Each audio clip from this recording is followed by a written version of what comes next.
Alright guys, we are in. What's going on everybody? This is Matt128 here, and welcome everyone. Oh. Yep, we're online. Yep, what's going on everybody? It's Matt128 here, and welcome everyone to Honkai Star Rail version 3.2. Also, happy anniversary to Honkai Star Rail, by the way. Yeah.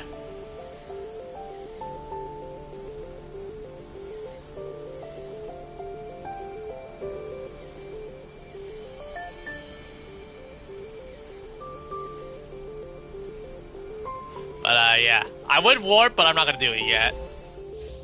You can now select the limited 5-star characters to add to the Celestial Invitation character list. Oh, nice! And you can now edit. Okay, that's cool.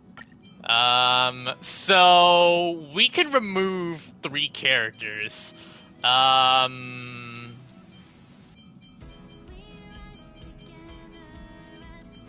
Yep.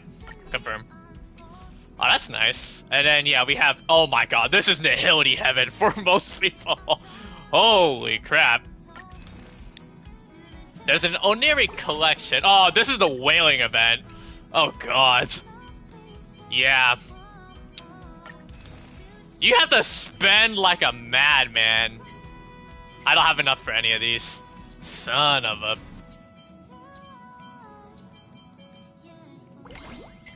we have a special ticket. Oh, man. So much spending that I gotta do. Why are you gonna make me spend like this, game? But yeah, we are here to do one thing and one thing on the brain. It is the story. Let me just give you guys a bit of a recap. I need to edit the the video. Hold on. Let me go to YouTube real quick.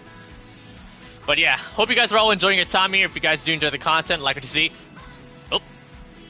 leave a like and subscribe. That'll be greatly appreciated. On the road to, you know, the usual 2K subs. Hopefully we'll get there soon. But right now, I'm focusing on the story, and yeah.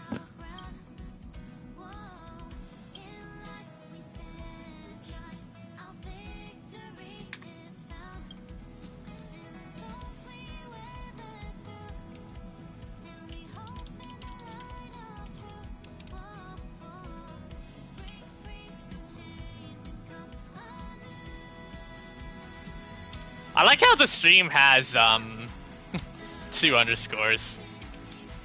Oh.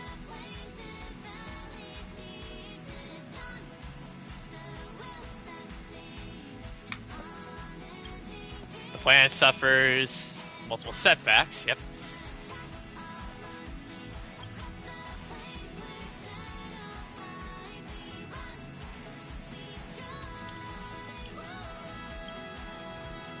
The story recap has ended. Head to the designated location and immediately start the mission. Let's wait for a little bit, and you know what?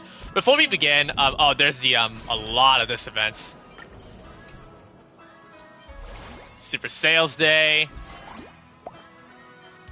Which companion's blessing would you like to receive? Ooh, you get to choose which one of the 10 you want. Who do you guys think you guys are gonna pick?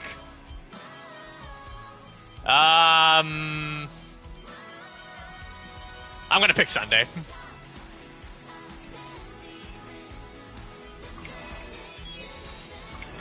There's so much to do on the 2nd anniversary stuff. This is insane. Nope.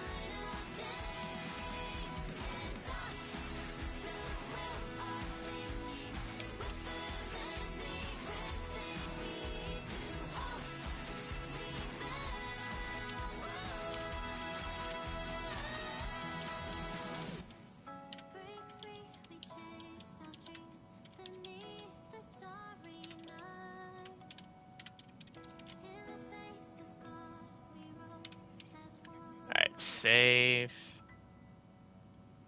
Yeah, I think the alright, hold on. There we go.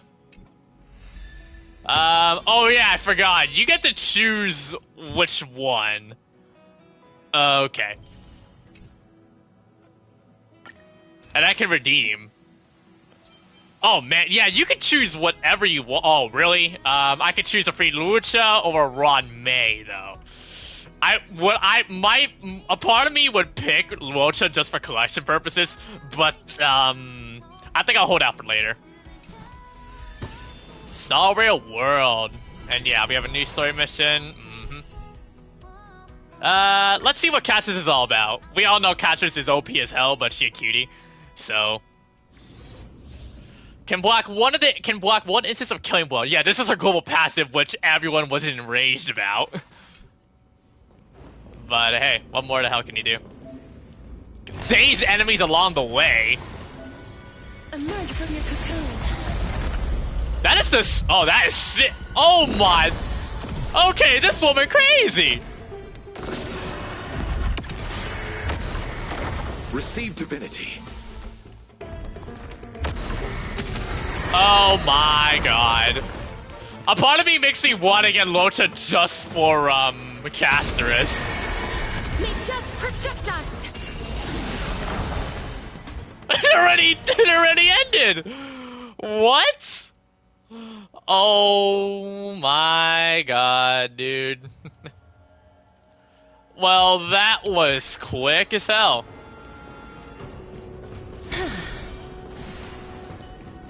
Oh, nice. Proceed. I'm with you. Emerge from Die. your cocoon.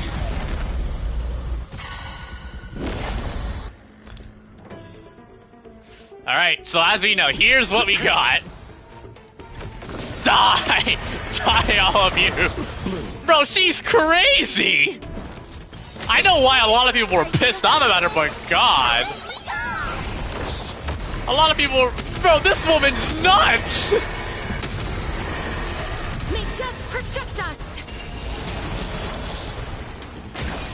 What the heck? You chose the wrong enemy. Receive divinity. I shall remember this. Eternal sleep. The dead return! Oh. We root here. Underestimating us? It's coming. Hiding the west wind. Away we go!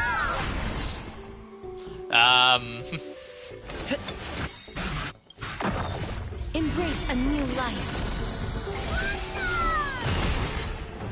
So this purposely dents the target. You're purposely damaging Castorice's Member Sprite to fire Protect us. the most insane damage I have ever seen. Bro, Castorice is overpowered. Oh my gosh, she's gonna break the game. What am I looking at? Give me a sec to burn a little bit of my Trailblaze power real quick. But all I could say is damn. Seriously.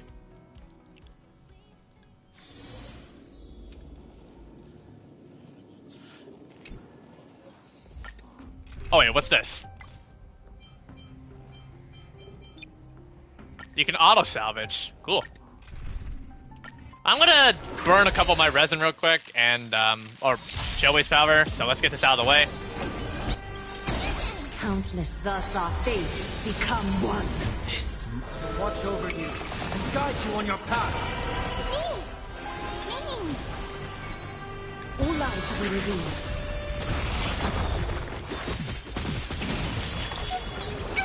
Thank you, friend. Heard the torment and doubt farewell. A little honesty would do us so fragile, like a wisp of silk.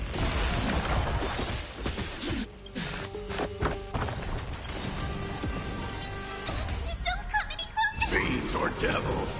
I crushed them Is all. that fear I sense? All lives will be revealed.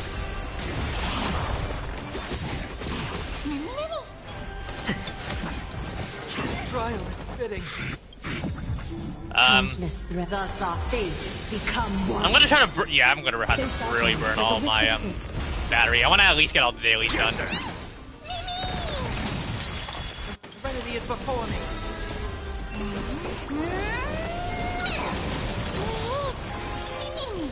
All lives will be revealed. Alright. You got her? Nice.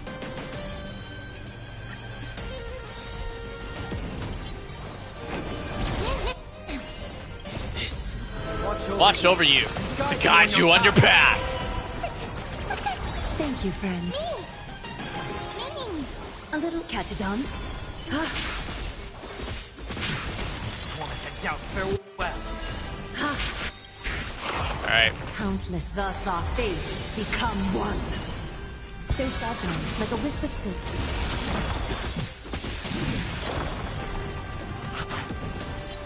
All lies shall be revealed. Alright. Ow.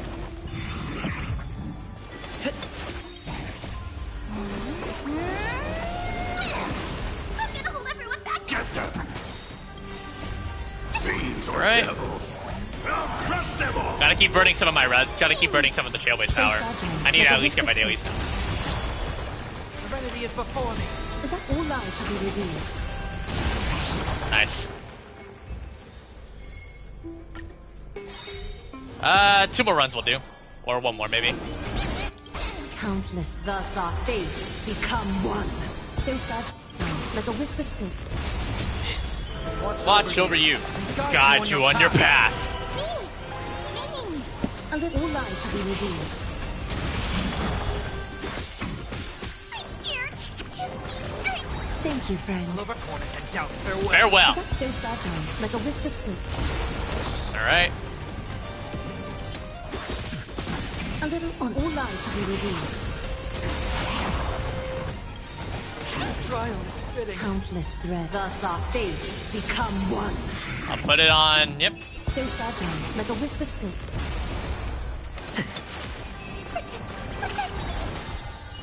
Serenity is before me. All lies shall be revealed.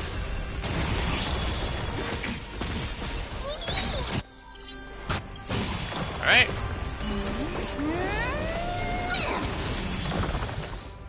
Okay. I think this is good enough. I'm probably gonna play a lot tomorrow. Tomorrow morning. So yeah, hopefully this should be enough to get the. Oh right, my assignments too. All right. I didn't mean to go back here, but okay. All right, 600 primos or snow jades. So yeah. International guide, claim, get this, and yeah. You can also change build target to these ones, which we're not going to do just yet.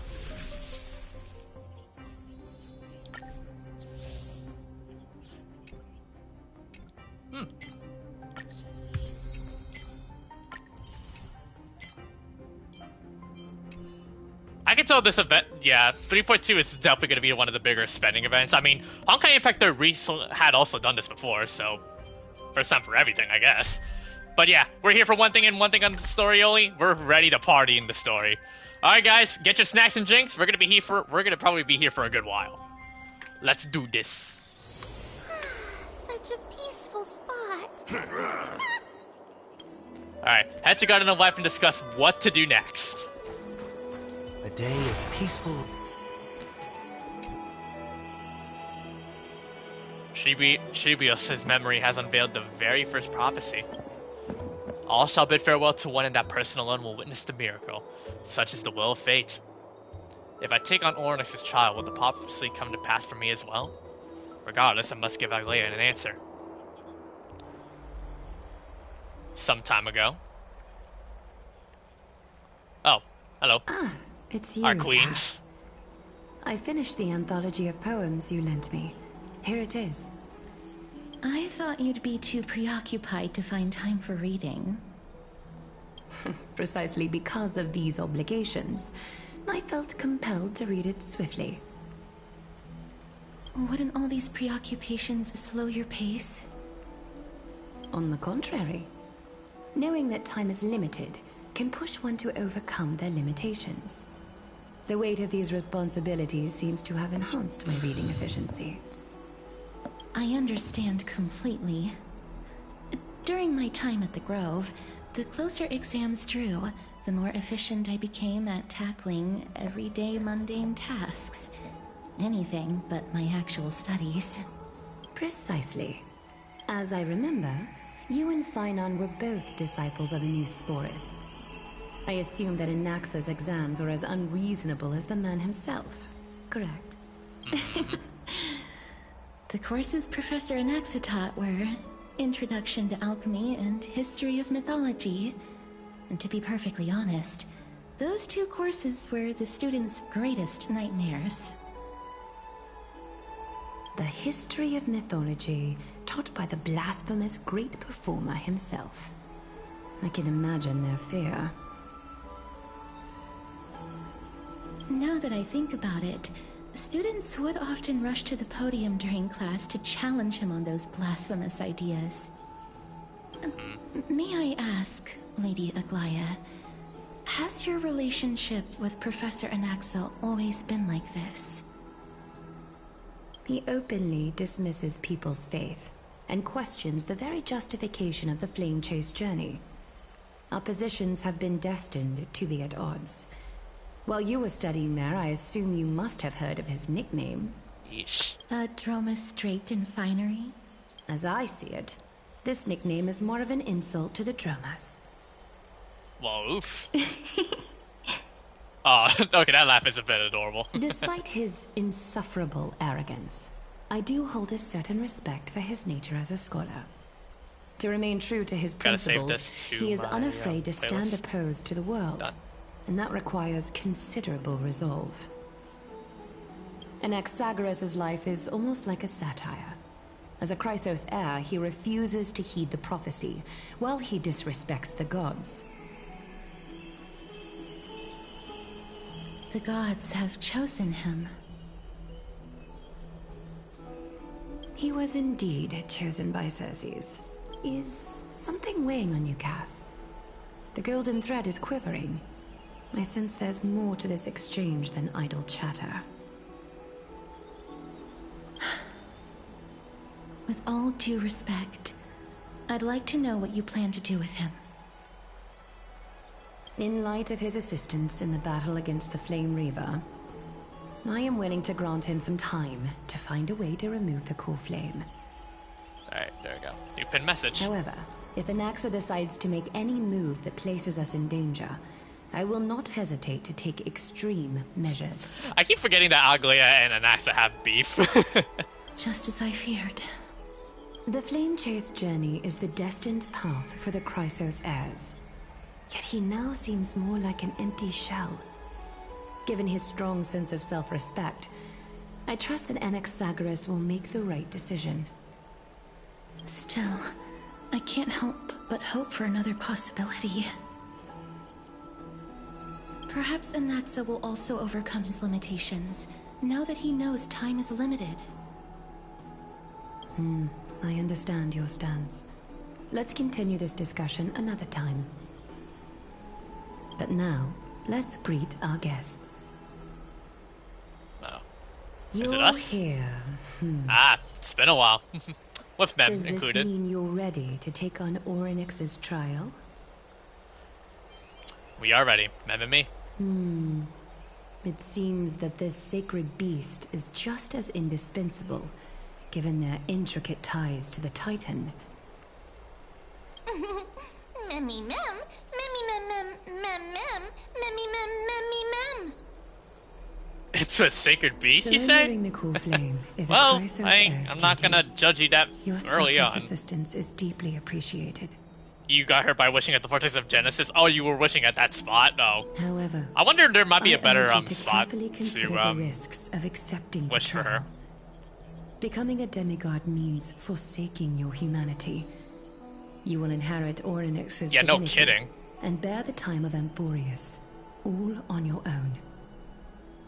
From that point onward, your fate will be forever intertwined with ours, never to be separated again, until the end of Genesis. Is there a plan It's B? exceedingly rare to find a capable Chrysos heir. If this path proves unattainable, I am willing to lower my expectations. There are still many priests of Yanisopoulos. You know the and one their thing I'm kind of descendants in the fearing? city. I'm If fearing how I'm long this is left gonna with take. no Oh other boy. option, I fear I'll how try to long find this story's someone gonna take. If worthy it's of 7 them. hours again, oh brother. Seems like a shot in the dark. Mem memmy mem, mem memmy mem mem mem mem mem, memmy. Mem memmy mem, mem memmy mem mem mem hero. Memmy mem mem. Mem mem mem mem mem mem. Memmy mem mem mem mem mem. Mem mem memmy mem mem.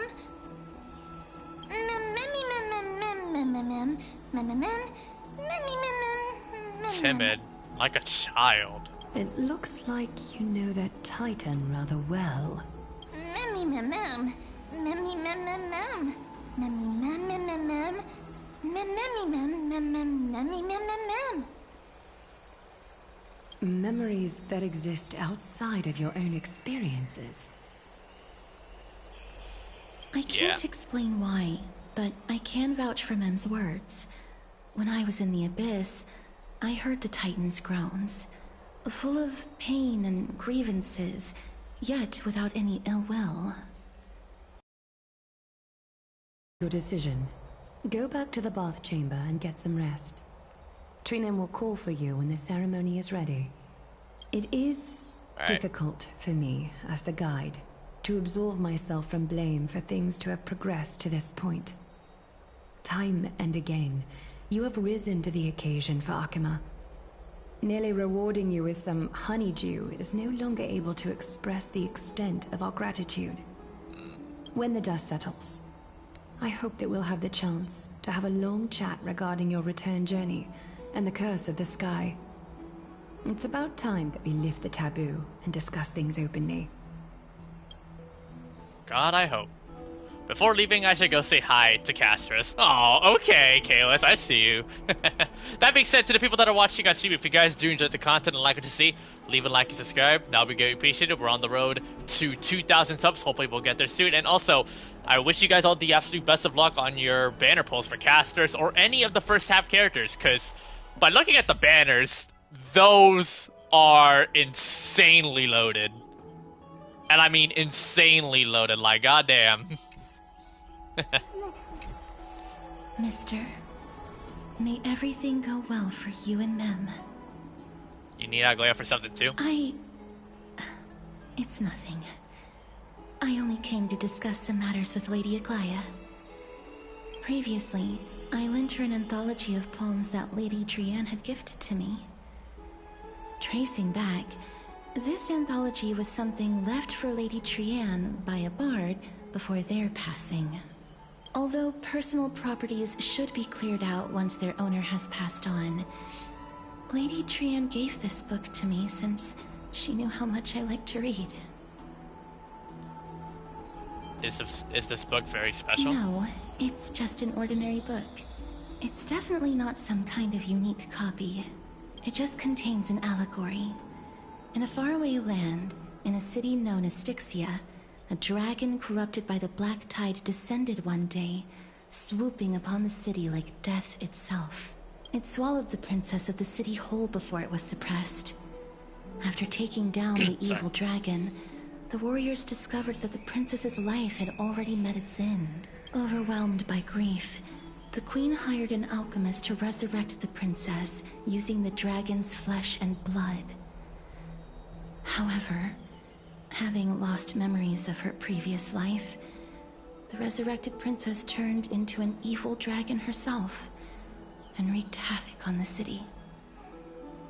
As a result, the prosperous Stixia met its demise. You probably must have known this before. What a dark story.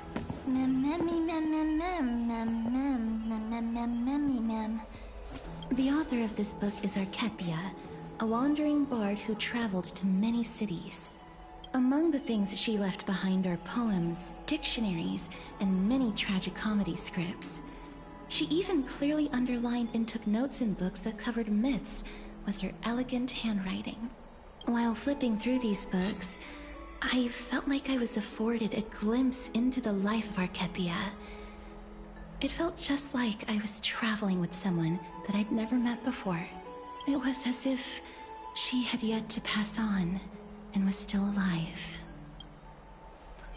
No one goes through life without leaving their mark behind. That's right. Writing, drawing, and taking photographs. It seems like human nature to try and leave records of things. Speaking of taking photographs, when I was helping you to take the photo previously, I did not look through the photos in your photo stone out of courtesy. But I'm also very curious about the story of the Rosy Celestial Maiden. Despite having visited many cities in Amphoreus, I still understand nothing about the world beyond the sky. If there is an opportunity... Are we foreshadowing some of our beloved Amphoreus characters to be visitors of the Astral Express? Forget it. Let's talk about this in the future. For now, I only hope that you'll be able to complete the trial safely and obtain Oronyx's blessing. Let's hope. I don't think there's anything else to do here. Time to go back to talk to Danhong. Any bonus dialogue? Complete the trial safely and obtain Oronyx's blessing. So it's the same one. All right. So now it's time for us to head back. Have you heard? I'd love to go in and look. Oh, even Phaenon's here too. What's up? Citizens Assembly? That's right. Oh, partner, you're back just in time. This is something that the both of you should probably know. Some good news? Good news? I wouldn't call it that. Ah, shoot. Do you remember the Council of Elders that was on our heels previously? It seems like they made their move. Some background information for you. The Council of Elders is an authoritative body in Amphoreus, made up of different city representatives. They hold legislative power over the Holy City, and are in charge of presiding over the Citizens' Assembly held once every few years. This is the most important social event of Akima. It is highly influential, and can even affect what happens to the Flame Chase journey. Oh boy. So Aglaea doesn't actually call the shots. Despite her vision and wisdom that spans across thousands of years, even she cannot win over the hearts of everyone. I have never once, really. Perhaps he should retake some exams next time we visit Paperfoot University. Well, tell me more about it. 5 to 10 years, the Council of Elders organizes a citizens' assembly at Dawncloud. During the assembly, All the my voices representatives heard. will Let me vote hear on major myself talk. issues, such as whether the Chrysos heirs led by Aglaea should still hold the right Okay, to govern the okay, Holy good. City, Just wanted to make sure. whether the Titan's conquest should continue. It sounds like some sort of system to balance the heroes and the morals. That is correct. However, the problem lies in the fact that there are ill-intentioned extremists in the Council of Elders. They view the Citizens' Assembly as a way to restrain the Chrysos heirs, and hope to take complete control over the Flame Chase journey. We can refer to them as the Opposition. During the assemblies held in the past 100 years, the voices supporting the Opposition have been growing stronger in the shadows. It's only thanks to Aglaea that the Flame Chase journey has been able to continue to this day. The Citizens' Assembly is just around the corner. But this time, there seems to be a new variable to the situation. Is it us? No. Although we might be mentioned, the Council of Elders has another target in mind. I'm afraid that the Council of Elders might want to take advantage of Professor Anaxa. Oh boy. Aglaea will surely take back Circe's core flame.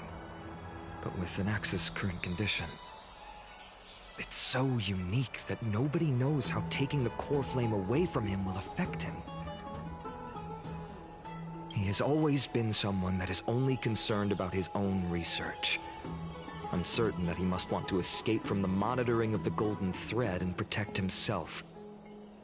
If the Opposition were to offer an olive branch at this time... You suspect that he might betray the Flame Chase journey and defect toward the Council of Elders? Anaxa has never believed in the prophecy, so technically it cannot be considered a betrayal. However, he has taught many Chrysos heirs, and has long been considered an important ally of Akima. I truly do not wish to see comrades turning on one another. I have a better understanding of the full picture now. Is there anything that we can do? As I believe in his character, I plan to plead with Aglaea and try to buy more time for him. Then, the greatest way in which you can help is for you to know what I am fighting for. Alright. We understand. Thank you for being honest with us. Things are piling up again. The Trailblaze are and Mem are tied up with Oronyx's trial, and while I'm preparing to visit the Grove to uncover clues about the world beyond the sky.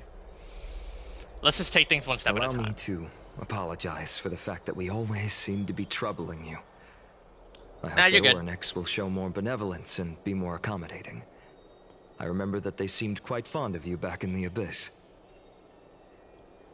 Go and rest and regain your strength. We'll meet at the Vortex in a few days. Oh, right. You can read this scroll if you want to find out more about the Council of Elders and the Citizens' Assembly.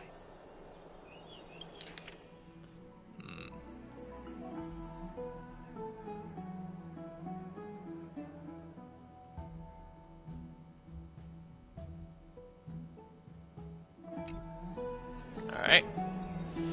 Rest up and prepare to face for the trial. Let's talk to Dunhung for bonus dialogue. It's just as I suspected. The troubles afflicting the Flame Chase journey aren't just external issues. The complex internal politics and interpersonal relationships are also exacerbating the problem.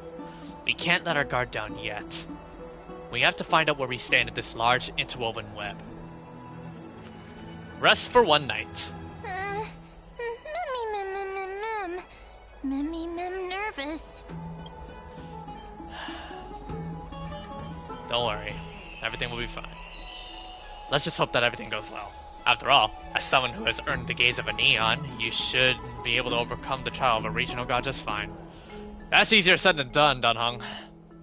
We've also knowingly got used to sleeping with the midday sun shining brilliantly above our heads. Get some rest, Trailblazer. Perhaps a new phase of our trailblazing expedition in Amphoreus is just about to begin. Let's get some rest. A few days later at the Vortex of Genesis. Esteemed one, Oronyx's vacant totem awaits. If you have already made your preparations to become a pillar of Amphoreus, please, step forward.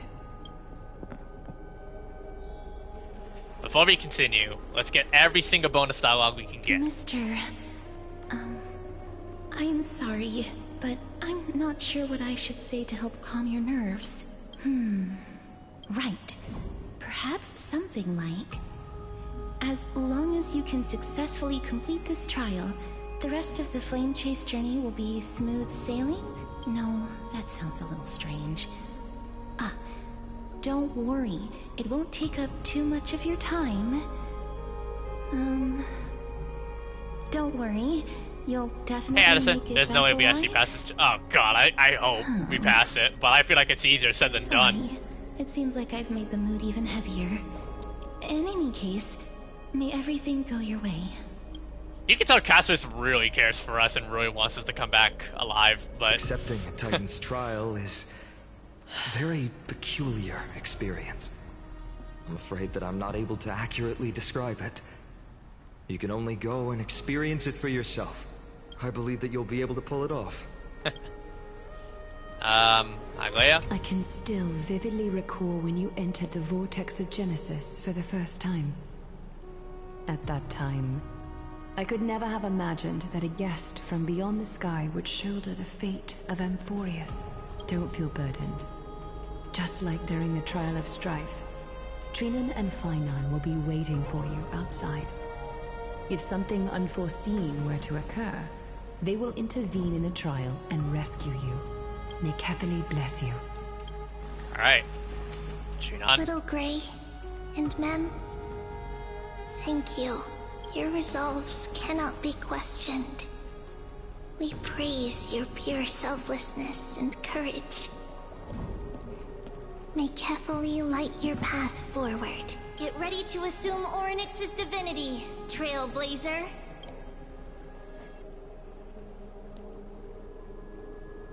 The divine position of Oronyx has already been vacant for some time. We can feel the space of the trial closing. I'm really hoping that the runtime for this is not as obnoxiously long like the previous quests. Last time I had to deal with 7 to 8 hours on the 3.1 story. 3.0 was 7 hours. Let's begin.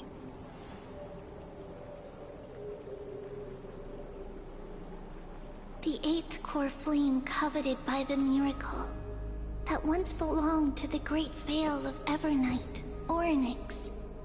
It shall now be returned by the 2 elected heroes of the Chrysoseirs.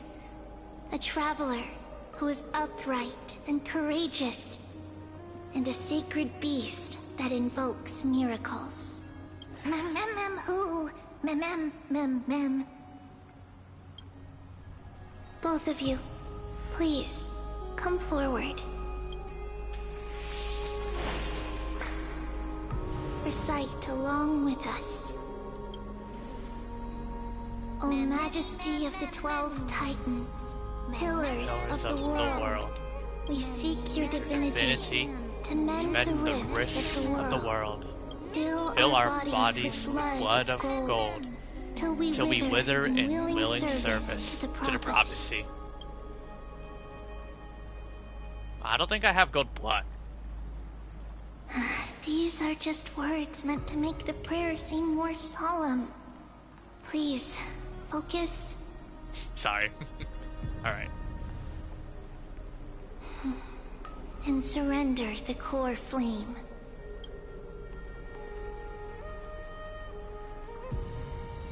Press and hold to submit the core flame and complete your objective.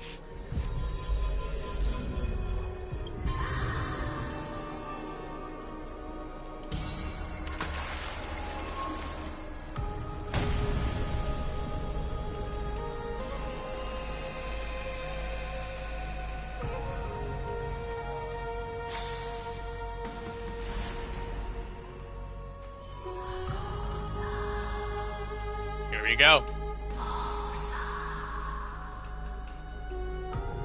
Oronyx. Their soul has been waiting for a long time. Perhaps they're also quietly waiting for the arrival of their successor. Hey, even Don Hung's here. Wait for my return, my friends.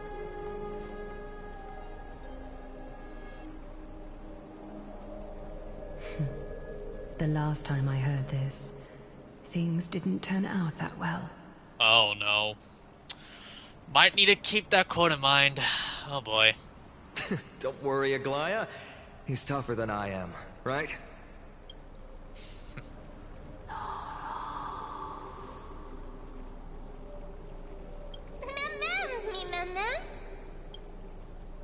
Let's go.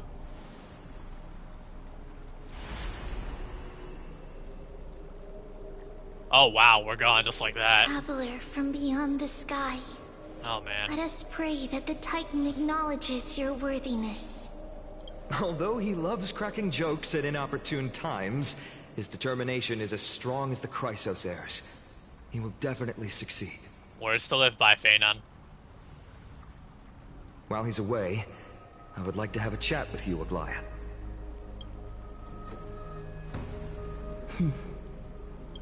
Speak. I'm listening. Wonder what they're gonna say that Phanon had in mind before we left, like literally after we left. Must be something real personal. Slap, slap! Wake up! Ugh. Hey, man. How is it? How do you feel? Has a child begun? That's right! Look! Hey! But I'm able to talk! Mem can speak fluent English now completely. 1, 2, 3. Testing, 1, 2, 3. I wonder who the voice actor is for I Mem. have such a cute voice! It must be because of all the memories that I collected. They allowed me to grow beyond expectations. Also, listen. The words of the Titan are becoming clearer.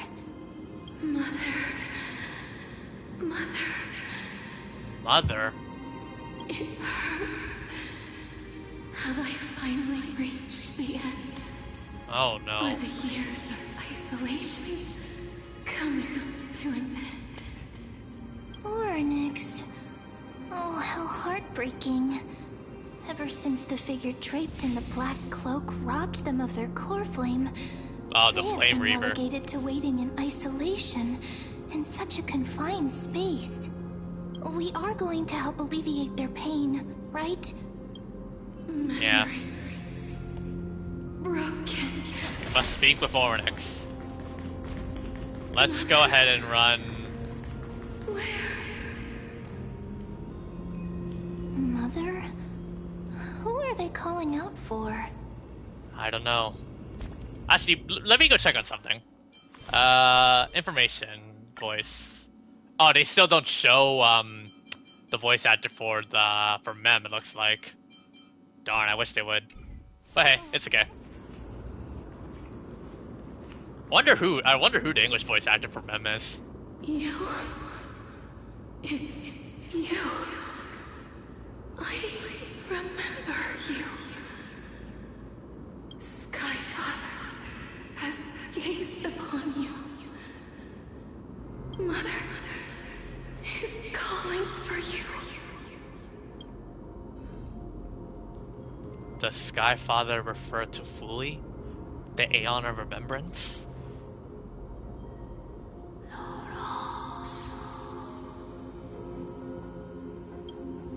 The Titan's words are indistinct. Each syllable emerging from the mist seems to be cloaked in frost, symbolizing memory. Skyfather has chosen you. Who is your mother?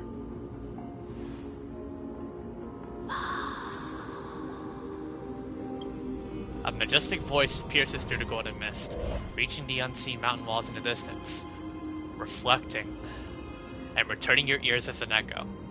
Within the echo you seemingly could make out the cry of a baby. Mother is no longer responding. The cry of a baby. We've come to you because of something important. Something important. An important matter. Oronyx, listen to me. Aren't you tired?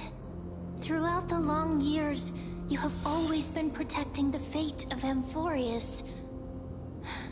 Each time people draw strength from within their memories, every single ripple falls onto your shoulders. There's no need for you to bear this any longer, Oronyx. From today onwards, someone else will bear time on your behalf. This is why we have come. Freedom. Freedom. I want freedom. She's longing for it. Oh, poor child. Everything will be fine. Let us help you. You can have a good rest now.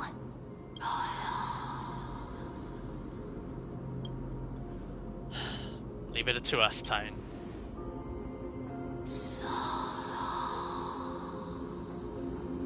You have potential, strength, willpower, powerful, and tenacious. But you lack something. What is it? Just one thing. Lacking something. What is it?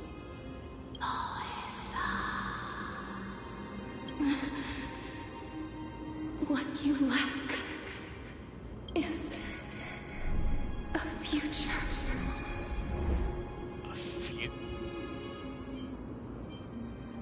I don't have a future? Future? Traveler from the sky. You should have dissipated already. Okay, a couple of things. That second dialogue is definitely a direct reference to Aaron Black from Mortal Kombat 11. But the to hell with the future I love at the moment. This one, I feel like... Wait. Dissipated already? Oh, no, don't tell me our death is already predetermined. Like, as if this is Final Destination. The gaze from Skyfather stabilized your form. Did you not reveal this already? I mean, remember in the 3.1 like ending scene, we saw Castorice holding the Trailblazer, looking very emotional, and it looked like we're close to dying. I feel like we're about to witness it happen. From the moment you cross the sky, your life was cast away. The moment we crossed the sky, our life was cast away? Right now, you are simply a collection of walking memories. What? How is that possible? Do you mean that I'm already dead? We weren't meant to exist? Uh-oh. We're freezing. This is just like before when we met with the Stellron Hunters back in the Parter car. The space is collapsing. Someone must inherit the authority of time. If the pillar is lost, the laws of time will collapse. Amphoreus will succumb to eternal disorder. What about the trial? Time never compromises. Never bears grudges. And they say time is both a blessing and a curse. Never forgives. Never makes a choice. Child of humanity. Titans.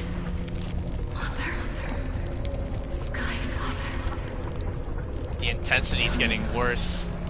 Restrains everything that exists in this world. Wait, you hear? Wait, you can. Wait, Antimatter Legion? Oronyx's divinity is dissipating? Is the trial coming to an end? Pathstrider of remembrance. Oh, wait. Strength. We are indeed a Pathfinder of Remembrance, yes. To you, the fate of the world. If you wish to save it, go and find your future that has been stolen, even if that means. Oh my god. Oh my god, that is a Final Destination reference. Cheating death? You have to challenge that. Oh my god. Clasped with unyielding. No way, this is straight up Final Destination! We've been cheating death for so long. And the amount of memories, or this is close to like Final Destination and like Data Live with Kirby saving Shido 204 times of how many deaths we did. So we gotta cheat death once again. Oh boy.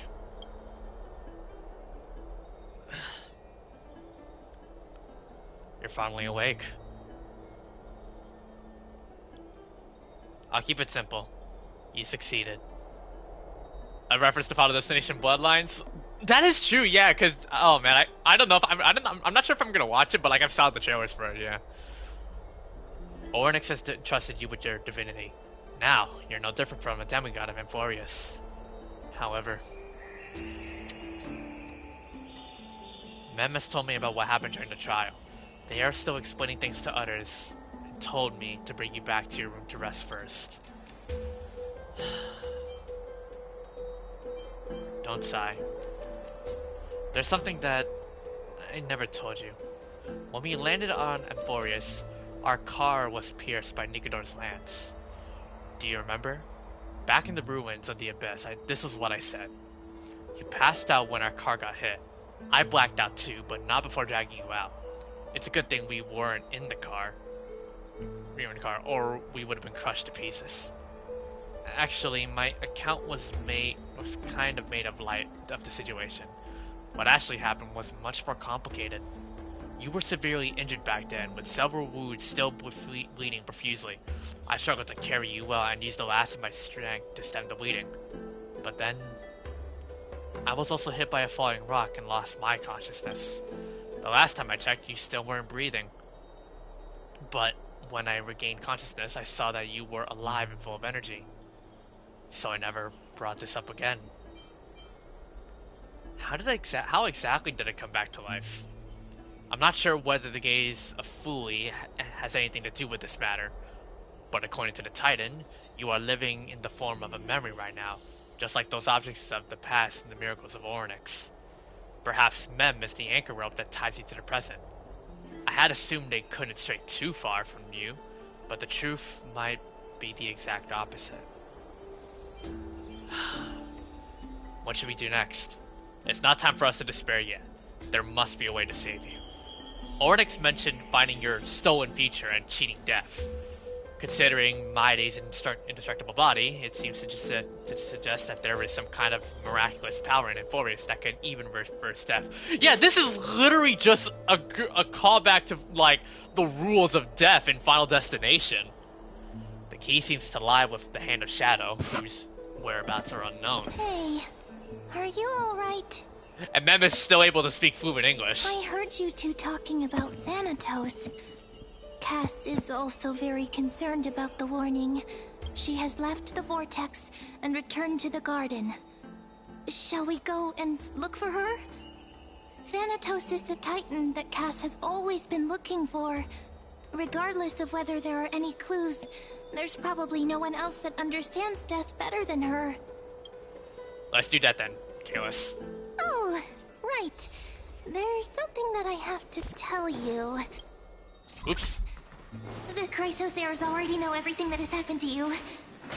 Oh boy. I was too worried, so I told them everything. Please don't hate me, okay? You're fine, Mem. It's literally in the act of instinct and with the fear of the situation. I don't blame you. Like what Tony-san said. Wait, no, hold on. I know what you're trying to say. Hold on. There are even risks of cheating, there are risks that could cheat, or I'm trying to remember how it was said, that could incite the fury that even the Grim Reaper fears. And you don't even want to fuck with that, Matt Daddy. I'll see you soon. That being said, rest in peace to Tony Todd, by the way. He had a cancer that was, like, constantly aching on his body for so long, to the point that he's probably not going to be able to make it. So that's why, in Final Destination Bloodlines, he was going all out to making sure he would get all of his scenes in before... Mister. Yeah. I'm right here. Rest in peace to Tony Todd, by the way, man. You hear soft steps coming closer. One step at a time. Please stay there and slowly turn around. For some reason, you feel you have seen this scene before. You want to turn your head when you glimpse a dash of purple brushing past your face. Then, a chill seeps through your skin, spreading into your veins. Your heartbeat begins to slow.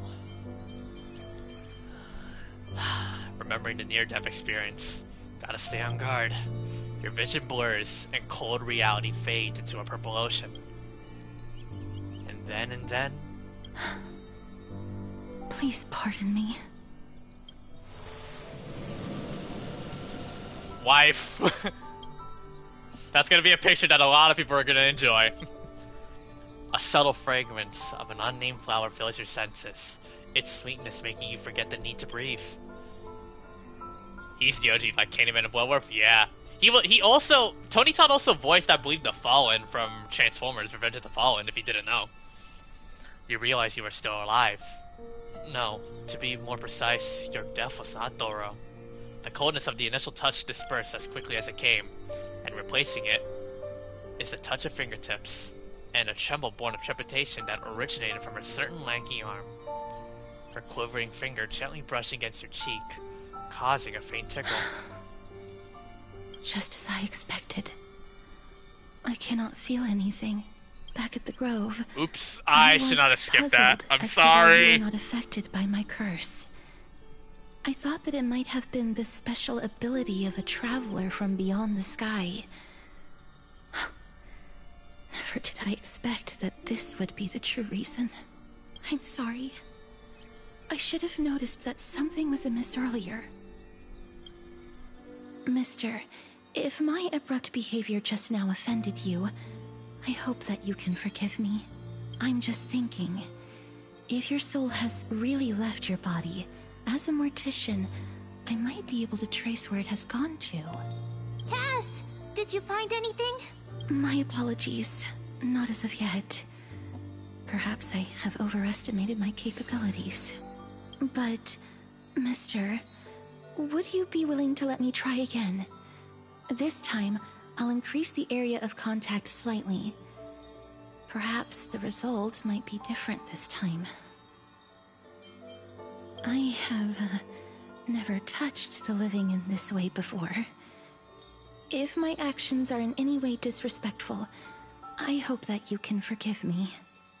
Get the intrusive thoughts out of your head. Castorice once again places her palm on your face.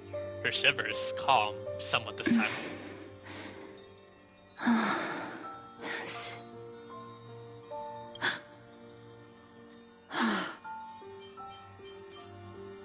Did you discover something? I seem to have caught a glimpse of something. Your soul is currently roaming someplace and cannot find a way to escape.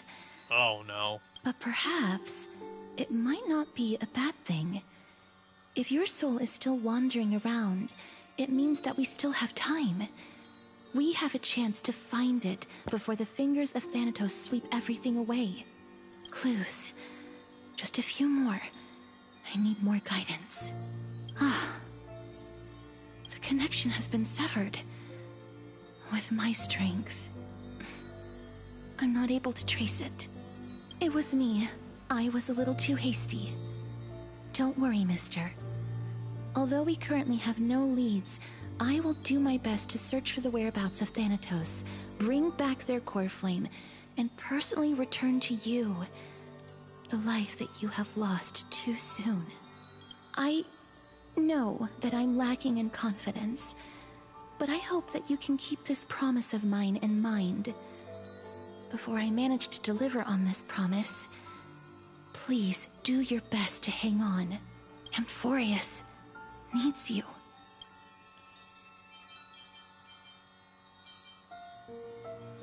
I'll do my Lady best. Aglaea and Lord Finon are currently discussing some matters in the paths. They're worried about you too. If possible, please go there and let them know that you're well. Although, I don't actually know whether your current situation can be described as well.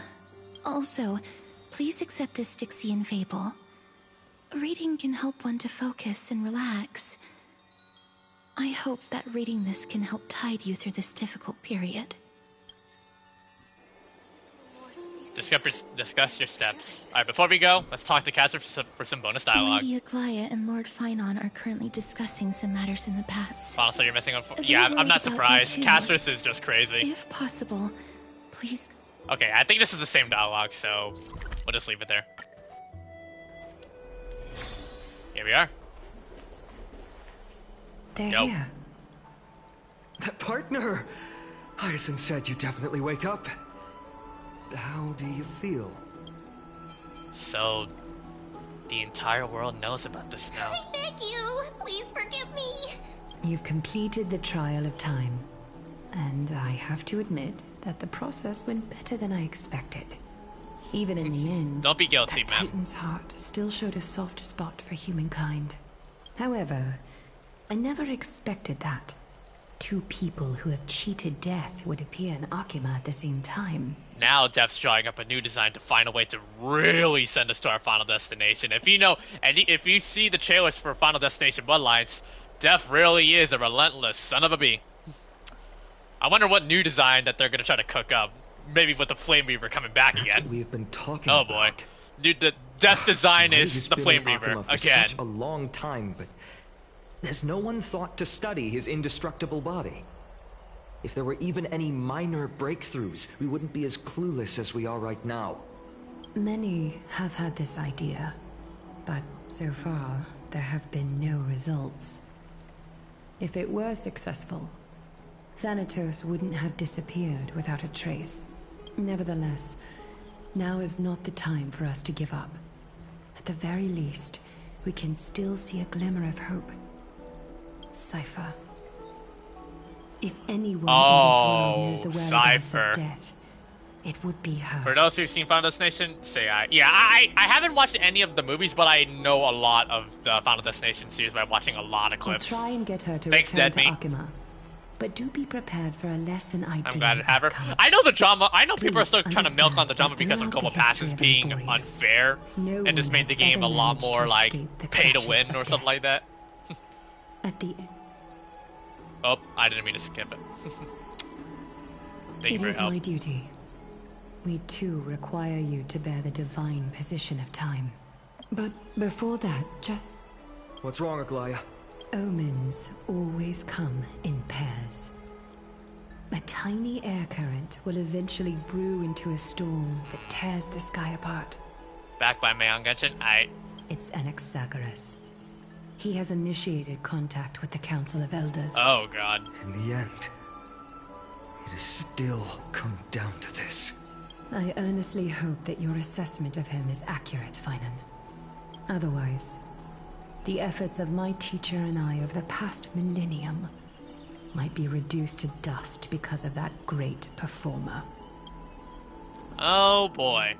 Oh, and that's the point of view. Not long ago. I'm back here again. I cannot unhear Wise from Anaxa. If you didn't know, they both share the same English VA, Stephen Fu. I remember this dream. This realm is covered in a silk-like fog, and the land is barren and harsh. Hey, Addison. The crowd of travelers leaves tracks everywhere. Hey! Excuse me! What is this place? Where in Amphoreus are we?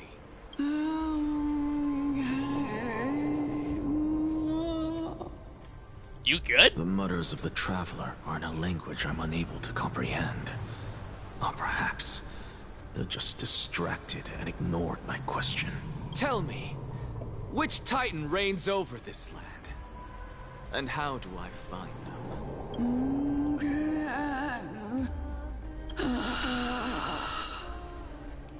Kingdom Hearts. Shadow. The Death Tide. Oh no. Hand of Shadow Thanatos. Could this possibly be the Netherrealm? The Netherrealm. Where's Scorpion at? Not Oh. Netherrealm. Okay. Then where is this? River of Souls? The outskirts of the Netherrealm? Are you heading downstream toward the Netherrealm? The Netherrealm. Nothing but an illusion. Titan rejects you. Me. Listen. What? If you keep making references, The I'm traveler lifts sorry. their I can't wrinkled help it. I'm fingers and sorry. remains silent. I look in the direction they are pointing and listen closely. It doesn't help when the game is really giving us some funny Massive references with the shadow dialogue brought the and the way sound of they're rushing tides. explaining stuff. The sound of tides. I can hear it. I hear it deep within the tides, beyond the closed gates of the void world. A voice about to recount something.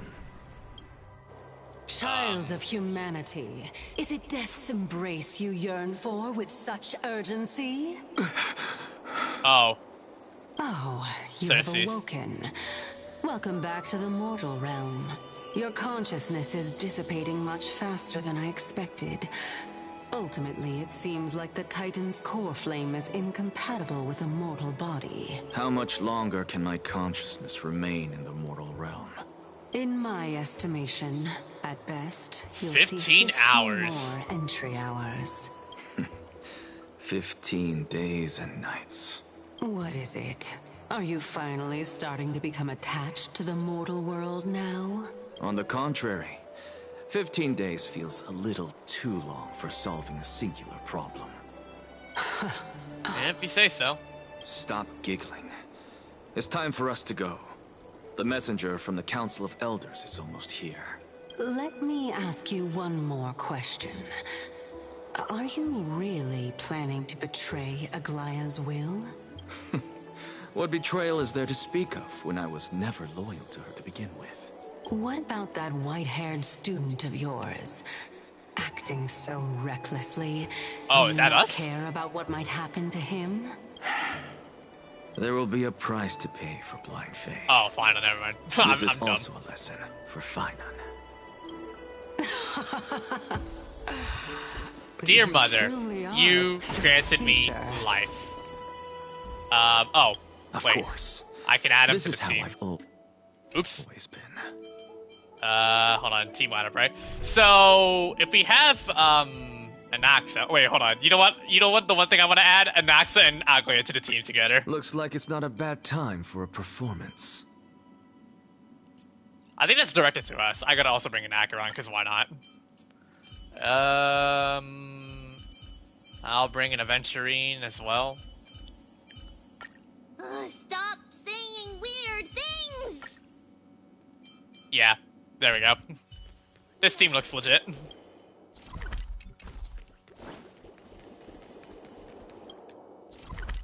Oh, it's not that far. I guess we'll go there.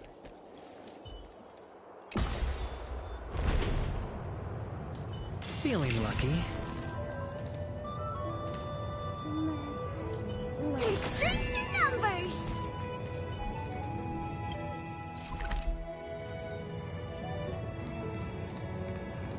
Okay.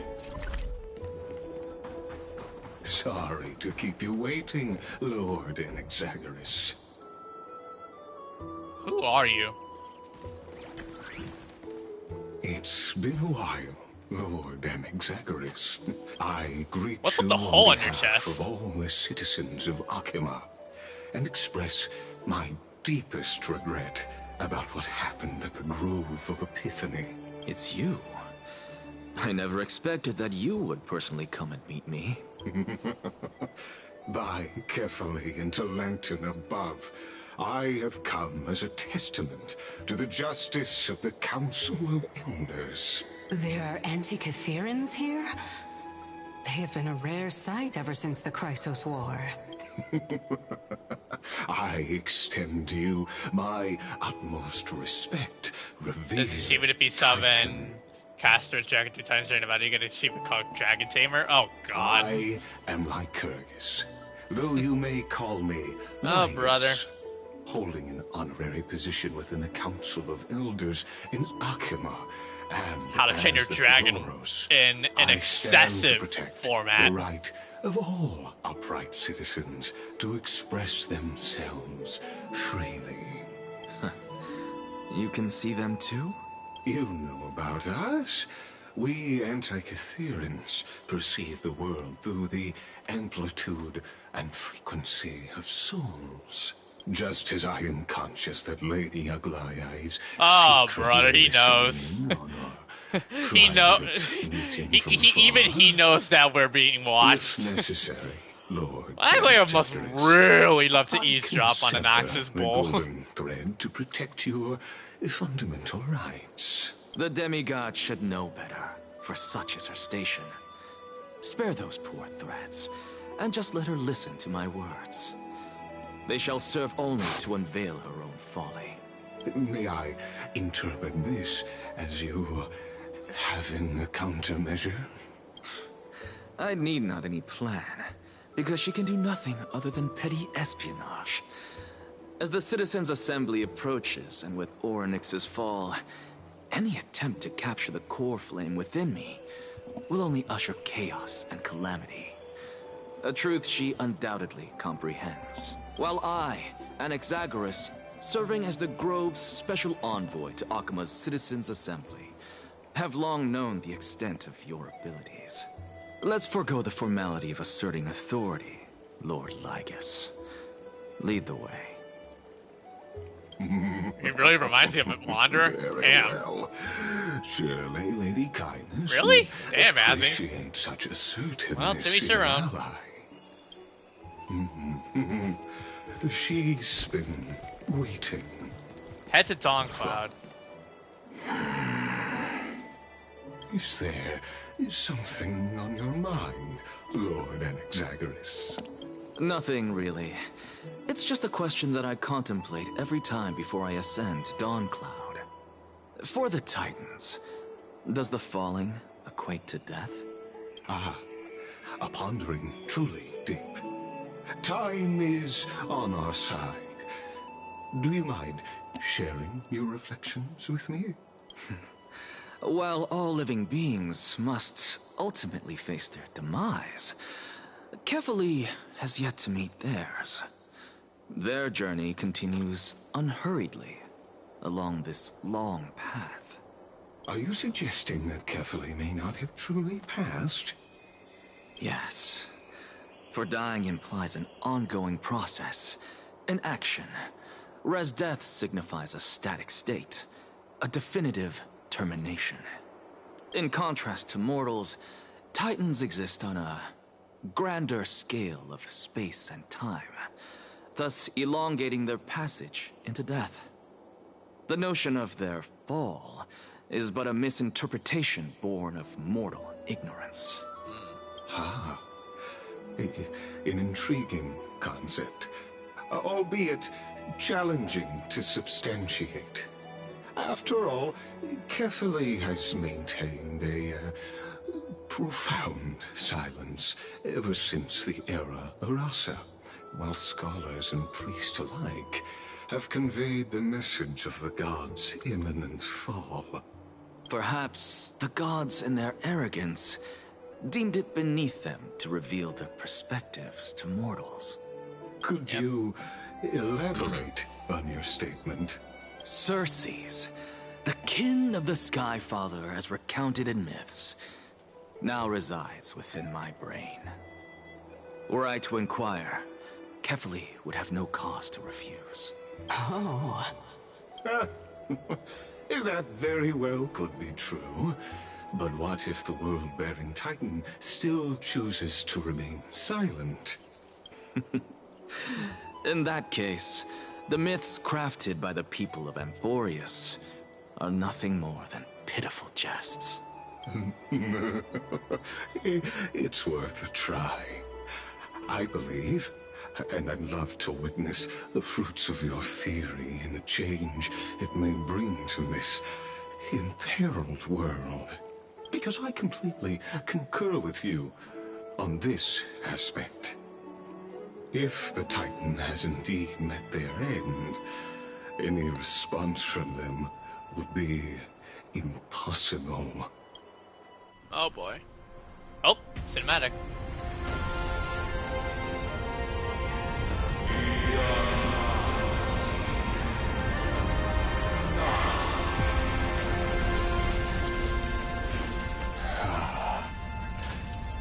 Please, Professor. Well, damn. Okay. What a hand. The children of humanity have indeed created a spectacle. Welcome to Dawncloud. The atmosphere here carries a greater sense of solemnity than the mundane clamor of the Marmorial Palace, with entry permitted only to the invited. At least there's some people that are residing Only here. esteemed beings grace this place, and among them I've received priests, scholars, warriors, and now we even have the honor to be in the presence of a Titan. Oh, what a joyous occasion. Once deemed a blasphemer, now a surrogate for revered divinity. The honor should rightfully be mine, shouldn't it? I'll notify Kindness and the others of your arrival. Kindly wait for a moment. A soldier will be here to guide you shortly. In the meanwhile, This is supposed to be the new area, right? Because in 3.2 special programs, this was supposed to be the new area. Must be for delaying the crucial meeting is you know, something Castorice, to see. and I guess Noxus stuff. I'm well aware of Kindness's methods. There's no Or need I to think we've emphasize already that. had them in the 3.1 areas previously, but now As you wish. I think this area is also going to Your hint cooperation is much he is seen in appreciated. Cypher. Alas, I had hoped for a brilliant plan from you, but it turns out you just left one cage to enter another. Save your concerns. I know very well what I'm doing. I shall depart to explore the surroundings then.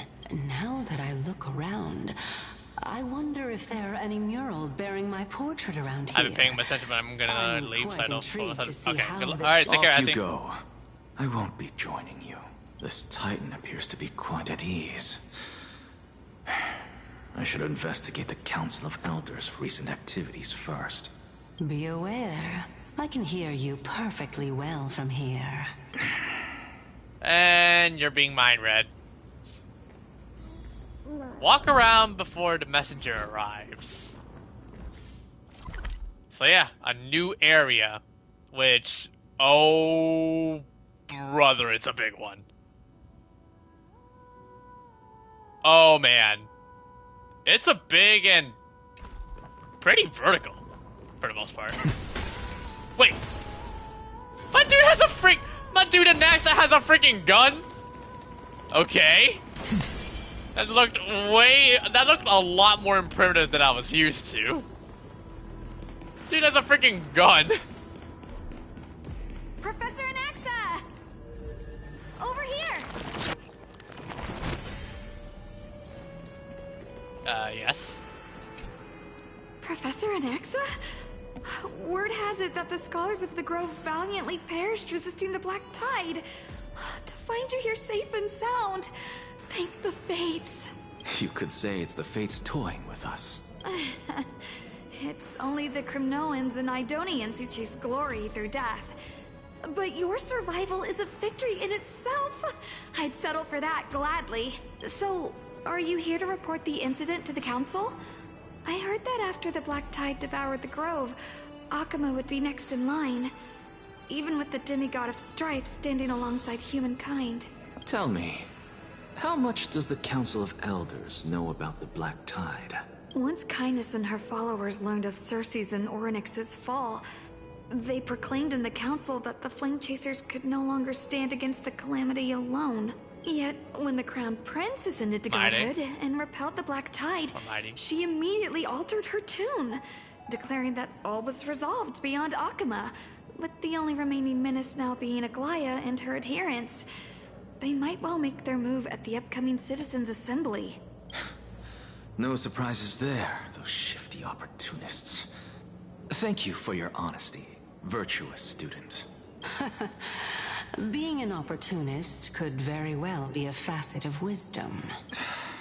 Shouldn't you be searching for murals of yourself? I've had enough of your prattling. I was really curious to see how you would find the middle ground between both factions, so I came to listen in. But it seems as though this Kindness is much more ruthless than Aglaea. If so, why do you want to work with her? Could it be that perhaps you've decided to readily surrender this hollow shell of yours, just because you feel like death is fast approaching? One way to put it. I'm afraid you'll be sorely disappointed if that's what you truly think. Walk around. Oh, chest.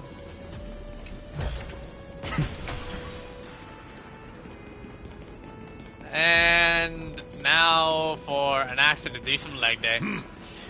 Even blasphemous scholars can come here, it seems. Looks like my presence here is quite unwelcome. Anaxagoras, I thought that you had died to the Black Tide, just like the other scholars. As Kephale's priest, are you not aware of the decorum of respecting the dead? Surely you jest. You blasphemous heretics are not worthy of respect from the Supreme Being. Let me remind you that you're currently in Dawncloud, so you'd better keep your deranged language to yourself. I am no longer that altar servant from years ago, who could only acquiesce to the commands of others. Now, I have plenty of ways to deal with people like you.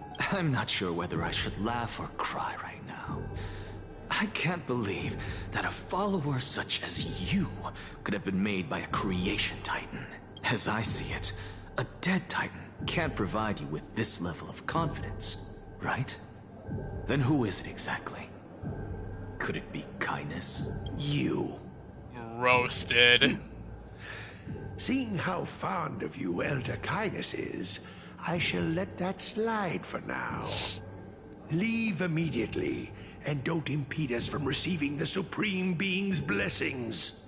Seeing as we were able to hear of this matter from the mouths of others, it seems that kindness is indeed quite sincere toward us. Perhaps this affair will proceed smoother than I had anticipated. Oh my, what a thrilling confrontation. Stixia just lurks around like as if it's like the Chi-Chi lurk all over again. Are you praising or insulting him? Praising him, of course. As a believer of the god of deliverance, it is only natural that he detests evil. Didn't you hear me? I asked you to leave. Go as far away from here as possible. Don't mutter to yourself like some sort of madman and disturb my meditation. I've had enough of this. Could the 15th entry hour arrive any faster? Soon. Oh, chest.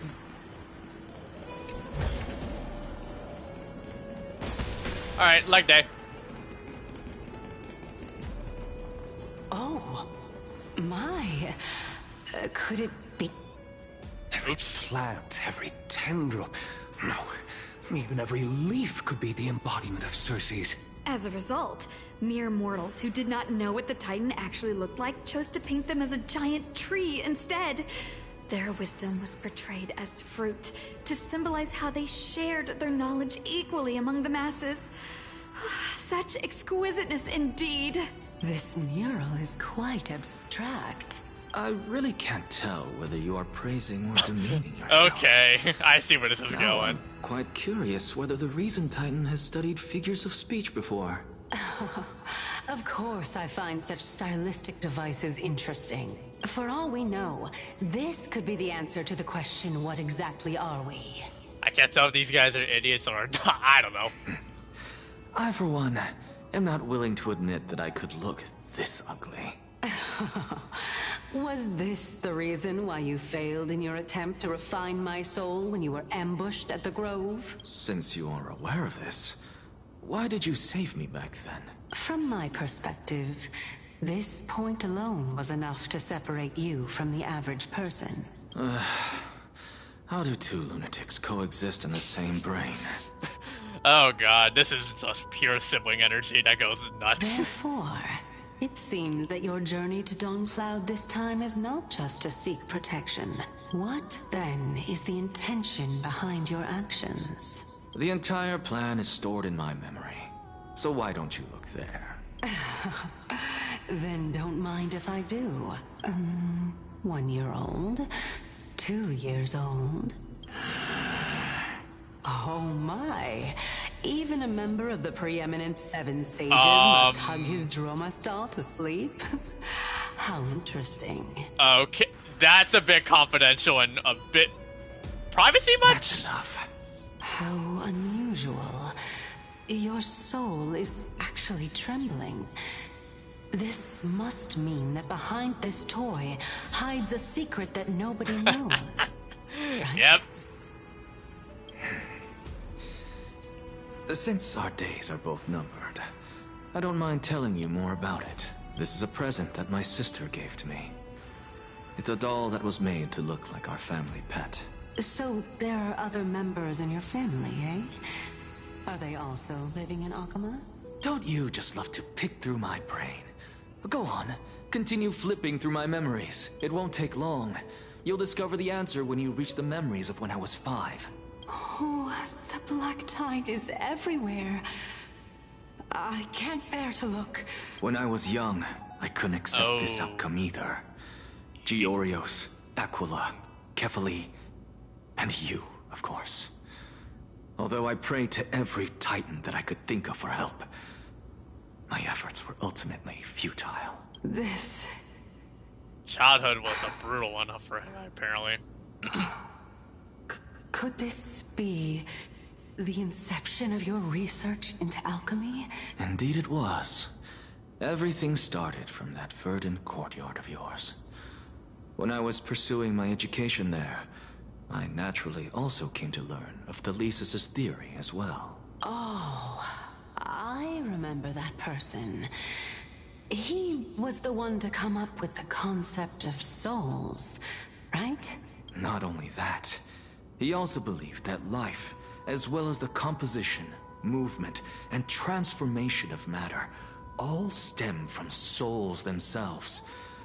This is why I thought that, since all living things stemmed from the same origin, why could I not sacrifice myself in order to resurrect my nearest and dearest? Anaxa, you... I did it, teacher! But this is absolute blasphemy. Regardless of how much freedom the Grove provides, such an act could cause you to be burned at the pyre. Your beloved, where is she now? Send her away from the Grove at once, to a place where nobody will ever be able to find her. Otherwise, the both of us will be judged by the Council of the Seven Sages. Calm down, teacher. My sister, she's still not in the mortal realm. Even to this day. What do you mean? It was naive of me to think that I could snatch the deceased from Thanatos' grip by merely sacrificing one eye. Oh, so now we know why he has the eye patch. Equivalent exchange. All I received for that price was but an opportunity to see her for one final time. That's it? Nothing more. Oh, let it go, Anaxa. As one of my best students, I cannot watch you go down the wrong path without doing anything to stop it. Never do something taboo ever again. Don't disappoint the deceased, and never harm yourself. If you can do that, this classroom will still be yours, and you'll have a chance to live out your own life. Since I was able to see her one last time, I have no other desires. Just hearing the tone of young Anaxa right now makes me think this is literally just Wise talking from Zelda Zone Zero. You're right, teacher. It's time for me to start a new life. I am sincerely glad for you, child. Now then, what topic would you like to study? I wish to continue Thelesis' research. Continue the research into souls, but you know that the Grove has long since understood his philosophy like the back of their hands. Even if you continue digging into this subject, your efforts will likely be futile. No, teacher. After my fleeting glimpse of the deathly fog, I finally understood a single truth. Since ancient days, our understanding of souls is but the tip of the iceberg. I may have lost an eye, but my view of the world has become clearer than ever. I have grasped the truth with my bare hands. Watch as I turn this farcical world upside down. Oh boy. Who would have thought such a secret lay concealed beneath that hefty eye patch of yours? However, this story doesn't seem to be connected to your plan. In fact, I'd say that they aren't related at all. The answer lies within the tale. If even you cannot understand it, perhaps you should relinquish the divinity of reason to me. After all, it'd be a waste for you to hold on to it. My story ends here. Now it's time for you to tell me your secret. After all, this is what equivalent exchange means, correct? As expected, you laid a trap for me to step into, unfortunately. Even if I was willing to talk about my past, I may not know more about it than you do. Oh? Are you saying that the renowned Reason Titan is now admitting a lack of wisdom? Your followers are going to be sorely disappointed by this. Child of humanity, remember this. Being cognizant of one's ignorance is the greatest wisdom of all. Now I understand. No wonder you asked me to answer your random, nonsensical questions. Not only that, you're the only one who can shed light on my query. I wonder. As the saying goes, onlookers Important that see these two most go at it. clearly. Way too much, it seems. Is that so? Lord Anaxa. Hmm? I saw you muttering to yourself and was wondering Oh, whether right. you were No one caught can see in a Cersei's delirium except of Anaxa. reflective Except thought. Anaxa and I'm the sorry to Trailblazer and interrupt you, Castorice. but time is of the essence. Oh, shoot. Yep, there we go. I have a message from Lord Lygus. Lady Kindness has met up with the Council of Elders and is awaiting your arrival.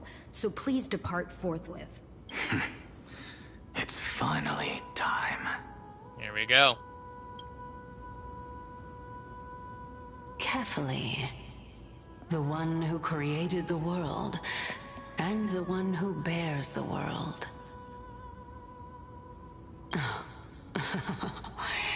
If you truly have not met your end, how will you answer the challenges of those who defy you?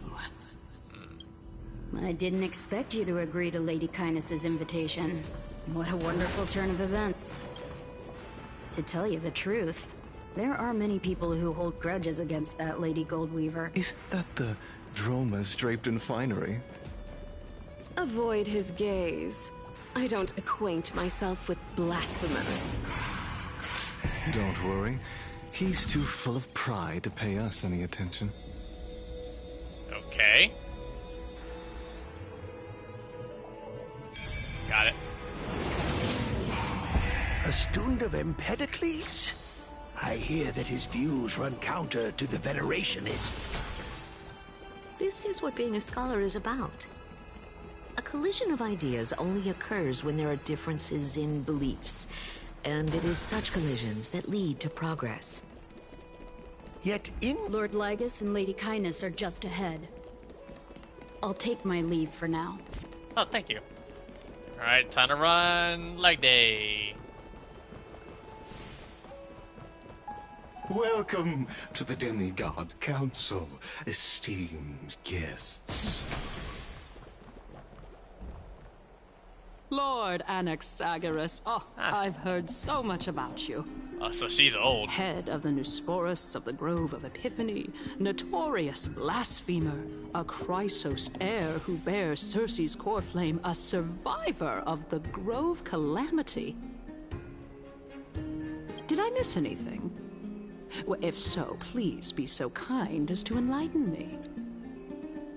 Since Lady Kindness is already well acquainted with me, I won't waste any effort introducing myself again.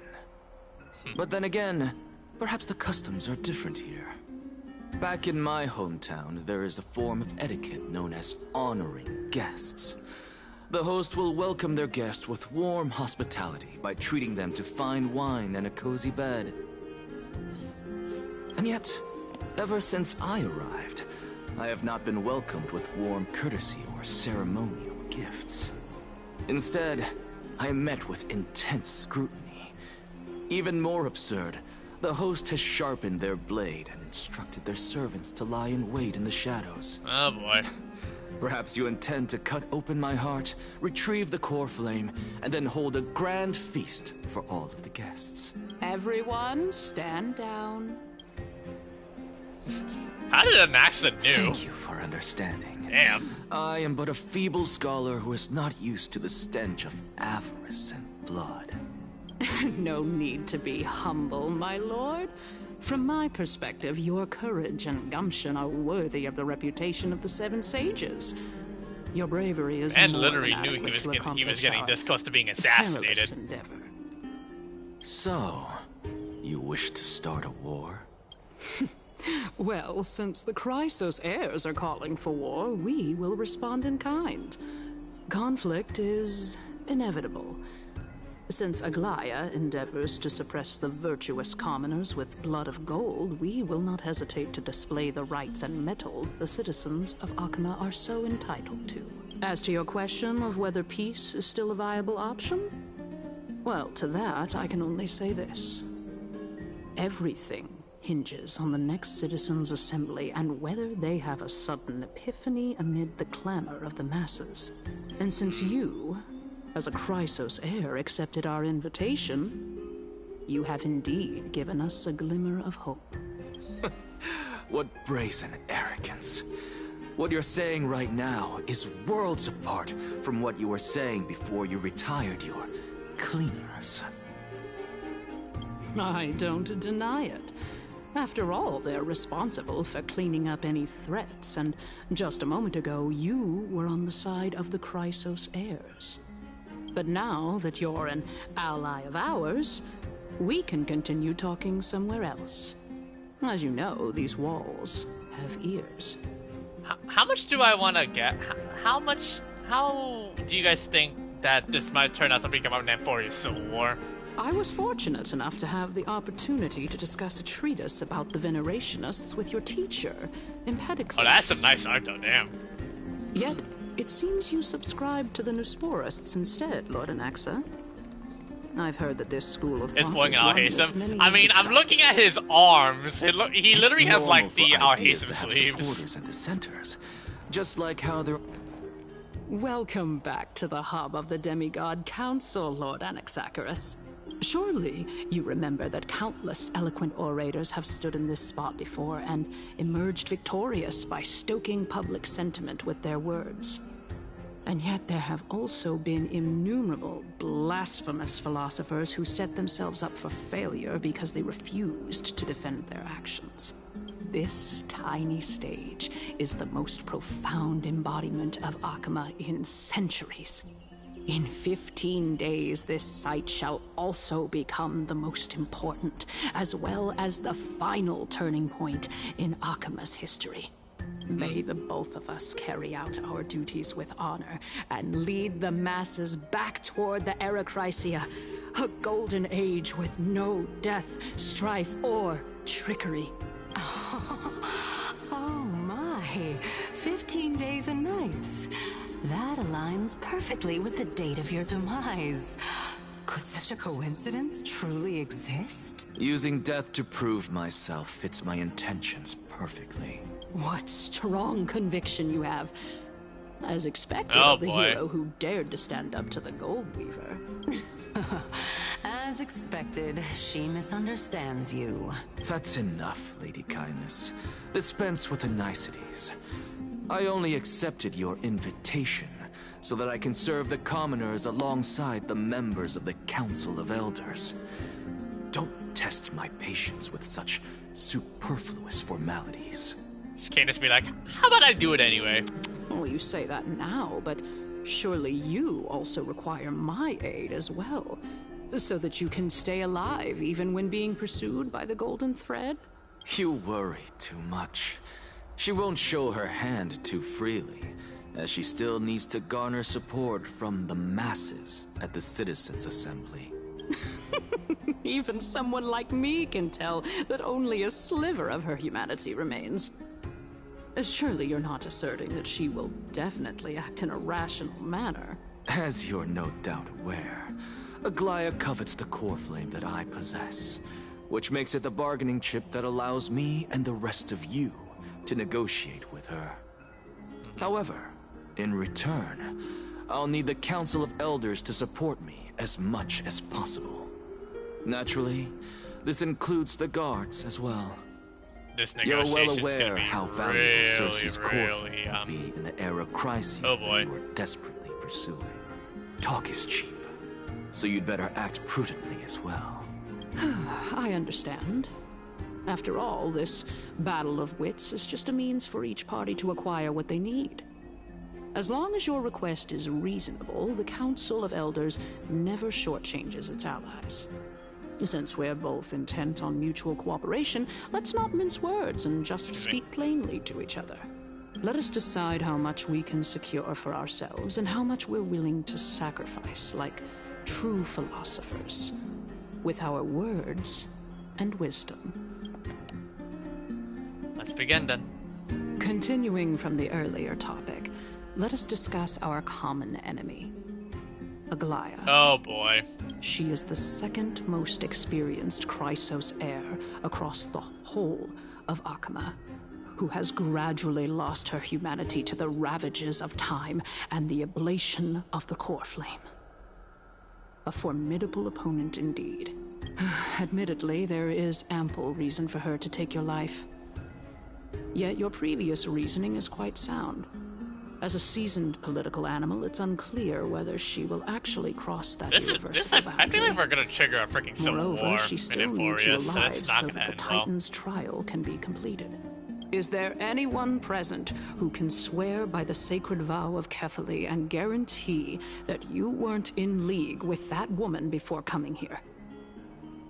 Are you just trying to pull the wool over our eyes and aid her in her savagery? I believe you're aware of Castorice the Executioner. Long before I returned to Akama, Aglaea had already dispatched her to monitor me. If I weren't able to reach this place in time, I would have been forced to meet Thanatos first. As compared to a comprehensive plan with uncertain results, if you decide to cut open my chest and remove the core flame, wouldn't that settle her nerves even more? Everything is in place. She just needs the right timing. I understand what you mean. At the very least, the both of us agree that this tyrant who wallows in extravagance and greed is the greatest threat to achieving peace in Akama. The Council of Elders is willing to defend your right to live, just as we defend every oppressed citizen. However, I regret to say that sentiments in favor of the Chrysos heirs and Aglaea are only growing in magnitude. The peace that we are aspiring toward, as well as everything that we hold dear, will be destroyed completely. The city will be burned to ashes, and the citizens' blood will be shed. I doubt that's gonna be the case if we have puzzles and chests available. The city ain't going to be destroyed. Tell me, what are you willing to do for our esteemed citizens so that they can vanquish the enemies of our fine city? This council's racist toward demigods? Although the circumstances are rather unfortunate from an objective point of view, it is an undeniable fact that ever since the Grove was attacked, I have become the de facto leader of the Grove. The Council of Elders needs more backing if it wishes to topple Aglaea, and it's evident that the Academy wields considerable influence. At the very least, I have served as the Grove's special envoy to Akama for a significant amount of time. Of course, this also means that I will hold a crucial vote at the Citizens' Assembly. In the name of Kefali, Akama thanks you for your sincere and valuable thoughts. At this stage, it's clear that you and I understand the benefits to be won from this discussion. Let me put it plainly. The Council of Elders has always been renowned for its fairness, and that fairness is built on a foundation of sincerity. The Council of Elders has vowed to all citizens of Akaba that it will always remain loyal to them. As for you, my lord, how will you guarantee that you will be able to live up to such earnestness and will not betray Akama's indomitable citizens when the opportunity presents itself? Just as you now betray Aglaea when it suits you. How absurd. My loyalty is unquestionable. Surely you jest. My loyalty does not need to be proven. The fact that the Council of Elders is asking for proof of my loyalty is itself akin to a form of betrayal. I am incredibly honored to have witnessed the both of you bury the hatchet in a civilized manner. However, I am afraid that I must interrupt for a brief moment. What is it? As the Theoros, I have observed the following. Lady Oh Aglaea no. is currently on her way to Dawncloud. Oh. Well, I do believe that we might have Oh a slight boy. overabundance of guests today. Feeling dissatisfied, Lady Kindness? Despite the Council of Elders' lofty residence on Dawncloud. Yep, we are gonna have a civil war. Of the Chrysos heirs. So you were holding back just now. Seems like you are better at playing this game than I. In any case, I'm glad that she's arriving here.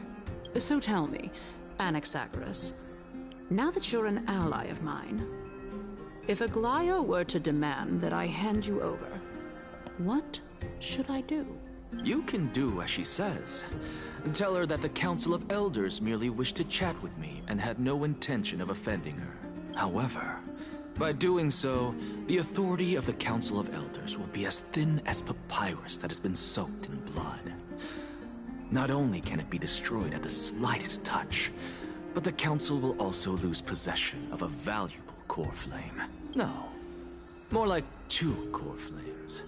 After all, at the next Citizens' Assembly, that young lady who is synonymous with death will also be standing on our side. You think Castorice will be with you guys? Oh? How can you be sure of that? Is that of importance to you? All you need to know is that I have a plan. In my opinion, you should be more worried about the impending threat. If Aglaea can seize me in full view of the masses today, she could also dismiss the entire Council of Elders in one fell swoop tomorrow. If that happens, the discussion that we've just had will turn into an utter joke instead. Is this the outcome that you wish to see, Lady Kindness? Fine. I will handle this matter appropriately. But you do best to remember this. Fool the people and karma will be on your tail. I'll overlook it this time, but don't count on there being a next time. Unless, of course, you crave cruel punishment and consider suffering the perfect state to ponder the true nature of souls. Okay. Well, what do you know? That happens to be one of my rare talents. We shall see, then. Ah, I've got to say that you've managed to really impress me again. But shouldn't you be going after more? Dying to know what I'm after. Looks like it. I mean, I'm the reason Titan after all. It is in me to ask and seek answers. Easy there. You'll learn the answers soon enough. I didn't bring it up with her purely because she doesn't have the means to give me what I truly want.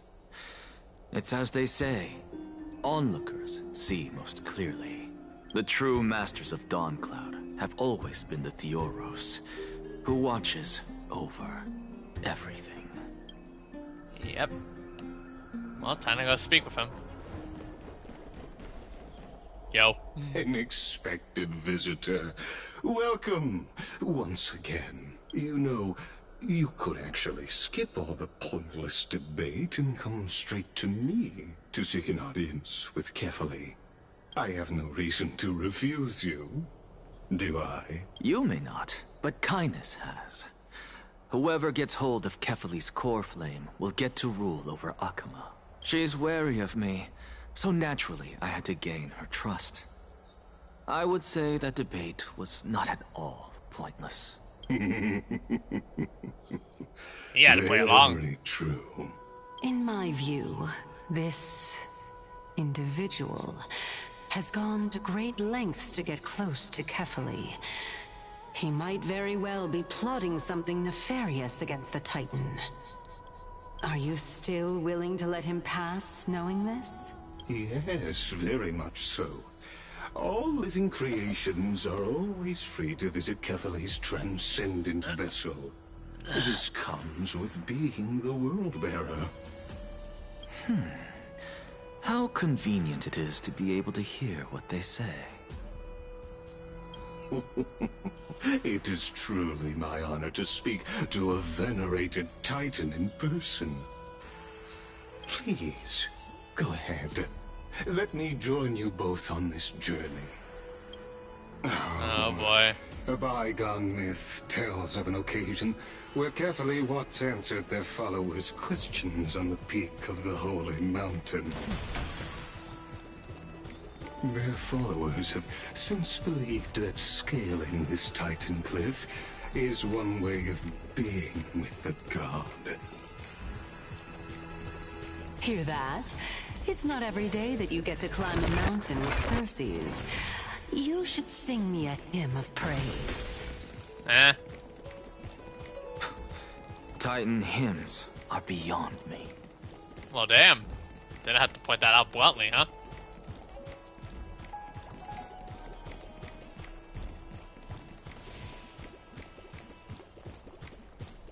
There's a chest here. I'll go pick it up. Never mind. Take this Yanis shortcut, and the long pilgrimage stairway will be waiting for you at its end. I have to admit, I never expected you to not ask me anything. Not even my motive. Because I know very well what it is you are after. As the saying goes, a gentleman helps others achieve their goals. I have a feeling that your theory will be validated at the end of this journey. I believe Kefali will not deprive you of your right to ask your question, especially now that you're on the brink of death. You must be closer to Kefali than anyone else. Wouldn't you agree? Mm-hmm. I hope things go as you say, then. Putting a child of justice into a farcical world is bound to turn it upside down. It is my hope that you bring a much-needed change to this world which is on the brink of destruction. I wonder how much that might fail, but... we'll see. I suppose I can just ignore this. Ignoring a chest open, huh? There's our target.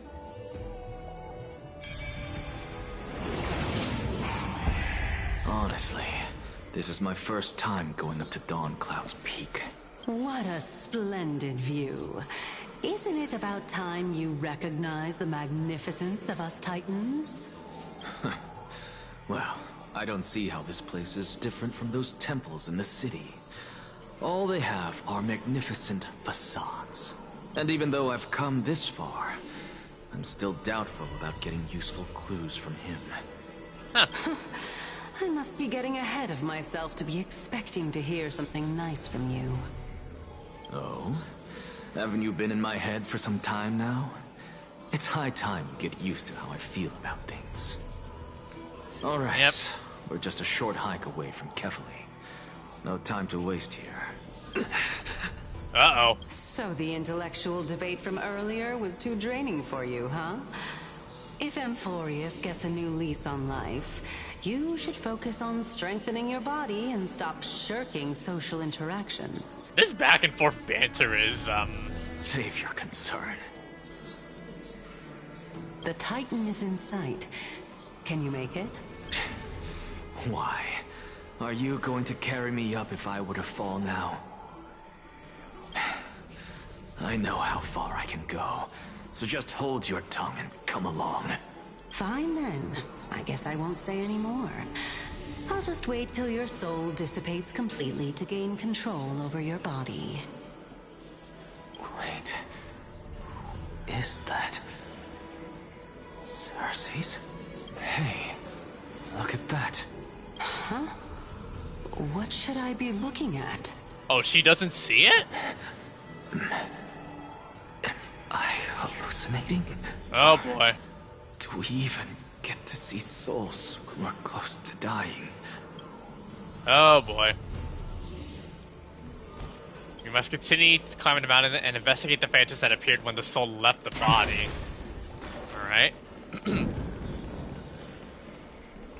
Oh, what's this? Oh? Why didn't you bring your favorite spear with you on this trip, Nias? Nias? Wait, him? I've heard this name somewhere. Really? It's unfortunate. The Black Tide destroyed every last inch of my calyx. How could that be? Even a creation of Georios, from their prized ores and molten fire, couldn't escape the fate of destruction? Hey, Sarces. Do you know a certain Nias? Nias? No, not that I remember. How did you even think up such a strange name? Oh. Okay. Okay, something's not right. I just saw him. Nias. A warrior-like figure who was just chatting with you here. No, I have no such memory. Could you be hallucinating? Yeah, something's not right with Anaxa right now. This is a departed spirit?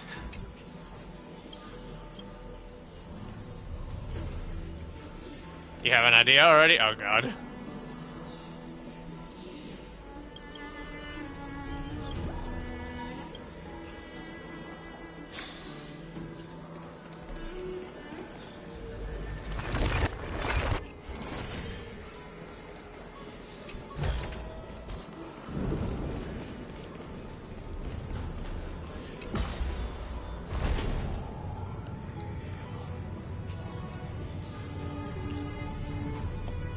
Here's another one.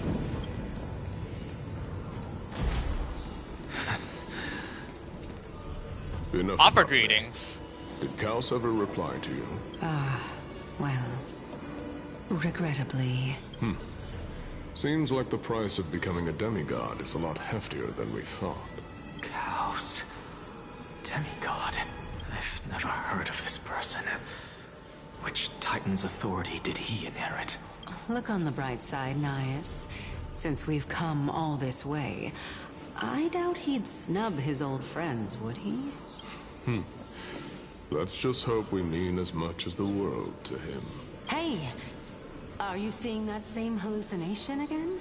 Yes. It's still you and Nias, but you're now talking about a certain Kaos. I'm guessing he's one of your companions? Kaos? This name sounds Couldn't it just be a as low strange ravager? to me. Apparently Never Cersei mind. has no memory of it. I know what this is about.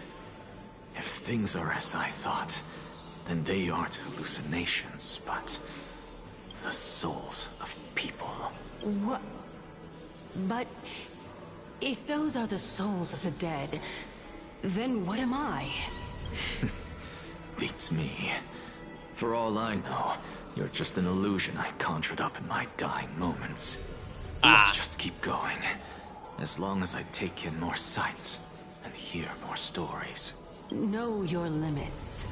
Wander too far among the dead, and even I might not be able to save you.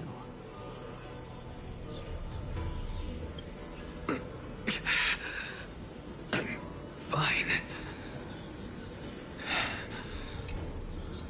You can offer greetings. Huh. Oh. Chest.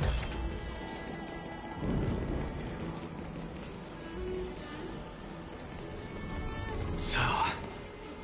a third one now. Can you keep going? Of course. I'm just... If I knew we had to climb a mountain, I wouldn't have come along with you. I guess this also counts as one aspect of the world-bearing burden. If Amphoreus does Man, have trying a to tell her nice to work life, out? you may want to get your body in shape. Keep your sarcasm to yourself. Okay. I'm not getting anything of value from them. I would sooner throw myself off this cliff and hit rock bottom than exercise even a little. I am Calypso of the eminent Seven Sages, after Calypso. all. Oh, Training it's not would make me no Cersei's. different from those Never mind. Helcalithist barbarians. Calypso. She's one of the Seven Sages. A member of the Grove? So the Seven Sages must all look probably close to the same, but just offer different names, I guess. No, she can't be. Or I'd know that. her name if she really were one of the seven sages. Hey, Circes. Does the name Calypso ring a bell? Circes? Oh no. Gone. Well, going at solo again. Doesn't matter. I can do this myself. Oh, beautiful old world. Where are you now? What? Oh, legendary era Chrysia, return to the mortal realm. Splendid gods once walked the paths we walk. Alas, all that's left of that warmth is a hazy mirage. Why are you chanting that too? Okay. We're here, finally. So, I don't get to ask the Titan my question. Wonder what's going on. And all of you make for a pleasant surprise. What do you guys think, chat? Very well then. Let me uncover the truth for myself. Oh, and Axa really looks like he's in pain. Did I still fail to make it in time? Huh? So, I'm back here again. This is... I can hear it. You keep looking at leaks, huh? I hear it from the depths of the tides, behind the closed doors of the void world. A voice ready to tell me something. This time, the voice is a lot clearer than before. Since we've come this far, let's just wait. Calypso and Naeus. Lord Nias and Miss Calypso, are you both here to visit Chaos too? Wait, is that, Crap, I forgot her name. And we've been waiting for quite some time now. Regrettably, he hasn't answered us. The worst case scenario is that he's already Looking like been the, overwhelmed and crushed by the world-bearing Looking like, burden. I know I forgot her name, but like, I know she's like supposed to be the Star Wars equivalent of, Elysia. You're overthinking, Lord Nias. I can still sense Chaos' soul in the area. And besides, we both know Chaos' nature. A deliverer like him wouldn't fall so readily, much less give up on all that he holds dear. Isn't that so? Yes. I have faith in him. That reminds me. Why are you making this trip alone, Polixia? Polixia. Oh, my sister. Oh wait, no, I am completely wrong. I believe, if I'm remembering and correlating from the Castorice demo, Castorice has a sister, and I think that's her name, Polixia. I'm just remembering because of the ear. Another thing about Castorice's sister, Polixia, she shares the same English VA as a Hao from Genshin. That annoying pixelated dragon. Yes. Such a pity. Both of you have hearts kinder than anyone else. Oh, Cyrene, yeah. Yet you were born only to take over Thanatos' divinity. Everything that I see and hear this time has left me shaken to the core. What may seem like a mundane conversation is in truth a once-in-a-lifetime exchange that has revealed the ultimate answer to Circe's question. Yep. The conjecture has taken shape and must now be solidified into a theorem. Next, I only need to seek verification from Kefali. Polixia. By doing so, yep. I can answer Circe's question. Castorice's sister, by the way. But no, I will not do that. That isn't important, because another one of my conjectures, one that I have always dreamed of proving, has been proved right this very instant. Fusing a mortal soul with that of a Titan to replace said Titan is not a ludicrous idea after all. It sounds lucrative. Ludicrous, yeah. Oh, Dunhung. Oh, Dunhung with Hyacin. Yo. What are you thinking about? Just amazed at how this lowering tree is Cersei's divine body. It's a majestic sight. Is that so? You don't look the slightest bit amazed, though. Plus, you seem to be strangely familiar with the city around the Great Tree. Merely something from the past I won't go into. Events of the past, huh? I was also a child when I looked up at Cersei's. Their leaves and branches reflected the sparkling stars. And their trunk was like a pillar that supported the sky and ground. I stood at this very spot back then, imagining the day when I could climb to the top of this tree. Because I would be the closest I can be to the sky at that spot. You're a sky priest, yet you study at a place that is home to the Reason Titan. That's rather counter-initiative. Don't read too much into it. I mean, can mortals even hope to reach Aquala's realm? They're a strict and draconian god. Nothing like Cersei's. Reason is willing to share what is theirs with others, but Sky only expects people to revere them. You get what I'm saying, right, Denny? He even has a nickname for Dan The Titan that imprisoned really? you and Grey here in Amphoreus is none other than Aquila themselves. Yes, I didn't count on provoking the ire of a local god. But there will always be people who dream of soaring towards the sky.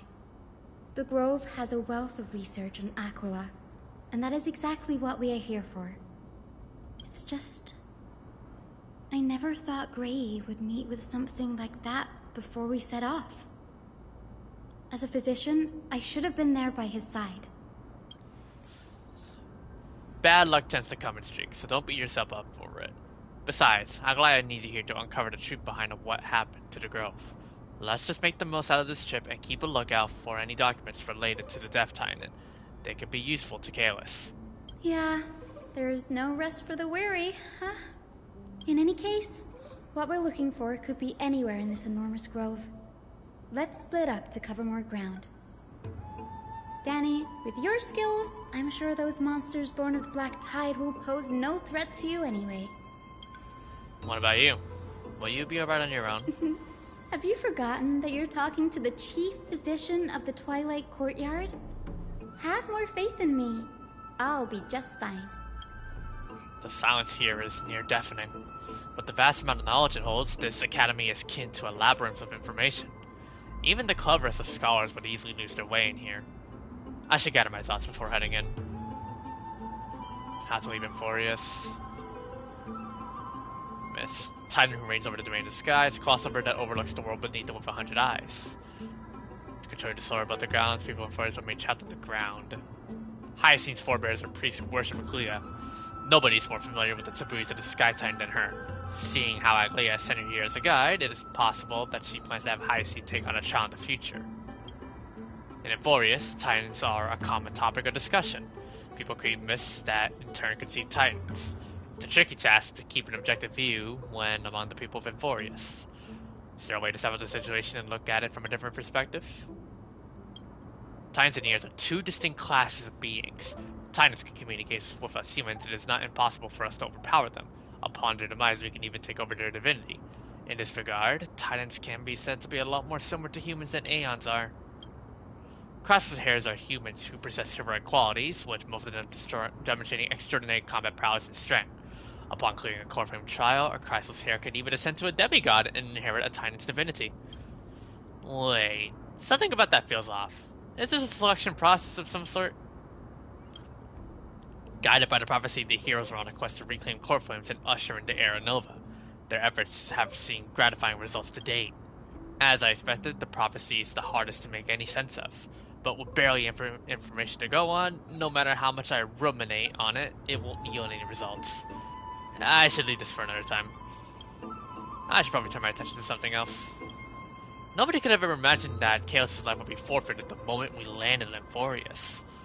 I should have done more to keep him safe, but it's not too late. We still have a fighting chance. The unique rules that govern light and death on Amphoreus might just work in our favor and save him. The Grove is a veritable library of knowledge. Maybe it'll have records on the Summer case? Please let there be one. The clock is ticking. I should search for clues as I move. Alright. Mission. Alright, so the first 200 is with us. So now we have Dunhung available.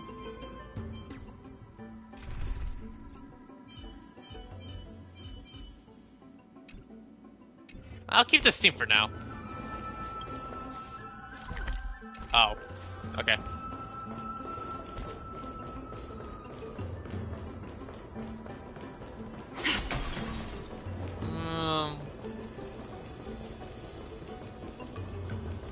Again, a lot of dead enemies across the place. After what we've been through in the 3.1 story.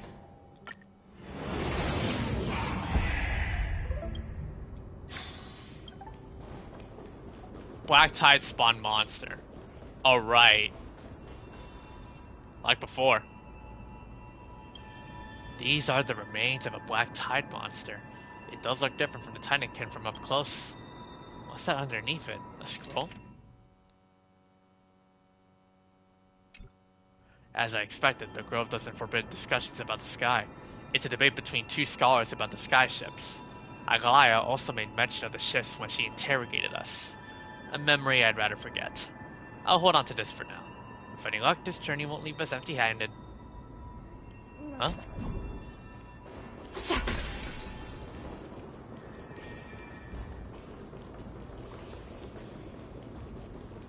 Uh-oh. Why is this enemy staring? That's Hyacinth? Why is she surrounded by so many monsters? As much faith as I have in her, it's probably a good idea to help her out here. Really now? This is way more trouble than I could have asked for. Need a hand? Or you could sit back and watch. I can't tell if you're serious or not, but being hard to read isn't without its perk, I suppose. I'm kidding, Danny. Lend me a hand, pretty please. Alright, now let's get him! Okay, battle time.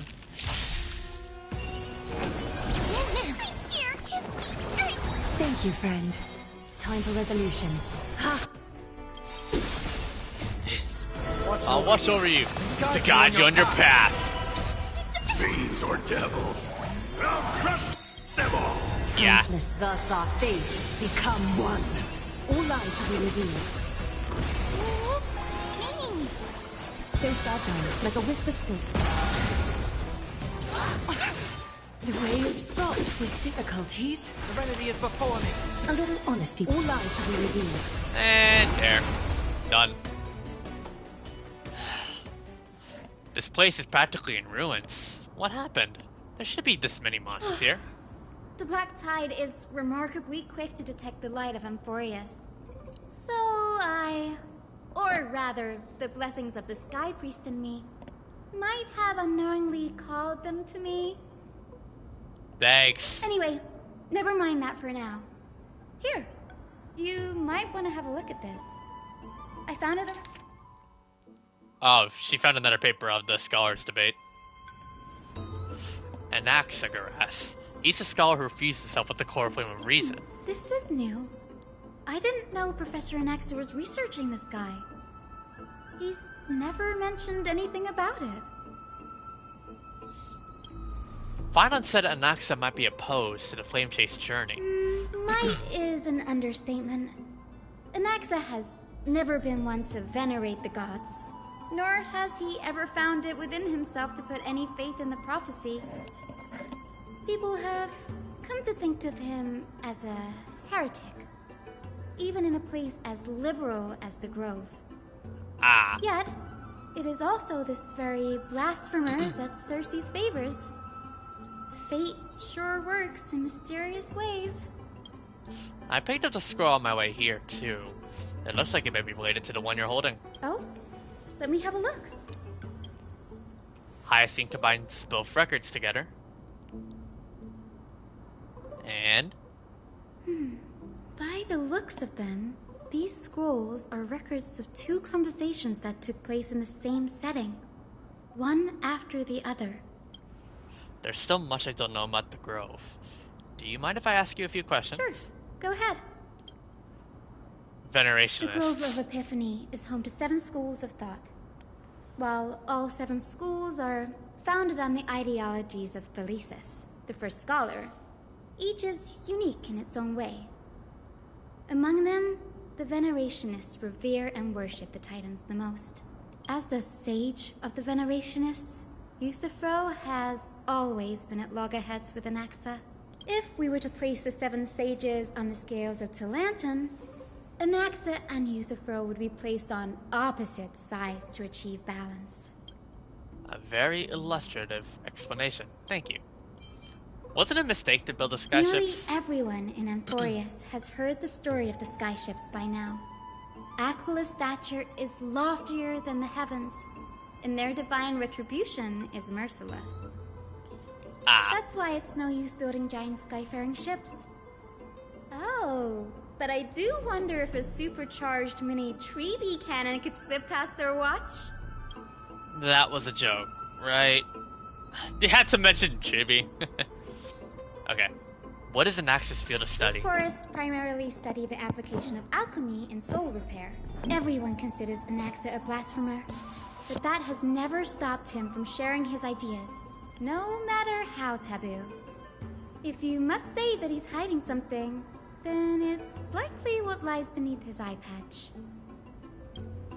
Anaxa often says that every failure brings us one step closer to the truth.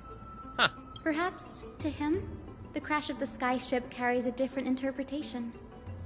The firmament is not impenetrable. On the contrary, it was precisely because the skyship represented the first step toward breaking free from the shackles of the earth that it provoked the wrath of the Sky Titan and brought divine punishment upon itself. It's a shame that the majority of the Grove's research on Aquila was headed by the Venerationists, with sacrificial rituals making up a predominant part of their findings. Discourse about more esoteric subject matters in relation to Aquila dwindled even further after the skyship incident. So much so that even the scroll is completely new to me. Anyone else gain deja vu from a certain Hoyo game with this? Don't worry, we'll just collect that everything we can find on the Times for now. There's something else that's caught my attention though. This says Anaxa is conducting secret experiments of some sort. That's what I'd like to know. What are these experiments he's involved in? Even I, the assistant lecturer, know next to nothing about them. I have a bad feeling about this. Could there be more to what happened at the Grove? A day of peaceful repose. Alright. Well, we're back here again. This is the Library of Philia, a place where the Grove stores its collection of tomes. Other than books written by the 7 schools, you can also find philosophical texts, ballads, and religious writings from the Outlands here. Cities that desire to learn from the Grove were apparently expected to contribute knowledge of equal value to what they saw. We've had more than our fair share of hilarious episodes over the years. For instance, it's said that the Erythrocheramists once borrowed a manuscript from a certain author, but ended up returning a copy instead of the original. What's more, the original manuscript was supposedly then hidden here. That doesn't seem like a nice thing to do. Nice? No need to hold yourself back, Danny. You can just tell it like it is. Their behavior was no different from bandits. Well, if you don't mind, did the Grove ever robbed Castrum Kremnos? You've got me there. Some said you couldn't even find a dictionary in Castrum Kremnos, so I guess they were spared. There are too many books in the Library of Philia. Flipping through them all will take too long. Why don't we use the Biblioslate to search for the texts we need? We can bring them back to Akuma for reading after that. Agreed. This place isn't safe. We should leave as soon as we're done. There are still several more scrolls strewn all over the place. I'll gather them while you pull up those texts. This way, nothing will be overlooked. Oh.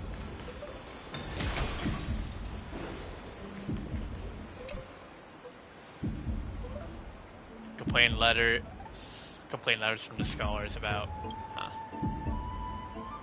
Did I even bother opening them? This is about Anaxa? I should read this. I see. You should come have a look too. Ugh, it's so dusty in here. Whoa. Are these all complaints about him? I can already see what they must have written. Anaxa has no respect for the gods.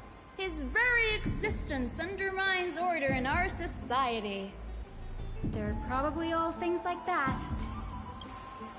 Does Anaxa hold that much influence? Why else would they call him the Great Performer? When Anaxa established his school of thought, the first thing he apparently did was read his own work to everyone. Are the Titans truly an accurate reflection of what humans think gods should be? Worlds created by gods are indubitably perfect, but what of Amphoreus? Only foolishness and insensitivity everywhere you turn. Okay.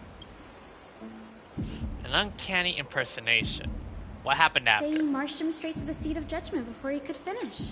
Oh, just right off the bat. Though what he took on in the end was more of a debate than an actual trial. He had to address every one of the scholar's allegations, or face expulsion from the Grove. The first allegation was...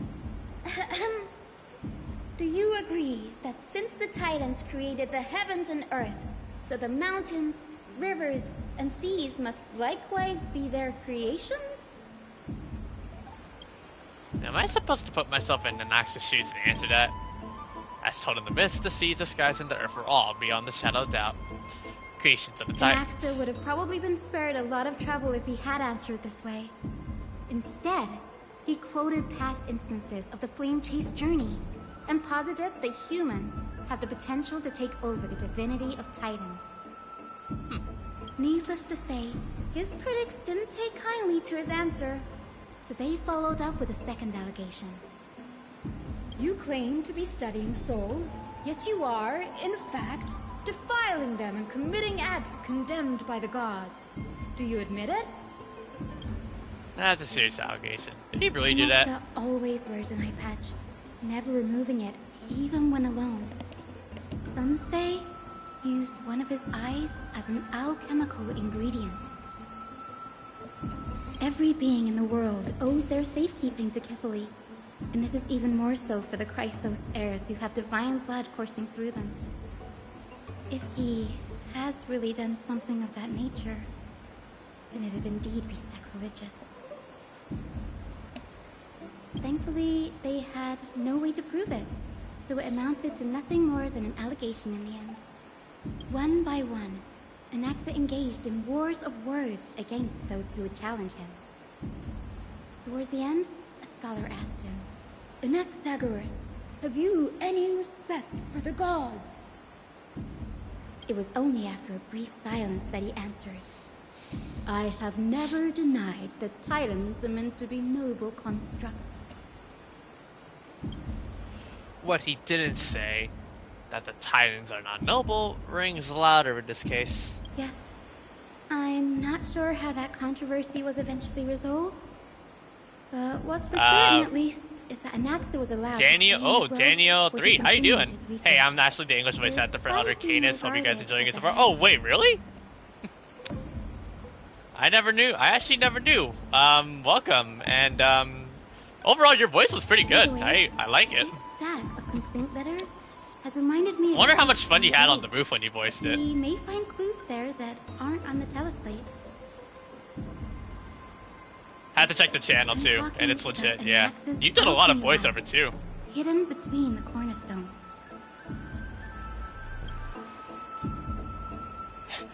Yeah, so much fun. Yeah, you were literally like working on some like voiceover projects for like Disney, and then on your based on your channel, and then now you finally got some roles for voicing Hoyo for like Hoyo characters. Dude, what a journey you've been through. I like it. A well-kept secret.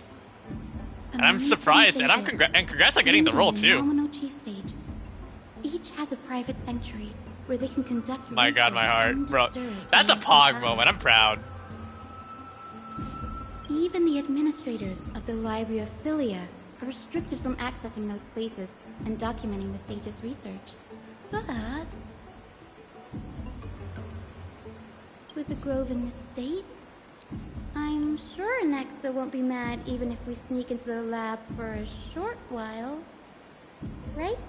I appreciate it. Thank you so much. No, honestly, yeah. Honestly, we should appreciate you for your amazing voiceover. Oops. Search for Anaxa's lab between the cornerstones. Oh. Gotta call the water wheel. Oh, no. Oh, man. I can't go up. Crap. I have actually, this is actually, I think, the very first time that I've actually, like, had witnessed a, like, an actual voice actor, either that is literally tuning in on my stream. I think this is, like, literally the very first time, so that's an added bonus for Daniel over here, so hey. Never before had a voice actor come to my stream This and... is the place. Wow, that's a Where first. is everything? Materials for alchemical experiments, matrix diagrams, and even the seal to the lab. They're all gone. Oh shoot, I didn't mean to skip. Crud. No wonder we didn't see any defense mechanisms along the way. Have you ever been here before? No, not even close. Not only are alchemy experiments high-risk activities, but Professor Anaxa also has a penchant for using bizarre materials. Students often saw him walk in looking bright as rain, but come out covered in soot with his hair singed. Naturally, no one dared to come near this place. Huh? That bookshelf over there seems to be the only thing still intact.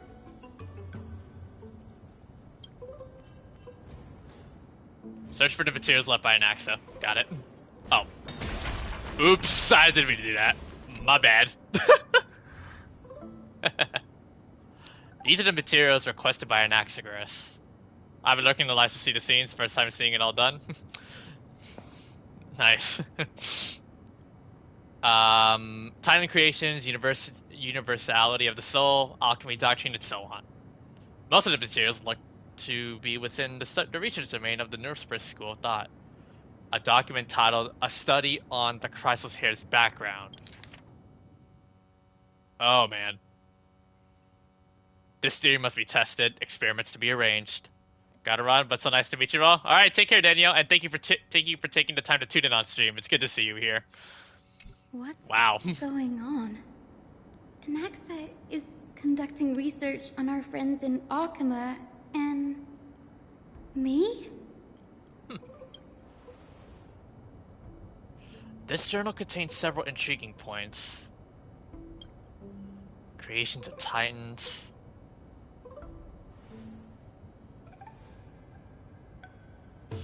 From the Abyss of Fate to Cast of Kevnos, I've seen many a Titan creation during my time in Amphoreus. Life forms created by Circe can also be found in the Grove. But fusing them with human souls through alchemical means? I can't even begin to imagine. Press. Anaxa seems to hold special interest in the divinity coursing through the Chrysalis Hair's veins, and has even conducted a thorough investigation into the hero's backgrounds. It wouldn't have been so strange if he had focused only on Cassie, given her own curiosity about her origins. Plus, considering that the new Sporists have crafted omnipotent medicines capable of curing diseases, it also makes sense that he would conduct research on immortal Chrysos heirs. But now, it seems Anaxa's objective was never to create medicine, but to identify the origin of the golden blood and figure out its inner workings. Anaxa's research.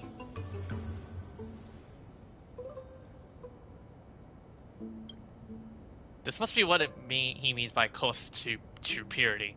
But treating both Titan creations and the human body as materials to be used in alchemy experiments? That's rather extreme. Danny? Man, exactly. And actually, for one fact, trying to create a replica of a Titan. Yeah, no kidding. I'm gonna give Danielle a sub too. Just, it's common courtesy. A hastily written journal too. I will, through my own hands, I will melt a Titan and reach the true essence of the soul. Well, that's extreme. What? Like his fear. It's come true. After going through his notes, I think I can piece it all together now.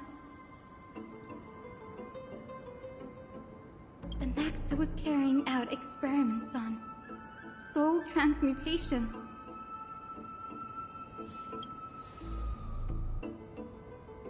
Do you mean he's trying to reconstruct human souls alchemically? Yes, this is what he was secretly conducting research on.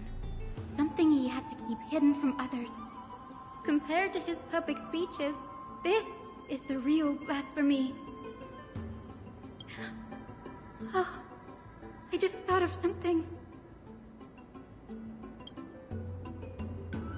What's wrong? You remember when the Black Tide was approaching, the Grove had planned to send Circe's core flame to a safe place. But an accident happened along the way, and Anaxa lost his life in the process? Mm-hmm. But Circe took over his body and resurrected him, which led to the situation we're in now. That's right. But what if Professor Anaxa's fusion with the core flame of reason wasn't an accident?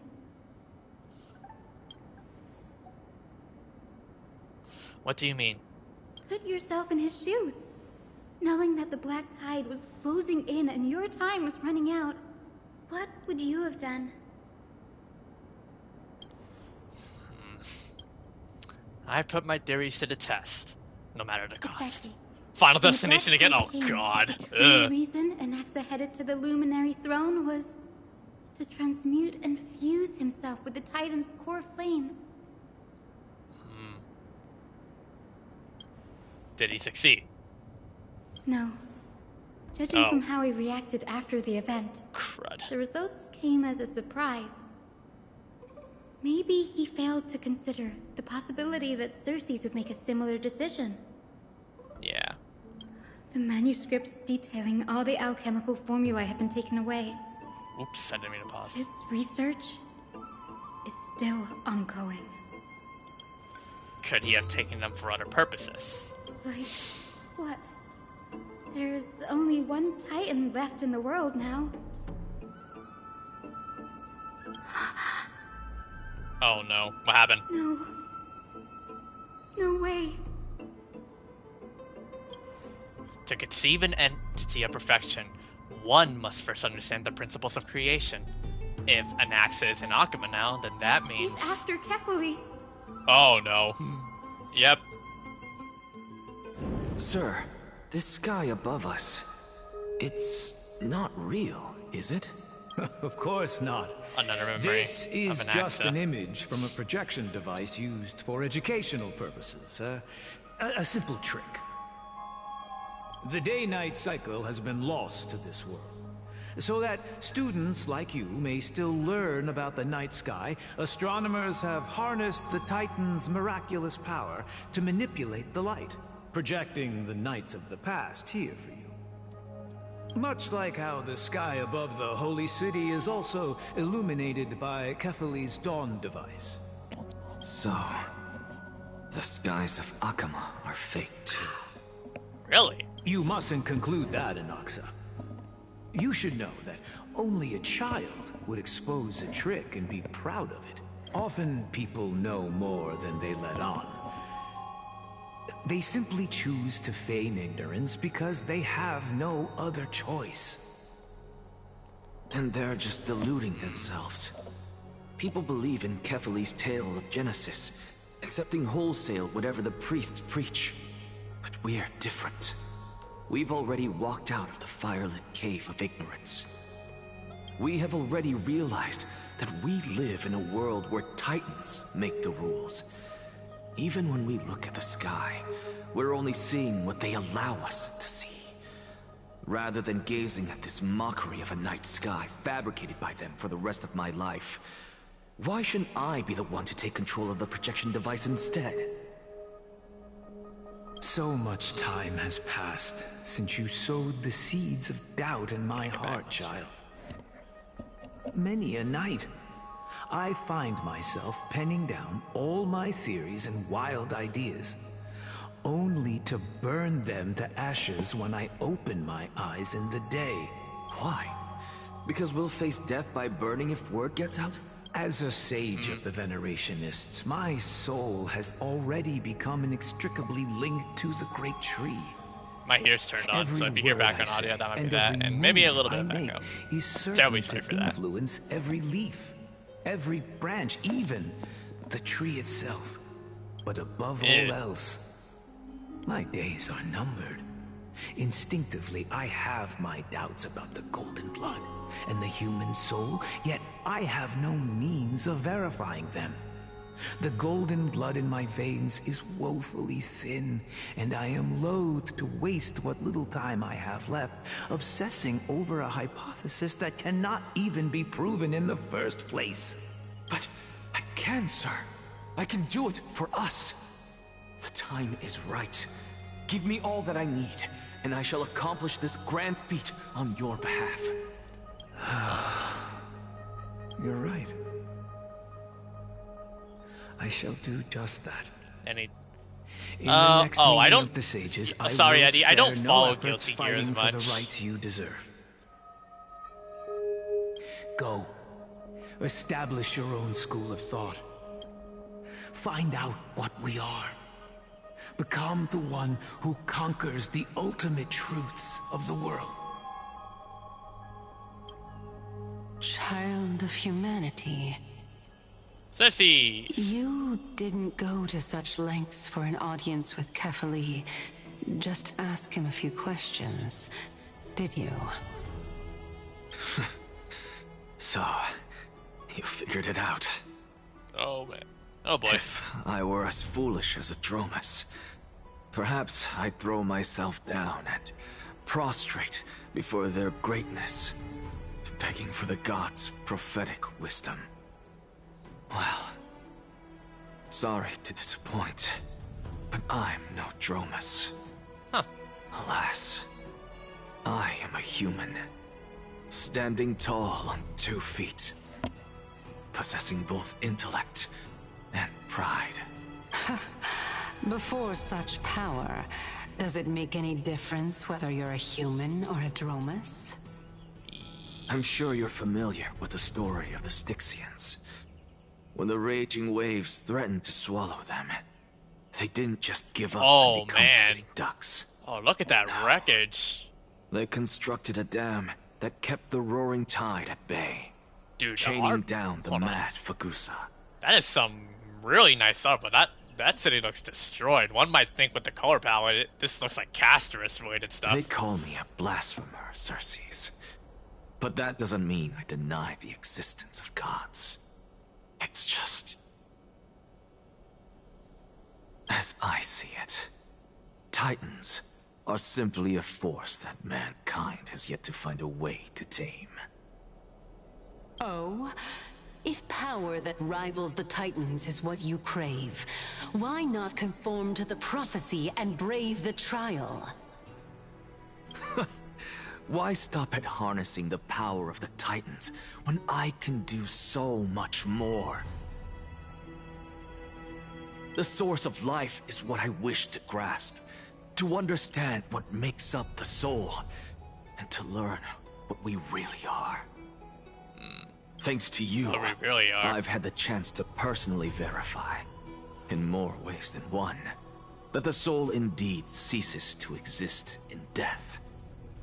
But where there is death, there is life. And where there is an end, there must also be a beginning. How then is a soul born? That was the only unknown variable left in my calculations. And by the sound of it, you have already formed a conjecture. No, I have already drawn a conclusion. In my journey unto death just now, I finally saw the answer with my own eyes.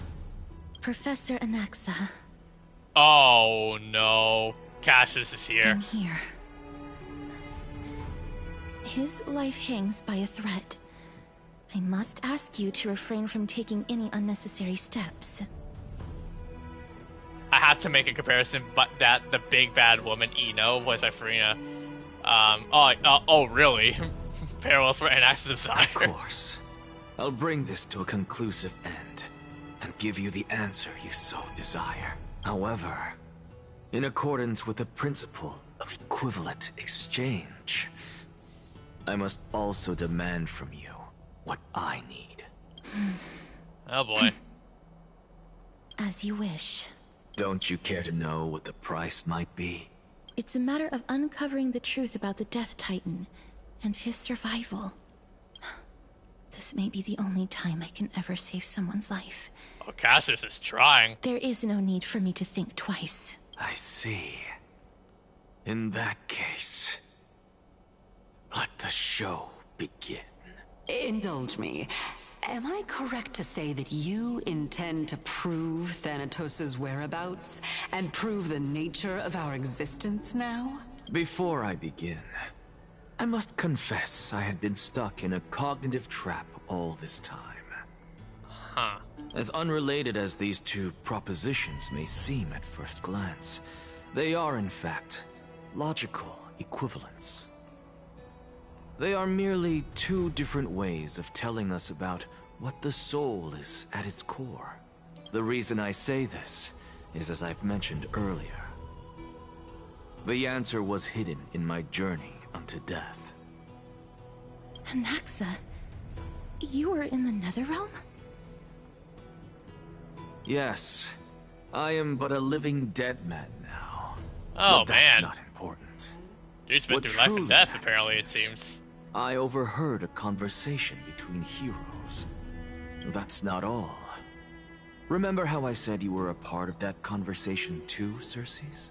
And I've told you that I have no recollection of such an event. That was likely just an illusion conjured up by the mind of a dying man. Of course you would remember. Memory loss? Because that wasn't you. That was Calypso, one of the 7 sages of the Grove. Calypso? Yeah.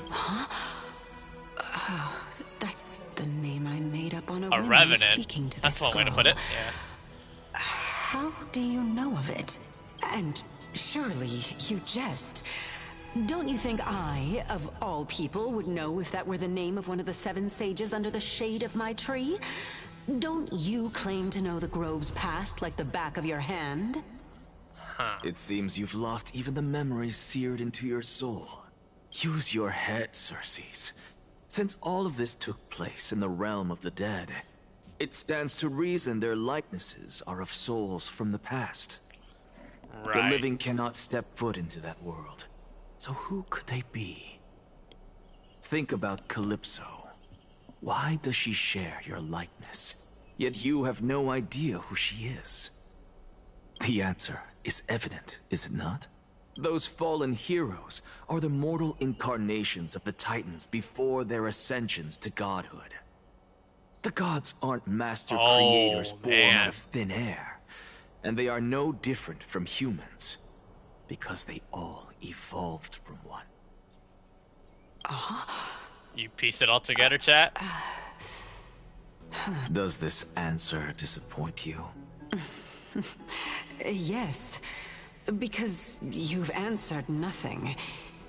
If I truly was once human, as you claim, then where do the children of humanity come from? Even on the off chance that you speak the truth, this brings us no closer to grasping Thanatos' whereabouts. How are we to find them? I knew you would say that, but it matters not. I know what I'm doing. Actually, why don't we have this supreme being standing before us tell us everything? You can revive a Titan? Oh. Humans cannot return. We're from going the back dead. to the theory. Neither can gods. He's trying to recreate a replica of a Titan. All we need to do is look at this Oh from boy. a different perspective, and the problem will resolve itself. The solution is simple. Just like what you did to me. If I'm reborn as Kefali, I can rebuild the world and all within it as they once did. Huh. Simple, is it not?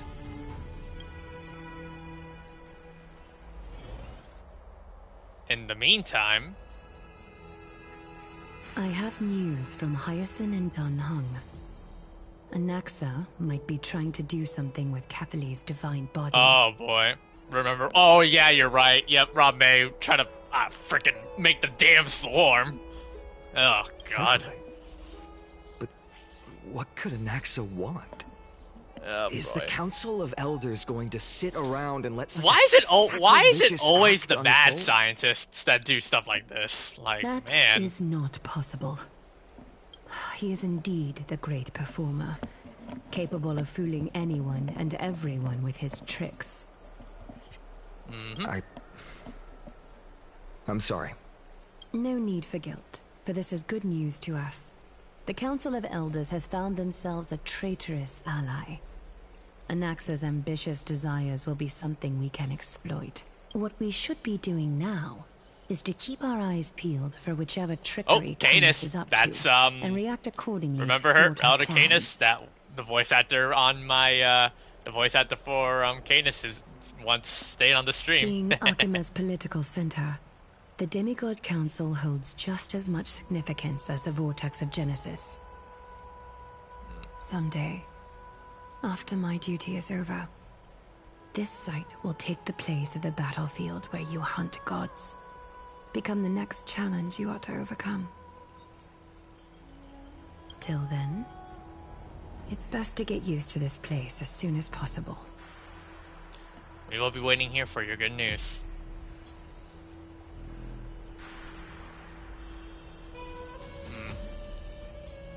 Preposterous! The Christos only have their standing because of the Council of Elders. How dare they trample over it? Okay. Wow, these people are shooting daggers with their eyes. It's been a while. I must consult this with the Elder Gods. I'm sorry, I'm sorry, Eddie and Acid. If you know Mortal Kombat, you know I couldn't resist. What is that supposed to mean? It had to be done. Sort of person that the It had to be Underlord done. praised as a ferocious warrior? It has indeed been some time, Lord Crataros. What brings you here in such haste? Shh. Keep it down. Be more vigilant. See those duplicitous dogs over there? They do the dirty work for kindness. Yes. I've already ordered my people to hold them back, but we should still lay low. Unless you're itching for a bloody fight to get a workout in. My bad. Yeah, that'd be So, right. Did something happen? Did you hear thunderclaps last night? Why do we call back to Acheron? Okay. Bruh. It would be hard not to notice thunderclaps in broad Thunderclaps daylight. are beacon signals of strife. They are a message from the young lord. He threw a spear bearing several words at Akama. Watch out. The Flame Reaver is back. Oh no. My day is reminding us that, oh man. I guessed as much. We didn't actually kill them back at the Kremnos Arena. I figured this is something you would want to know. Yeah. We Kremnoans never back down from a fight. So it was if you too plan it was to take that thing down in too a good battle, to be true, and it was easier reach said out than to done. me anytime. Yeah, I knew that when we banished the Flame Reaver, I was thinking to myself, this isn't the last Lucibra, man. Yeah, Trinon, or Trian, I believe is her name. Trian banishing the Flame Reaver was just a temporary resolve. You have my gratitude. Oh boy. I will let Aglaea know about this right away. Remind her to be on her toes while you're at it. That vicious kindness has been unusually active lately. I mean, after the dialogue that Anaxa did, no Those kidding. lackeys she keeps undercover have been going in and out of the city a lot more frequently these days. Some even seem to be getting Kremnoans to defect to the council. Oh god. That's her. Looks like you can see it for yourself. Yep. We should get back. Thank you for the intel, Lord Crataros. we're about to trigger a freaking civil war here, it looks like. Alright, we're back to the Trailblaze's point of view. Oh, actually, hold on. Let me shoot this. Let's get some bullets. By Cathaly into Lenten above, as the Theoro... Oh no. Aglaea, what happened here? I know about the poisonous fangs of that king snake through the golden threads. In the past, I would be confident about keeping her in check, but I admit I am now unable to do so. Oh boy. What do you mean? It is no longer about eloquence or arguments. I have been a demigod for far too long, that I hardly have any humanity left.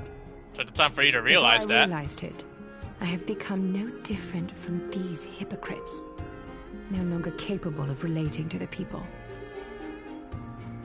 This has come a lot sooner than I expected. But perhaps it is time. I need you to step up, Finan, in order for me to retreat behind the scenes. Yes, this is my duty, but... It is far easier for the Council of Elders to fool many than just fool one person. Their so-called more support is no more than a ruse to distribute power using words instead of lances. There is no glory in winning this debate, but that makes having respect for humans so much more priceless. Finan, you are a Chrysos heir without flaw, capable of relating deeply with humans. I appreciate what you've taught me, Aglaea. I hope we'll live up to your expectations and win this debate. Oh boy, it's one of these ones again? Crap. You can hear how well Danielle's voicing her. Oh, you've done well, Lord Calictus. Let me take over and personally close this debate for today. Oh, you're on. Let's do it. Dearest counselors, let it be known that I sorely miss the blissful times portrayed in lyrical poems. Back then, Amphoreus was home to nearly 1,000 cities. Yep, Addison and Eddie, we get to hear her. We get to hear Danielle voicing. Faith, while gods walked the earth and shared close bonds with humans. Yet, in the present, people from all over are forced to leave their homeland to seek refuge in the holy city, where they hope to rest under Cathaly's protection. All of us have long been in the same boat, with no way out of this plight. We didn't have a choice in the past, but now the Council of Elders brings to the table a new possibility. All I have left is one question for you. Fair. Would you rather strive toward the unheard of Era Nova, or return to the prosperous Era Chrysia of our past? Make your choice. Now, which of the two would lead mortals to an ideal future? Oh god. Oh shoots.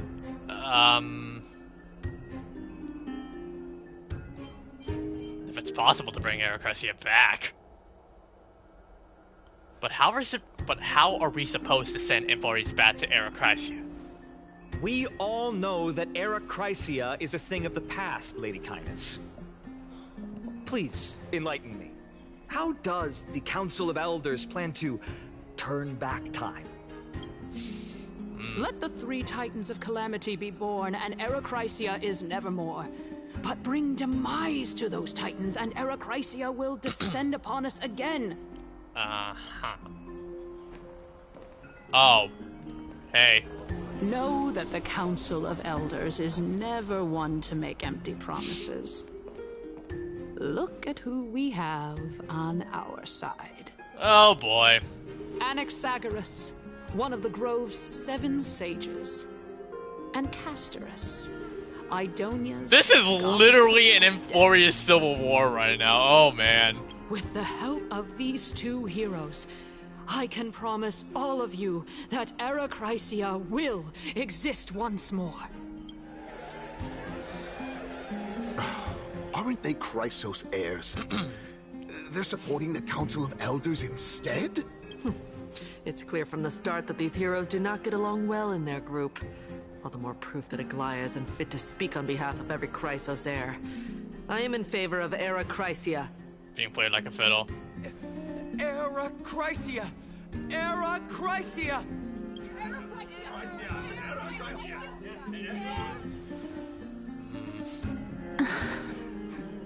Even Castorice is regretting to being against us here. Castorice? Why are you standing over there? You finally arrived, Naxa. Oh boy, So 3v3. Cass. Don't worry, Aglaea. Well, I know that you have many queries. Could you continue to converse like how the citizens normally do? Tell me, dear citizens, if we successfully retrieve and return Thanatos' core flame without anyone passing the Death Titan's trial, what would happen next? The answer is simple. We will have a chance to rid the world of death and bring Amphoreus back to an era when all beings live forever. So immortality? We'll usher in a new future that will be entirely different from the flame chase journey. He's one of the 7 sages. That's impossible. Your proposal is much too idealistic. As long as the Black Tide still exists, oh right, how can we go back to the old days? Remember what I previously said? Kefali's core flame is guarded by the secret power of the Council of Elders. Plus, Pagusa's water curtain will be able to block out any external perceptions. Damn, Anax has done his homework. Tell me, dear citizens, have any of you ever seen even a glimpse of the threat that this person is talking about anywhere within the walls of this majestic holy city? Place will become the target of... Could it be that you heard that But for from how long? the Flame Reaver themselves? Citizens, let's loudly sing the blessed hymn. Oh, beautiful old world, where are you now? Oh, legendary Era Chrysia, return to the mortal realm. After the destruction of the 3 Titans of Calamity, the flame chase journey will have to end. Era Chrysia! Yes! A lot of, line voices. This is bad. The masses are now totally riled up. Anaxa, pray tell. Everything that you've mentioned hinges on the premise that we can find Thanatos' existence, right? Thank you, Lady Aglaea, for still caring about this city. However, dear citizens, we are truly fortunate and blessed. For Castorice, Idonia's goddess of death, will surely find Thanatos under my guidance. What? Oh, With man. that, I solemnly promise that the core flame Lady Castorice brings back will be personally managed by the Council of Elders. Thereafter, if we are able to garner the support of all of you at the Citizens' Assembly, we shall spare no effort in ensuring that the Era Chrysia will Sending return Castorice, to our huh? world once again.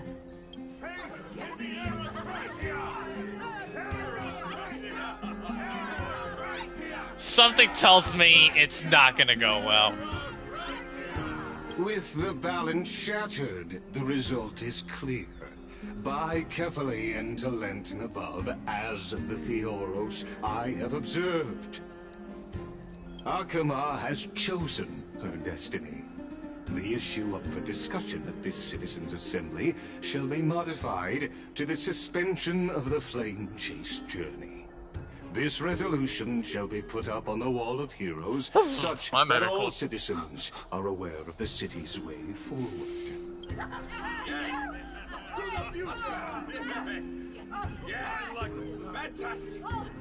Aglaea, dear Aglaea, what has caused your heart to soften? You also don't seem to be as quick-witted as before. I can tell Anaxa really is relishing this moment. Wag your tongue as much as you like. Since the flame chase journey has been preordained by the prophecy, our failure has never been on the cards. Well then, I guess we'll find out if that's true at the Citizens' Assembly. Well, I guess now this is the conclusion of the debate, and the attendees part ways.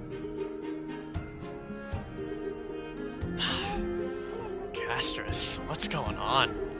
I can't talk to everybody, but we can talk to Castorice. Well, it seems that when I sent you to look for Anaxa, I unintentionally facilitated your partnership with him instead. My apologies, everyone.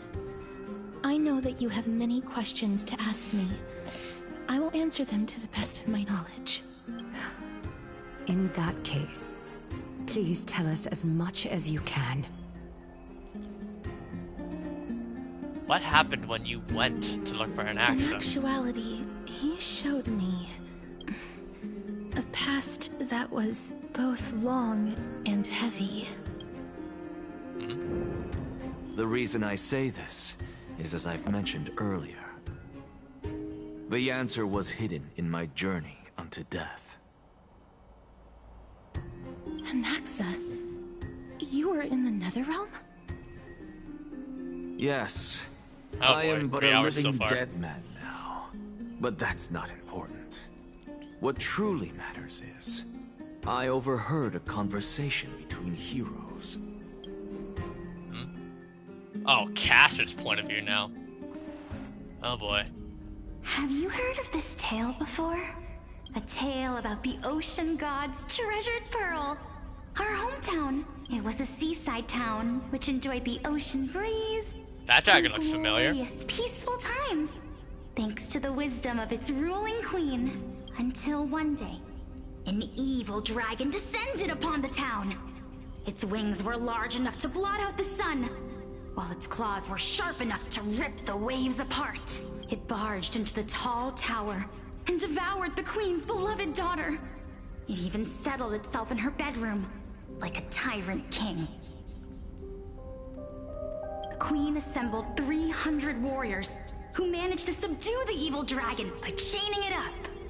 However, Dragon reminds me of when the Leviathan? queen I slit see. open the dragon's belly, she realized that the princess had long since been digested, and all that was left of her was a pile of bones. Devastated, the queen wept for several days. It was then that a devious, smooth-talking scholar arrived at the palace and suggested that the princess could be revived through the use Oh, of boy. dragon bone and dragon blood. That liar called this process the secret art of alchemy. The princess was reborn! The queen was overjoyed, blissfully unaware that the evil dragon's soul still lurked within the princess's body. As revenge, the evil dragon swallowed the poor queen, the glib liar, the courageous warriors, and all of the town's innocent civilians in a single gulp. Oh man. Worse still, the souls of the deceased refused entry to the Netherrealm because they were filled with regret.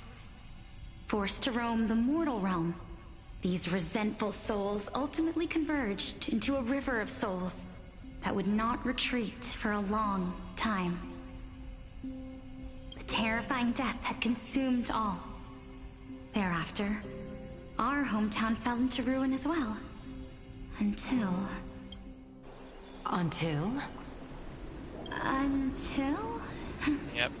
Actually, Oh, of course, yeah. I don't know what happened next either.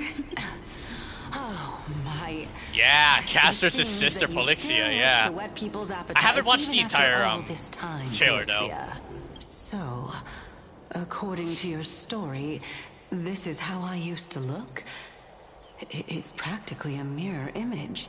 How did we get back to, And yet, what exactly is this? A miracle that I created with alchemy.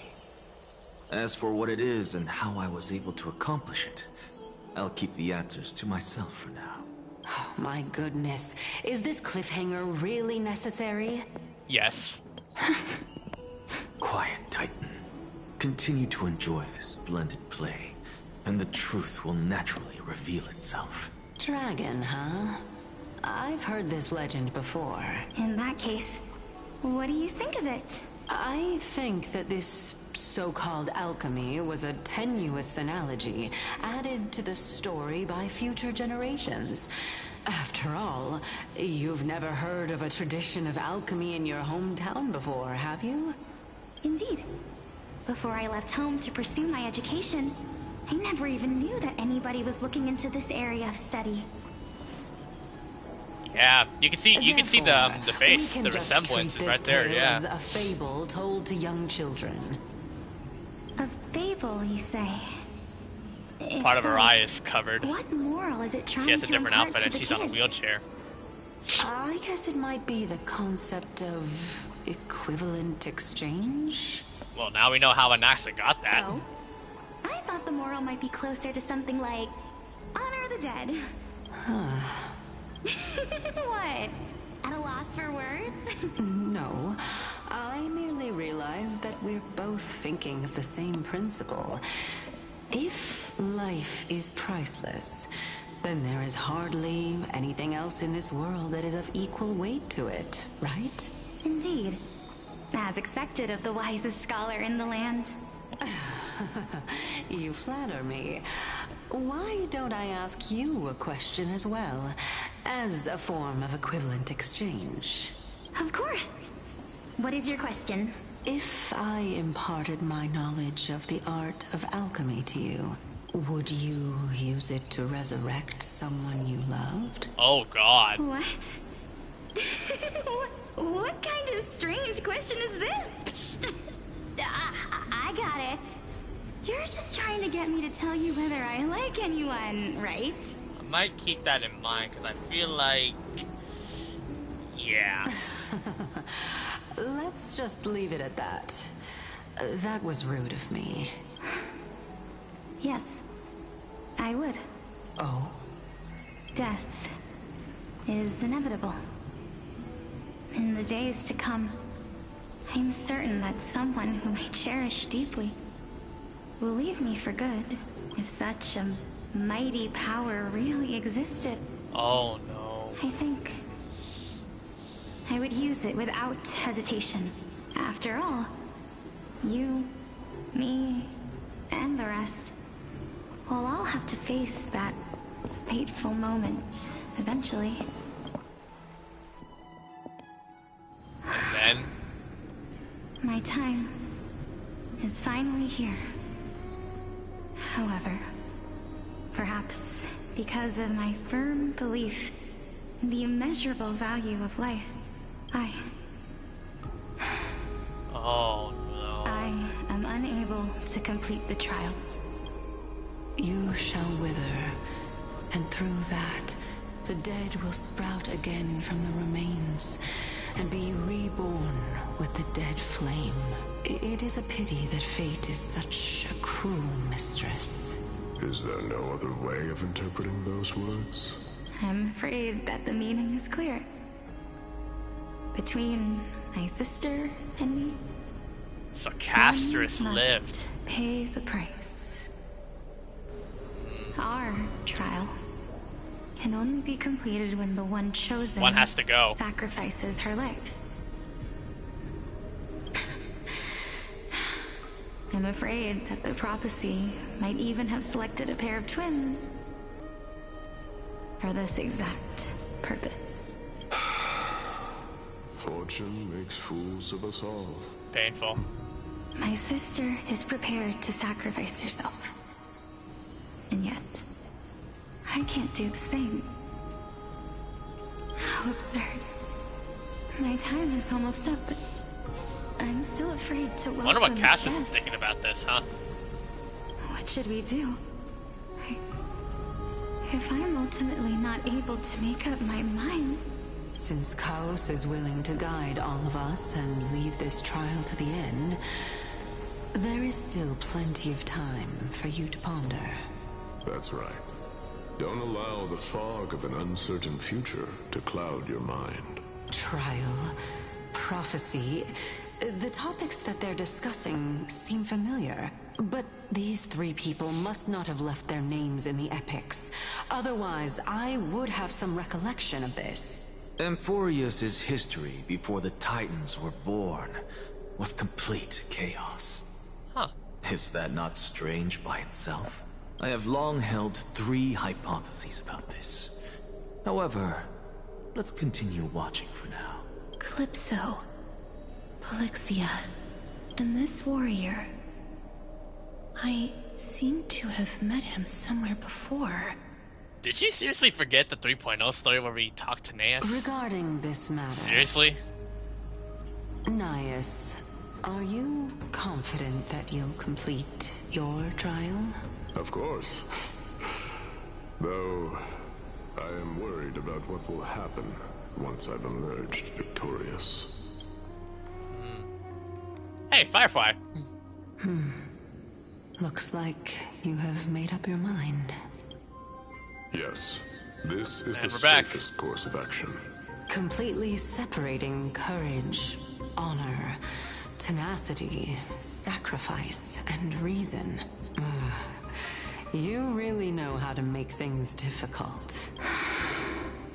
Please, young lady, witness my fall and demise.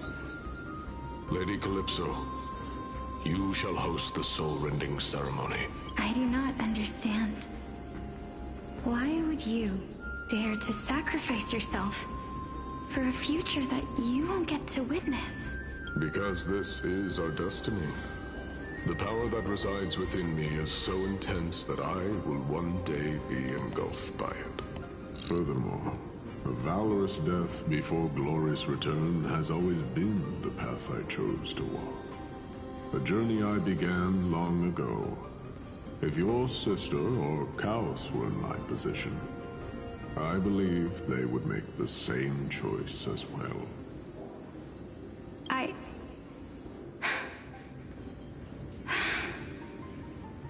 I'm not that brave. I don't know how I'm supposed to face such a serious affair.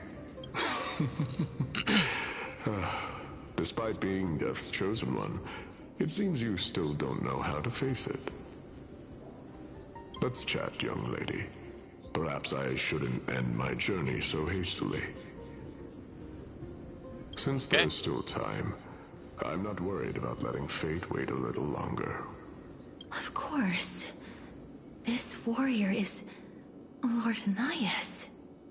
As the embodiment of Nikador's divinity, he entrusted his life to us and allowed humankind to end his madness. Yep. That means that what I'm currently seeing before my eyes is, in fact... Looks like one hypothesis of mine has already been proven true. These heroes are the true forms of the Titans, before they attain their divinity. If so, the chosen one of death that he speaks of is actually... Polixia?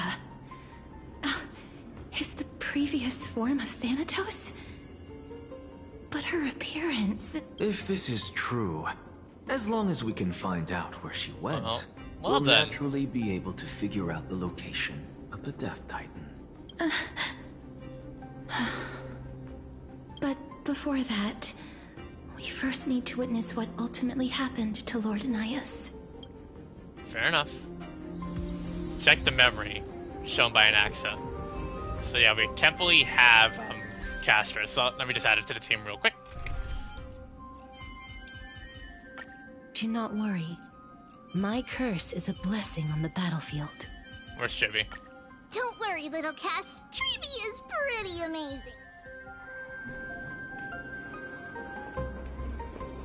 Nikador's courage is a testament that they have never once retreated from a battle. I've heard that these words are still engraved in Castrum Kremnos even today. It didn't occur to me that they were actually part of an alchemical formula. Sealed within this statue is undoubtedly his sacrifice. They use their own body as our city walls, keeping out and protecting us from the pervasive spread of madness. They are acutely aware that if the end times were to arrive, there would be nothing left in this world to conquer. Yep. Lord Nias's honor is sealed here. Incredible. The honor in this child's soul is so light. Alright, 2 more. I believe that his tenacity is sealed within this statue. Before we fought Nikador, we also released it from the stone statue. And now the memory's shown. Honor, courage, tenacity, sacrifice. And finally, the only thing that remains is reason. Cheer up, young lady. Yeah. There is no need to shed tears over a glorious death. All farewells in this world are sorrowful, Lord Nias. No, young lady. As a warrior, I have witnessed too many bitter deaths. He has a But point, now, yeah. all I feel is peace. I did not know until this moment that mortals could live their lives in such a way.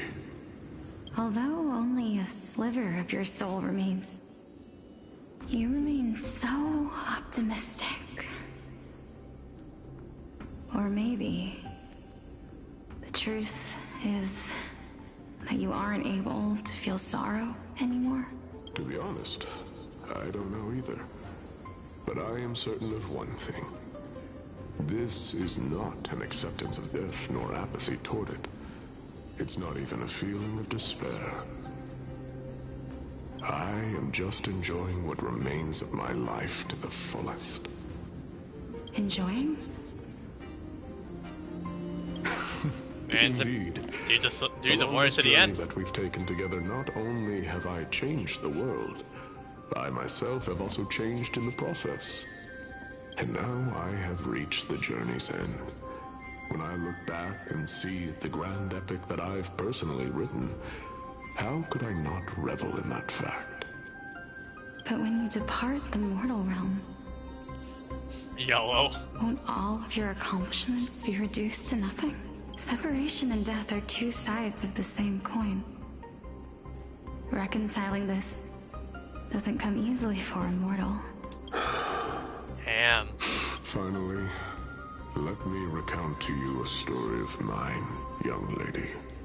The first time I returned from the battlefield, I felt extremely hollow. The calamity had devoured everybody on the battlefield but me. When I returned to the city alone, the citizens held a banquet for me that was far from pleasant.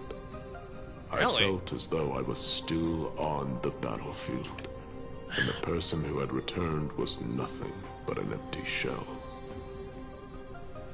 It was late into the night by the time the banquet ended. My head still reeling, I returned alone to the barracks. On the way back, I encountered someone. It was a crazed scholar looking at the night sky and muttering to himself by the side of the road. Although I tripped over him and fell, I wasn't angry in the slightest. And maybe because I saw myself in him, I inexplicably asked him a question. Do you think that it'd be better if we just died on the roadside like a couple of stray dogs? To my surprise, he shrugged his shoulders and sighed. To someone who is currently experiencing death, dying and living afford the same amount of bliss. Now please go away and don't block my starlight. Are you trying to say that there is no difference between living and dying? For they are both journeys that lead toward death? That's exactly what life is, and death is, but a scale to measure how valuable the journey was. Journeys and epics are only glorious and magnificent because all things eventually fade to dust. Therefore, young lady, don't detest your fate. Instead, willingly and respectfully embrace it. The embodiment of strife telling me about the majesty of the world. Well, that's a first. Indeed. I believe that when the fated moment eventually arrives, you will be able to understand my words. It is time for me to knock on death's door. I will set up a long table at the end of the road and humbly await your arrival. When that moment finally comes, let us drink and be merry then. Alright. I knew this day would eventually come.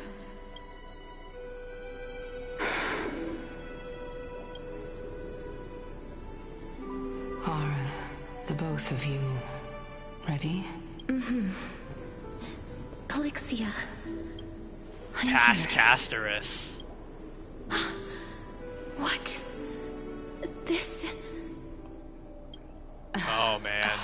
This is... Oh, quite goodness. Interesting indeed. Just like before when we first saw them in Castorice's demo. Two sisters. Is this... Polixia's sister? Yes. Is it... me?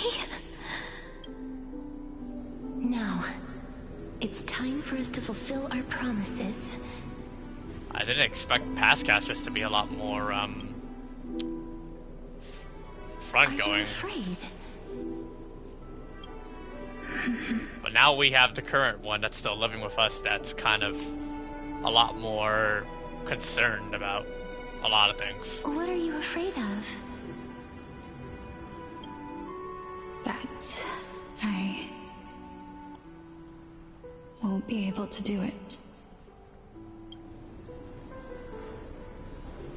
You shall wither, and through that, the dead will sprout again from the remains, and be reborn with the dead flame. As foretold in the prophecy, and according to our vows, once it all ends, we must face our fated moment head-on. Wow. Even if it was prophesied, do we have no say in the matter? It's so unfair. Why are we the only ones who are forced into mutual destruction? Let me do it, sister. Let me be death's sacrifice. I was never long for this world anyway. But you're different. I was the one who wasted your life after all.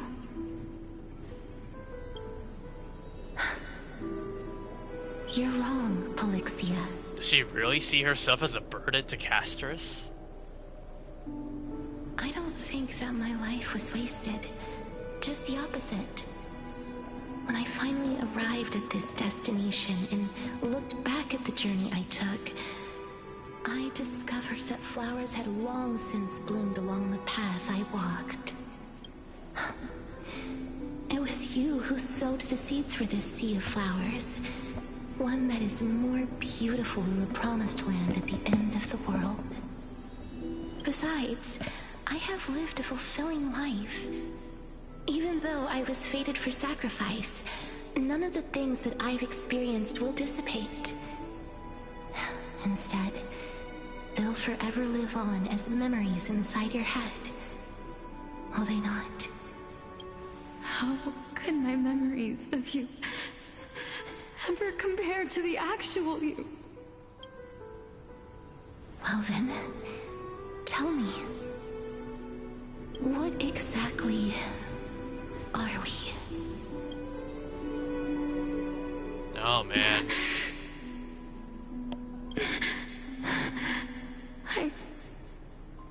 I don't know. I don't know either.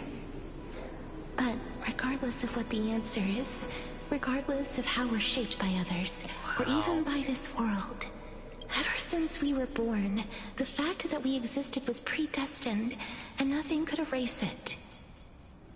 This is why I will always, always be by your side. We're twins, after all.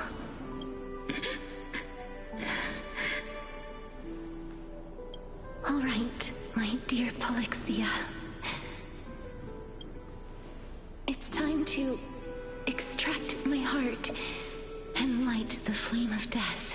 After that, use it to plant the first bud in the prophesied new world. To bring life.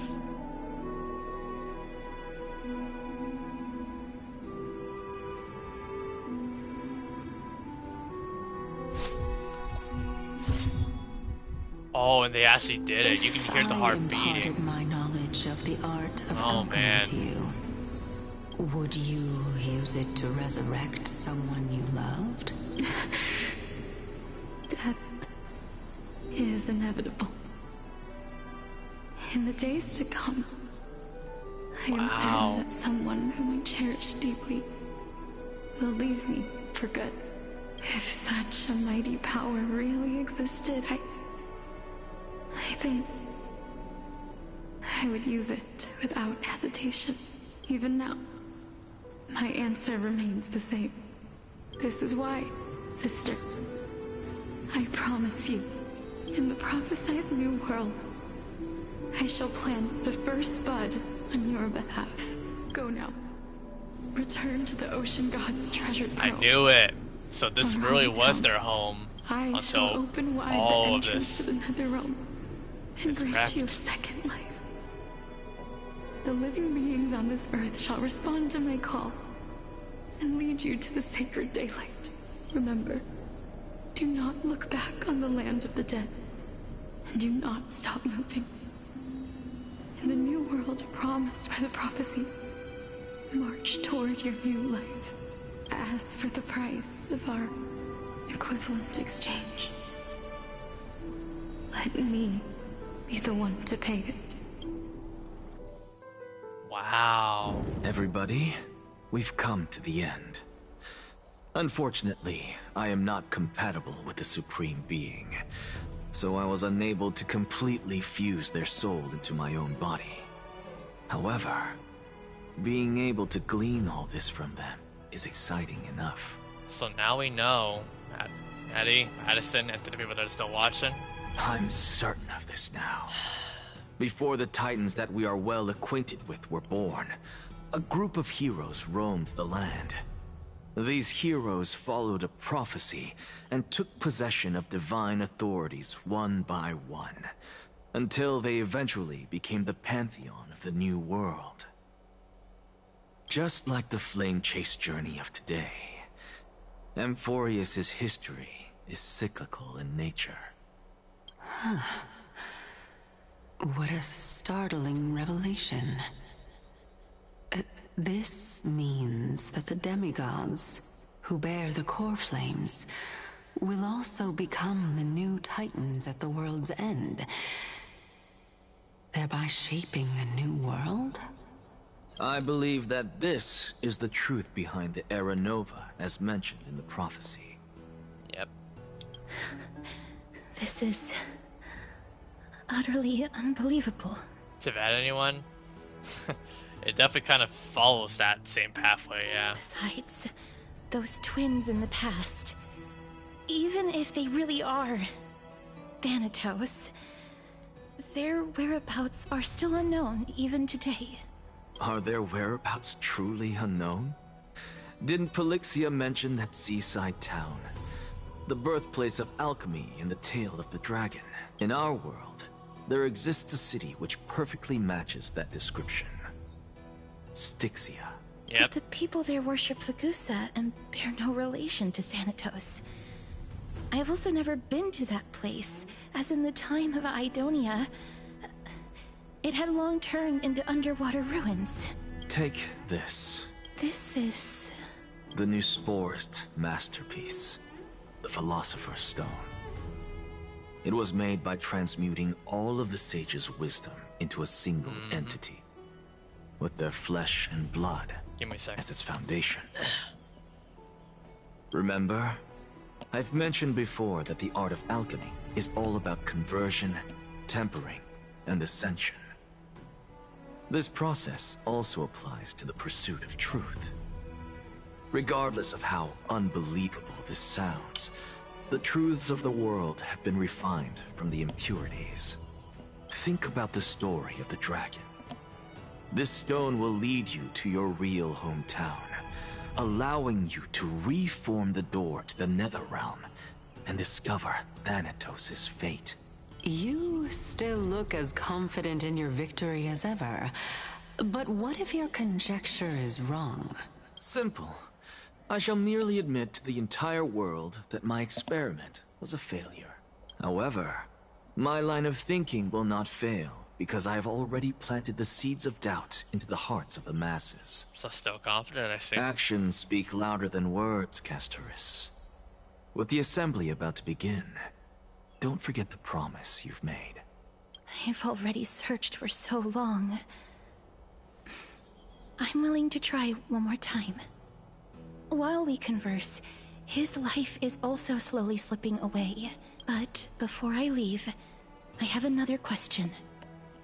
What exactly did we witness just now? Your past, or what was supposed to be it.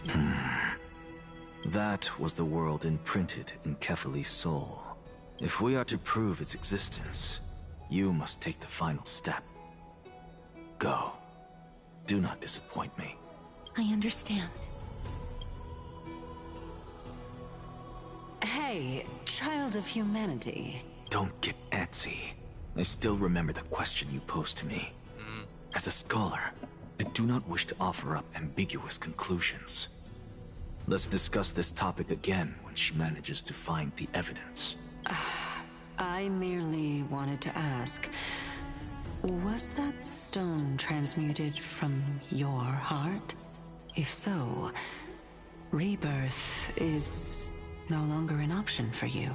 Why not? When I was a child, I lost someone dear to me.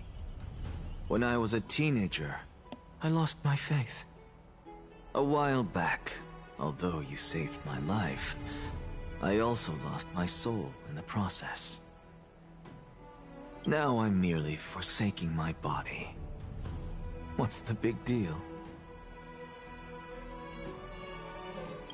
Why are you always finding ways to die? Isn't it good to be alive? You must have different logic. This is but a necessary sacrifice on my path to transform into the purest of them all. Can someone who's dead even claim to be the purest of them all? Furthermore, if your hypothesis is proven correct, does it not just confirm that the myths are true, and thereby invalidate all your theories?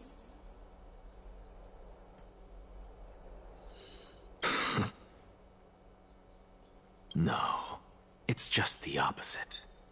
If my hypothesis is correct, it means that I can actually ascend to godhood and reshape this absurd world that you all have created. He has a god complex. Great. Currently. That's a lot to take in at once. Lady Aglaea, please, let me explain. Go on. You know that the core flame of death has always been the greatest unknown regarding the Era Nova, which is why both you and Kindness desire to gain the power to control that core flame in the approaching Citizens' Assembly. Professor Anaxa has come to a consensus with Kindness. They want to suspend the trial once Thanatos' core flame is reclaimed, hoping thus to eradicate death from this world. If they're successful, then the flame chase journey will cease, and Akama can enjoy everlasting peace. But I know this runs counter to your wishes.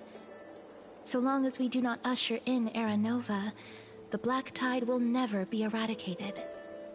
Even with Lord Mighty on the front line, and the Black Tide not posing an immediate risk, the danger nevertheless remains. Honestly, it's difficult for me to assess the pros and cons in this decision. But someone must bring the core flame before we can begin negotiations over it. Yeah. The Titan could be very near. I cannot let this chance slip by. Besides, someone has to make this trip to bring back Mr. Soul. Well said. Yep. You already had every reason to seek an audience with Thanatos. It's that great performer who has weaponized your wishes and placed us in this difficult situation. A world without death. Do you desire that too? A lot of us would, honestly, yeah. If fate dictates that my path must oppose yours, I will do all I can to resist it and protect what I aspire to achieve. Lord Mighty showed me that without taking the first step, all talk of what follows is moot.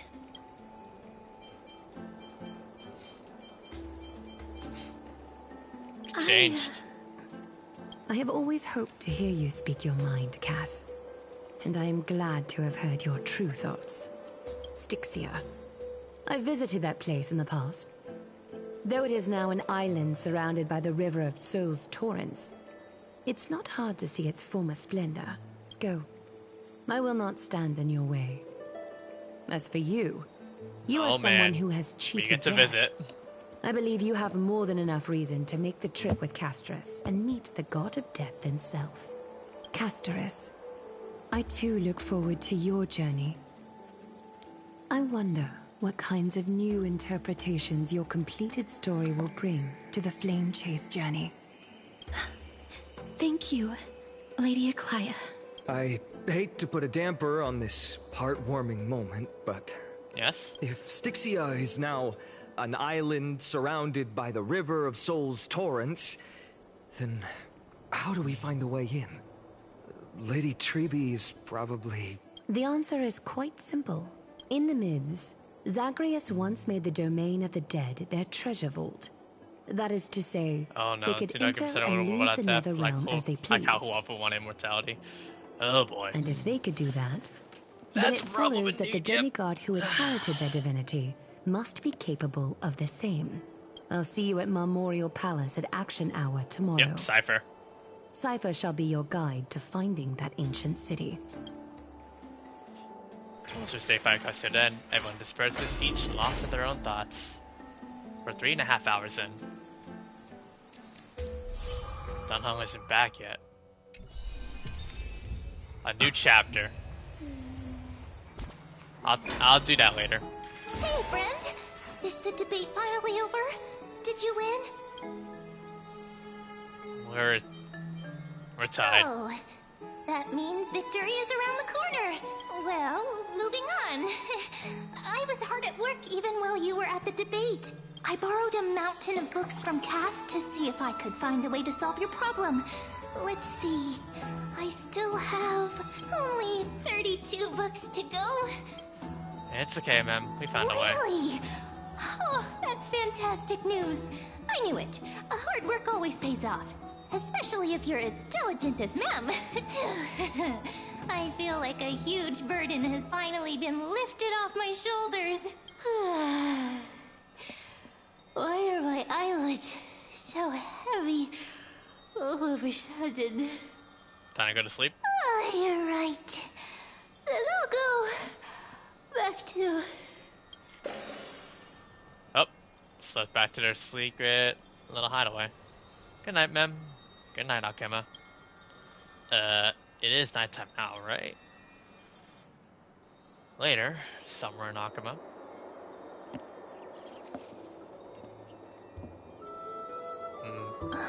Cass? What a surprise. Lady Trebe. Is something troubling you? I just wanted to speak to Lady Trian for a bit before I set off. No matter how breathtakingly beautiful Stixia once was, the place is now the domain of the departed. There is no telling what we'll encounter there. I don't want to have any regrets. Has anyone told you that your eyes are sparkling today? Is that a figure of speech? It is, yes. In the past, when you did smile once in a while, all of us could see that your heart remained troubled even as you smiled. Lady Trebe, you know perfectly well that see you tomorrow is nothing but a white lie. I hope your toughness is not a mask hiding a lonely heart. Cass, you hardly ever talked of your past. None of us knows what you went through, apart from Maggie. But We know it must have been filled with pain and hardships, as it is the fate every Chrysosaur is destined to live out. We are just happy for you that the core flame you're meant to inherit has finally surfaced. Isn't it a little too soon to say that? But you already know where tomorrow is, don't you? There is no need to rely on anyone else. Just give it your all and leave no regrets. We have always believed that your embrace is just as warm as everyone else's, because we embrace others to comfort them. And Cass, you're the kindest Chrysosaur we know. Well said, Chibi. Thank you, Lady Treeby. This feeling... it's hard to put into words. I suddenly found myself with so many wishes. So much I want to accomplish before setting off. Then go do it, Cass. Trian was actually working on a surprise gift for you. It's a pity she didn't get to finish it. But now Trinan and I are working on it, and we'll make sure to give it to you. So, let's meet back here when you return from Stixia. Safe travels. See you tomorrow! And at the same time, I can't sleep. Who could it be? See who's knocking at the door. How much do you guys want to guess that it's, oh yeah, Castorice. I hope I didn't wake you. Is it another mission? Huh? No. No. I'm here because of private matters, actually. If it isn't too much to ask, I'd really like it if you could come along with me to retrieve something. Sure. Let's go. Aren't you going to ask me what it is? It isn't a long way from here. Shall we? So is this a date? I'm sorry. Walker Castorice and learn about what's happening at the Citizens' Assembly.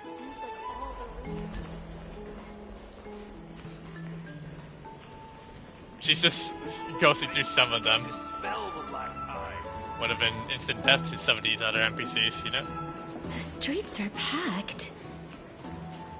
Oh boy. I want to vote! Tell me how I can vote!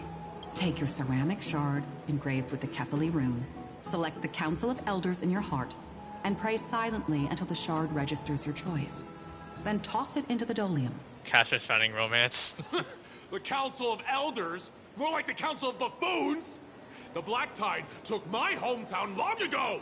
Who are they kidding with bringing back Eracrysia? It's all a sham to create their own Eracrysia in Akama! The Titans are just. So long as we do not overstep our bounds again, we will not incur divine wrath. Oh, please. The time when these deranged Titans should have vacated their spot to the demigods is long overdue. You'll see soon enough, you old fogey. And I pray that Talanton smacks some sense into you with their scales.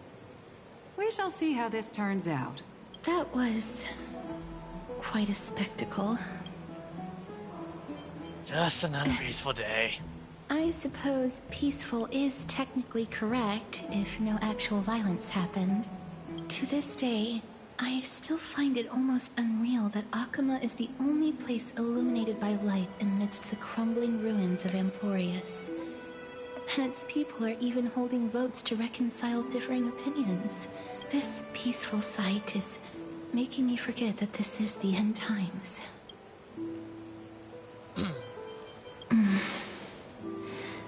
Before coming here, I had lived for many years in Idonia, a city of rime and frost. The people there were devotees of Thanatos, and were well known for their unique burial rites and traditions. Traditions that I played a major role in. Because of the curse on you? Yes. You now know me as the Mortician of Akama, but back in those days, I was Idonia's Maiden of War. I was trudging across the frosty plains on my own when the Idonians found me. They saw the curse in me as a blessing from Thanatos, and believed that my hands could correct the Eracrisia's mistake and lead them to meet the great god of death. They provided me shelter, but in return, I was expected to grant merciful deaths to war captives, prisoners bound for execution, and heroes alike. Isn't that just an executioner? Yes. No matter how kind or cruel the means, nothing can change the essence of death. Taking away someone's life is never worthy of religious worship. Yeah. I can't do it. Their voices. They pierce my ears. The pleading. The thanks. Ah. I know that feeling, child. I was once as lost as you are now, but you must respect those walking towards death. Just like how you should respect yourself as the holy maiden granting humans glory and liberation. What you're asking me to do is no better than the task of an executioner. And yet you want me to respect myself. No matter the titles, I am still taking away human lives. This won't be the first time that Edonia's fanatical Castorice never wanted to do in the have beginning. faced death. On the contrary, I mean, the name reminds new me to the of battlefield Flash. often run away from their first fight. Death is the mightiest and gravest power in this world. The fact that you can wield it means you are deserving of respect. That's such a twisted reason. Then let me tell you a story. In Idonia, the great swords commonly used by executioners are called Draconian, in memory of Drakon, an elderly executioner. The sword has 3 air holes along its body. If the sword is swung down swiftly and accurately, the holes would make no sound, and the executed would also depart this world quickly and painlessly. But should the executioner have any hesitation, the holes would produce a piercing whistle. On that cue, the screams of the executed are sure to follow. Every executioner after Drakon is to hone their sword skills every day in preparation of future executions. Every swing of their blade must be more resolute than the last, for failing to do so will bring pain. Pain for the dying, as well as pain for themselves. No. I can never get used to this. You misunderstand, child. I am not telling you to get used to it. I'm asking you to consider the source of the dead's suffering, and use that knowledge to fortify your future touches with more and more determination. Go, walk with the dead, and love them as you love life. Then you'll no longer hear those noises. Please, don't kill me. Of course, they give us one of them where one regrets. No!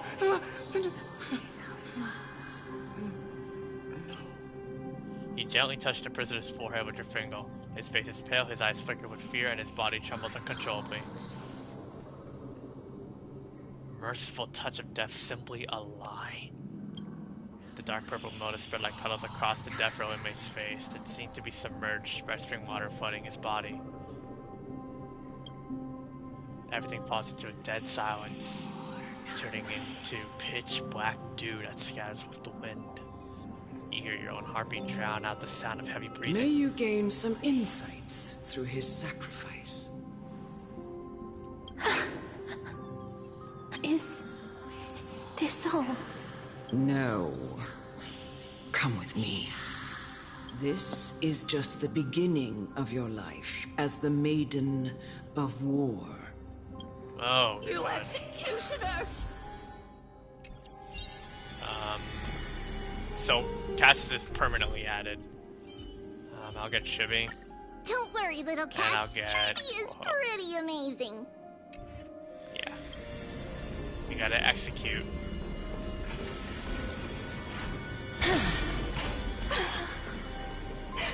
Holy maiden! Go. Grant her glorious death. I'm sorry.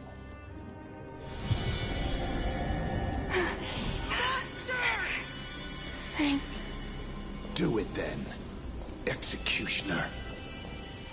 You heard him.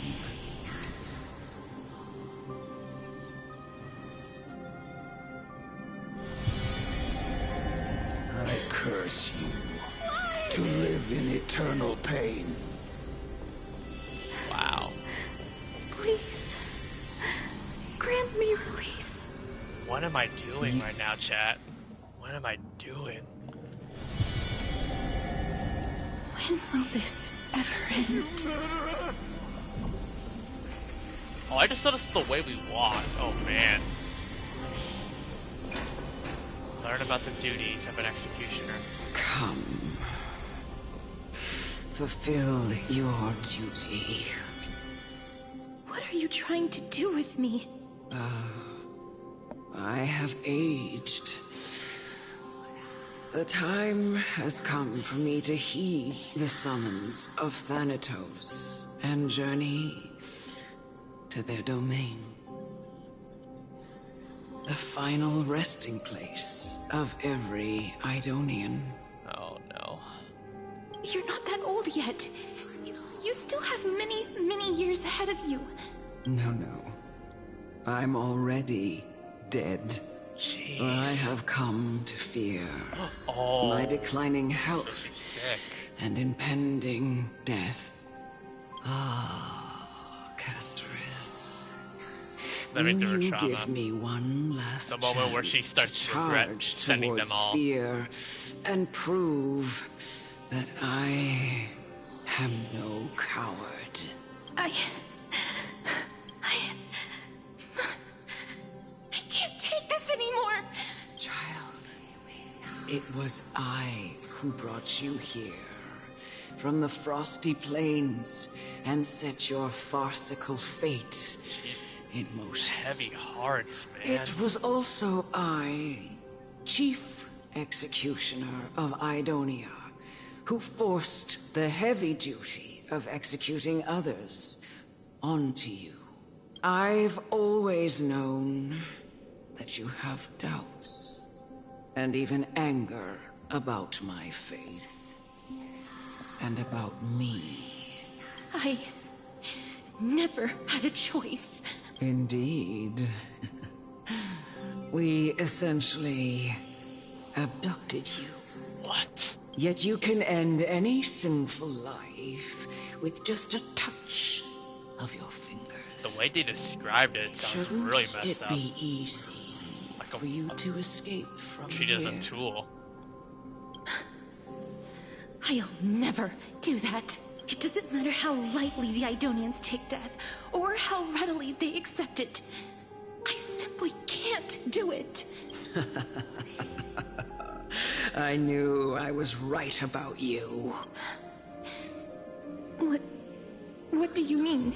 I've taught you and cared for you as my own daughter all this time because of this blessing that's been with you since your birth. I know no one else in the world would understand the weight of life and death more than you do. In the eyes of an Idonian, death is the end of all life. A destination we will all eventually reach. The final destination, if you Humans would, yeah. should not resist it, but learn how to face it. You can only live your life to the fullest after understanding this principle. And when you do, even if you eventually leave Idonia's protection, even if you must carry the curse forever, you can live with your head held high, like everyone else. No! How can I? Come now. It's time. I've already taught you all that I know. Show me that you are a fitting holy maiden. Or at least, that you possess the resolve to become one. Man. Come now. It's time. I've already taught you all that I know. And we need to use our skill. Show me that you are a fitting holy maiden. Or at least, that you possess the resolve to become one. Emerge from your cocoon.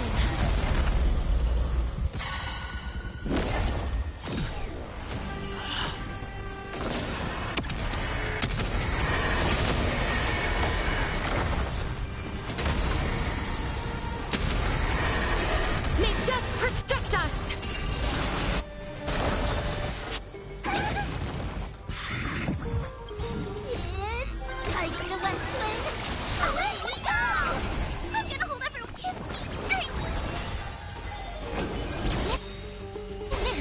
Cherish this time, as you wish. Delivering warmth!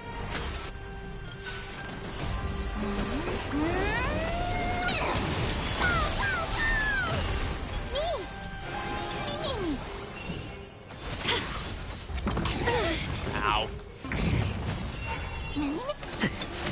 Get them! Root here.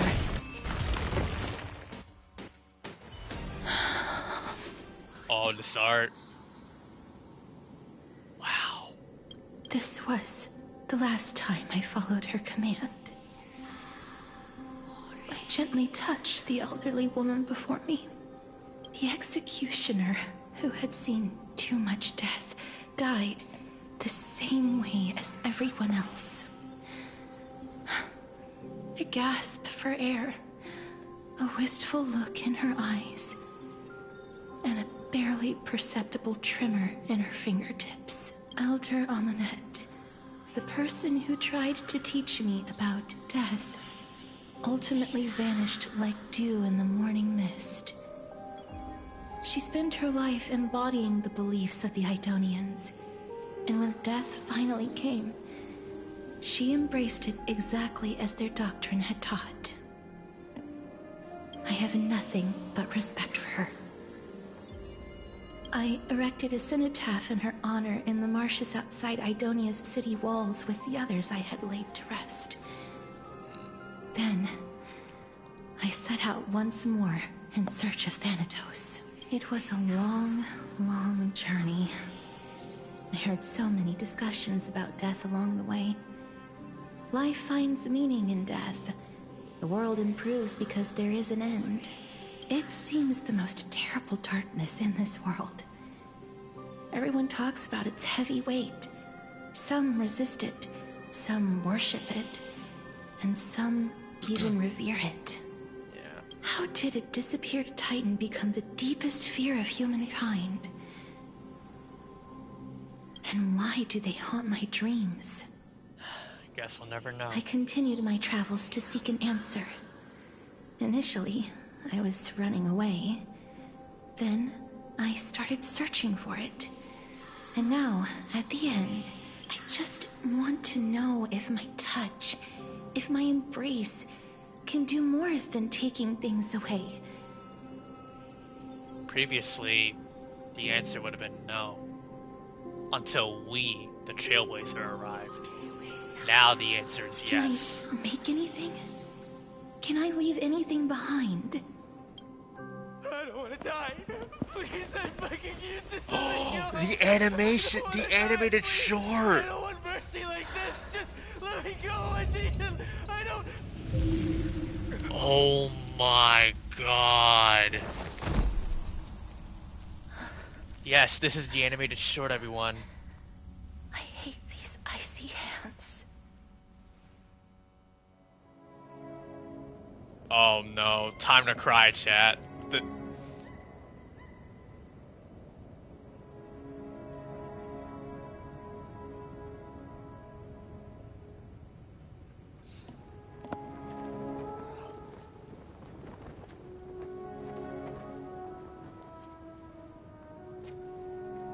God. Honkai impact their advice to its fullest. Yeah, damn right.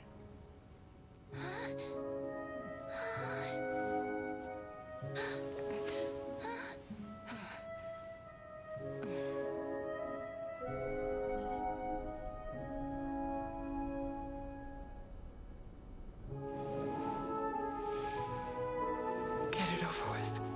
End its suffering.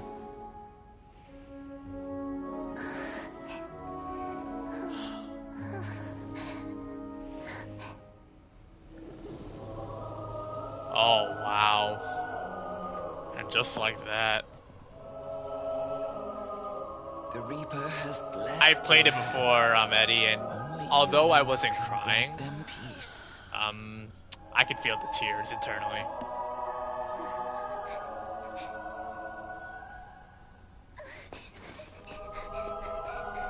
She couldn't do it anymore.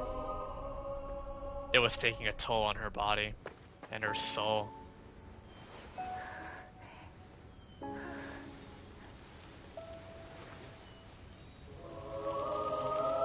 Oh, even wildlife too. Embrace death. Walk alongside it. Man, the things Cassius would do for human comfort. Oh no, no, no, no, no, no, no, no, no. I know who this girl is. Oh my god. Oh no, I've seen this before. It's gonna hurt. Oh no.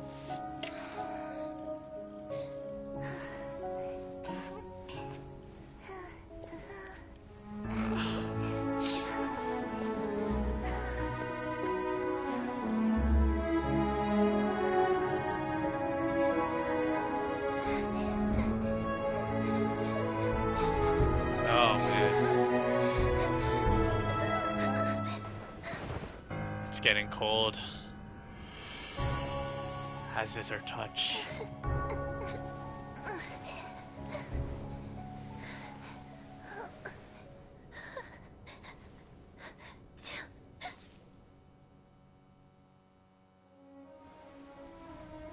Now grown up.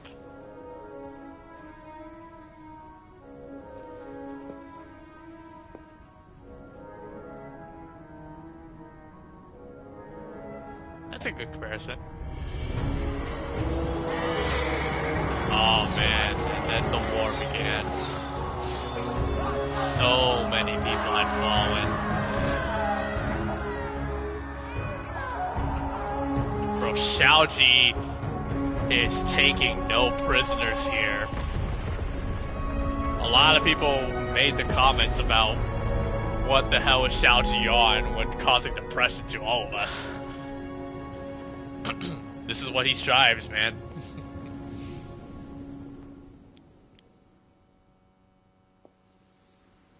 Oh no. Oh no, no, no, no, no, no. Is that you, Castorice?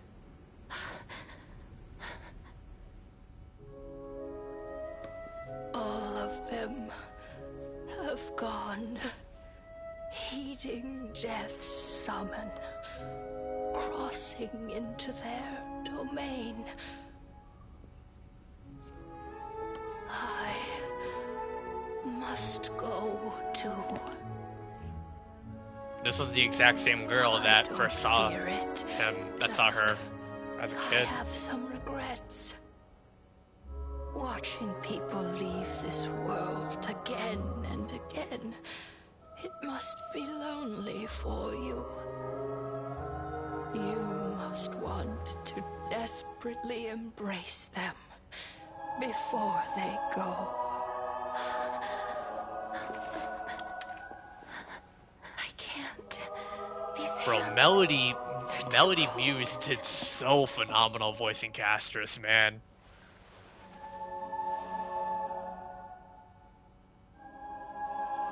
Oh my, bro, this. Oh my god, I'm actually gonna cry. Just like Oh anyone my else's. god. So go on. Don't hold back. Give me a warm hug.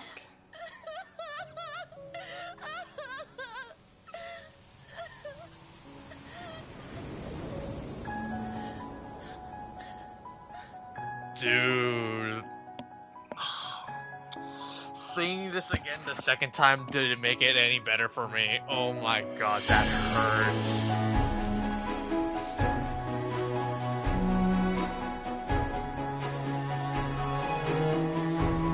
Wow.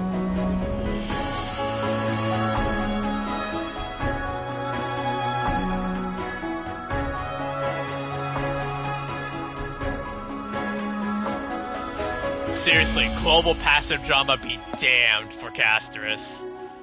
She just needs a hug. She needs the biggest hug ever.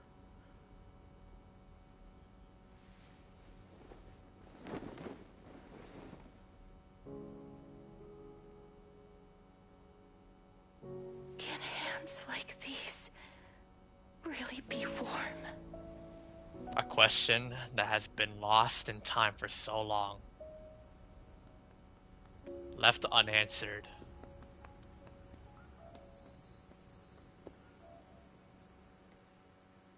Until today.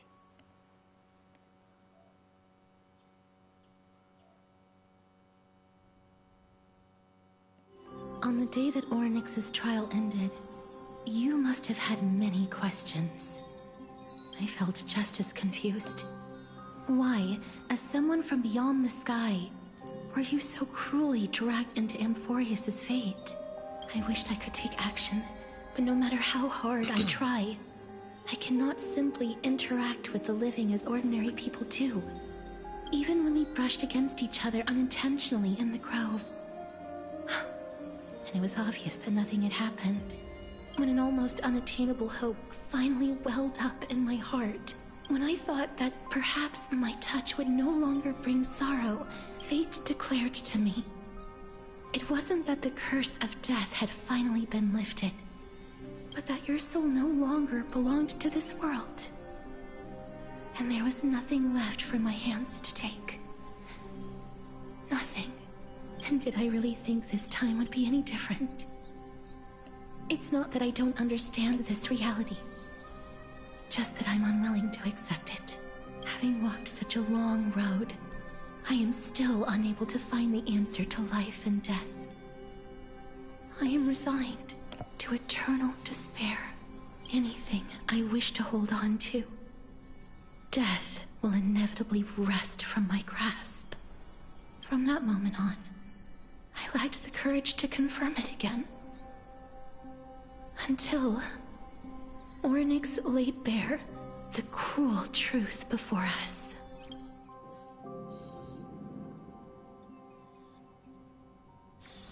Damn. But now, perhaps I might have one last chance. Long ago, Trinan read a prophecy to me.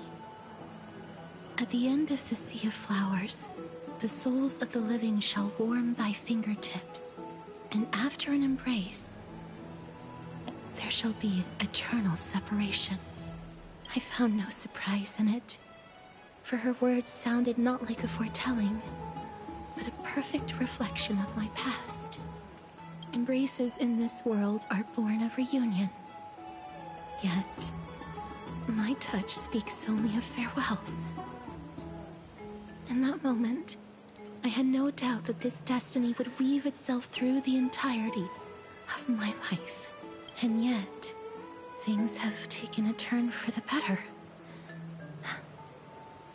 Now that I can finally have an audience with Thanatos, Perhaps I can rewrite the meaning of that fated prophecy. I have no reason not to give it my all. For your sake. And for my own. Thank you for telling me your thoughts. With that, I won't have any regrets. Castorice talks to you about the gift she gave to the other Crescent Hair, and before you know it, she arrives at your gift. Let's put that aside for the moment. We've arrived. I want to retrieve a small gift I specially prepared for you. I made it myself, like the trinket I gave Lady Trianne. I want to leave something for everyone, if possible. The journey to seek an audience with the Death Titan cannot be an easy one. I want to make full use of every moment I have before we depart, so that I don't have any regrets. Oh my god, Trailblaze. That first one, though.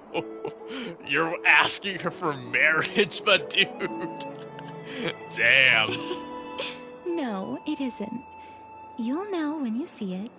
Look, it's right there. Huh? Oh. Where did it go?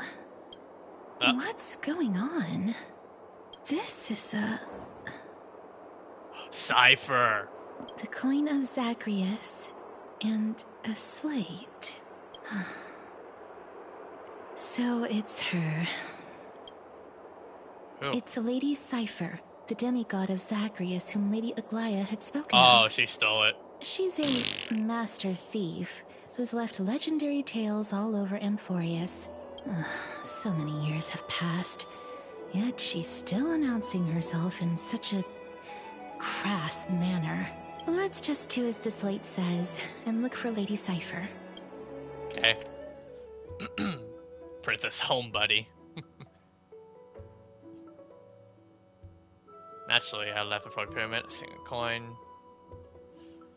Memorial Market. A golden short spear I've left. You know what to do. You head to the market and find the short spear she left behind. Oh, Pardo, yeah. Oh, I get it. Look, it's right there. We must pursue her. Chase her down.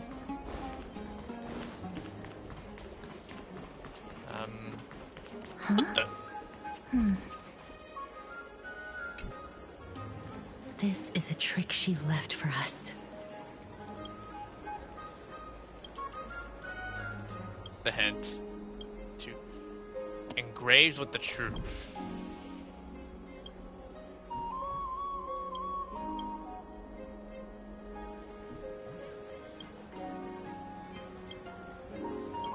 Left says right spear is engraved with lies. Right says both are engraved with the truth.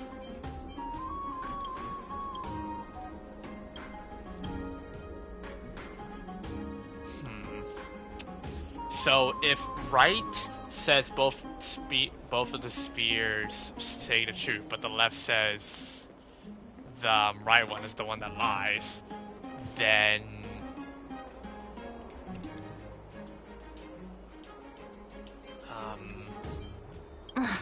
she's incorrigible. Follow me. Yep. Actually, have you did anything about this one? Nope. Yep. This is how it should be. We must pursue her. Yep.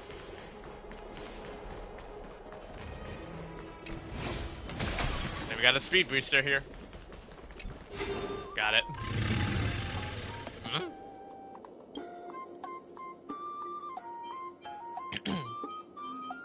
If this drum was truly her, appears to be quite content. Hi. Hello. Lady Cipher, please come on out. You're still careless as ever. Shouldn't you keep such a precious gift near your bosom? Hey, yo, what? Yo. Since you know it's a gift for someone else, please give it back to me. Okay, Stop Cypher hiding getting a among bit. the people and letting the wind okay. change your voice. That threw me off. Now, since I know it's a gift, that just means I need to milk its worth. The children of the wind never stay for long in one place. Unless your offer is tempting enough to steal the wind. What say you? Name your price. I'll give you however much you want. Huh? Hmm? What's wrong?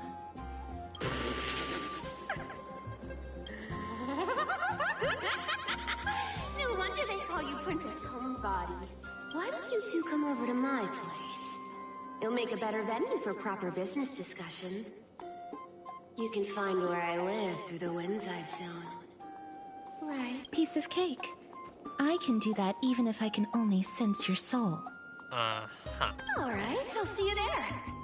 Oh, by the way, everyone cool with me collecting a deposit before we reach an agreement, right? Now, come this way. To do a divine block. Point at the backpacks. What if I do a divine block? Oh. She's incorrigible. Follow me. It's just Steve and all of her stuff. Okay, we got a second coin now. Where's the closest?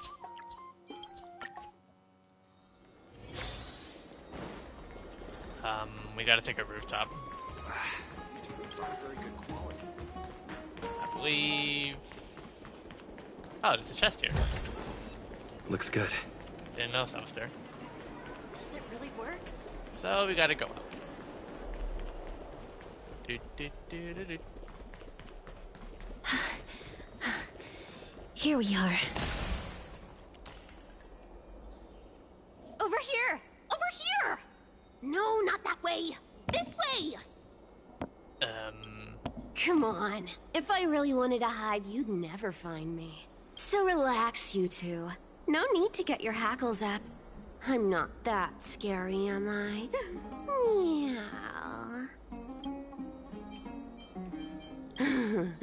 No way. Some people might have been into that a millennium there she ago, is, Eddie. It's long You're gonna let your since HI3 gone bias come in? style. Loosen up, buddy.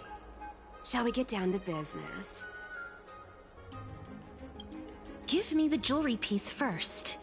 Or everything's off the table. Oh, come now. Don't be so upset. Relax. Relax. Look. Isn't the view here just great? You can see what everyone is doing and where they're going, and they won't even know you're here. Now that we've broken the ice, let's get to the point. Everything I've said so far has been a joke. I'm inviting you two here for 3 things. 1. The seamstress found me and wants me to take you to Stixia to look for the Death Titan. 2. The Council of Elders also found me and wants me to make sure the core flame of Thanatos ends up in their hands. Like, you're that big. And last but not least, I'm telling you that I'm not interested in doing either of those things. Don't go look for the Death Titan. The end. Some time ago. Whoa, this is some high-quality stuff. And this room is full of it. How much are these worth, Did you get all of this through that Aranova gimmick? Some of it is family fortune, while the rest came from my business as a dressmaster. Don't liken the flame chase work to your shady dealings. Wow. I should have busted down your door instead of going around like a thief. Well, spill. Why are you giving me so much money? Payment for doing work. You're worth this much. Did you forget my stance to all this? I thought I made myself very clear. You wish to run away. Run away from your responsibilities, from the prophecy, and from your destiny.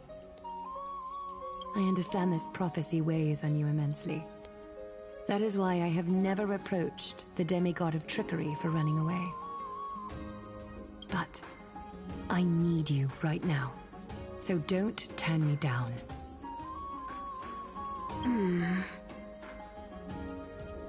You know, maybe the gods got your tongue with their golden threads, Aglaea. I'm not hearing any sincerity in your words. Give me a reason why you're bowing your noble head to me. We lost Trian. Oh. The divine power of passages is running out. I need another demigod to escort Castorice. Oh, I get it now. You're sending Castorice to her death. And you want me to die with her. This is Castorice's own request. I have never seen her so determined. She brought this up herself? You're not pulling my leg. She's also made up her mind to leave her confused past behind. As will you, Cypher, when you finally make up your mind. Don't be so sure. Time is hard in the likes of you and I. But Castorice remains pure as driven snow.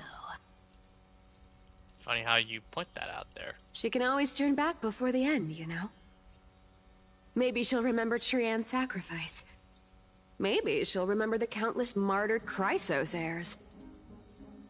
Maybe she'll remember you, with your one foot in the grave. I ain't as optimistic as you about what she'll want to do. Tell you what, why don't I take this room of treasures as a security deposit, and we make a bet? Go on.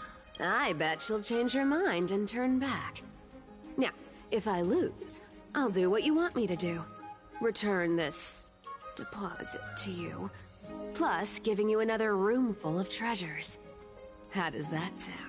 You sound like you have all the confidence in the world. In that case, let's make a pact with those conditions. I hope you're prepared to lose it all. In conclusion, I want to win.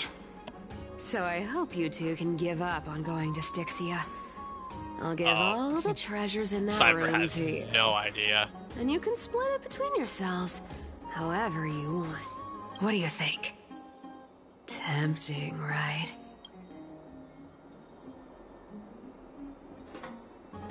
I'm almost I dead. decline. If we don't find the Death Titan... Yeah, nope. His soul will... Oh? I can't go into the details, but we have to go to Stixia. I really don't get how. Princess, homebuddy, you keep talking about needing to find Thanatos, about getting rid of your curse, and you don't care about anything else. But did you ever live for your own pleasure? Even for just one day? What are you trying to say? I'm saying, contrary to your beliefs, Aglaea didn't take you in just so you can die for her Aranova. I doubt that's the case. The flame chase journey walks hand in hand with sacrifices. Isn't that why you're always running away from Lady Aglaea? Fine. Never mind. We all have our own problems. I ain't gonna say anything anymore. It's not like I was gonna honor that bet anyway. But listen to me. Stixia is no tourist destination. Sure, the treasures buried in there are 10, no, 50 times richer than Aglaea's vault. Yet, I've never been there. And I never plan to. Because even a demigod can't be sure they can walk out of that place alive. And now I'm supposed to escort you to Stixia. Sure. Pay up. Her payment was in gold and precious stones, which only covers the living passenger. You need to pay me as a member of the dead. I don't like this. However, I have lived a longer life than most people. Though I'm not as good at doing business as Lady Aglaea, I still have some savings. I can give them all to you. Seriously? Then how are you going to live the rest of your life? Then I'll give you 90. No, 80%. Yep, like Pardo once did. Well, don't mind if I do. 80% of Castorice's savings and a bottle of dew of divine blood. Not a bad trade. Don't forget to give Castorice his jewelry back. Okay. I didn't know you hold grudges. Gray mystery. Here! Catch. Be careful with that! A minor change in plans, though. Don't go to the bath tomorrow. Come look for me at Akima's city gates instead. So, why are you changing the meeting place? Oh, nothing really. Just a bit scared of the seamstress's frosty face. I wouldn't stay a second longer in Akima if it were up to me. Well, now that we've struck a deal, why don't I give you guys a lift back? It's gonna be a long ride. So have a good rest. Huh? The next day, Akima. Where am I? Is this my room? How did I get back here? This is a coin? It was Cypher, and she even tucked me in?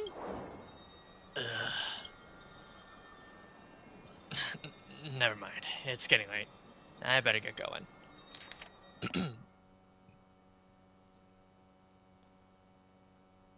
Yes, I'm the one who tucked you in. You're welcome. Sincere. Cypher trying to treat us like how a mother would treat her son, tucking them to bed. Wait. Crystals of Gold, Ministry of Romance. So where is it at? Oh, it's far. What would be the closest place?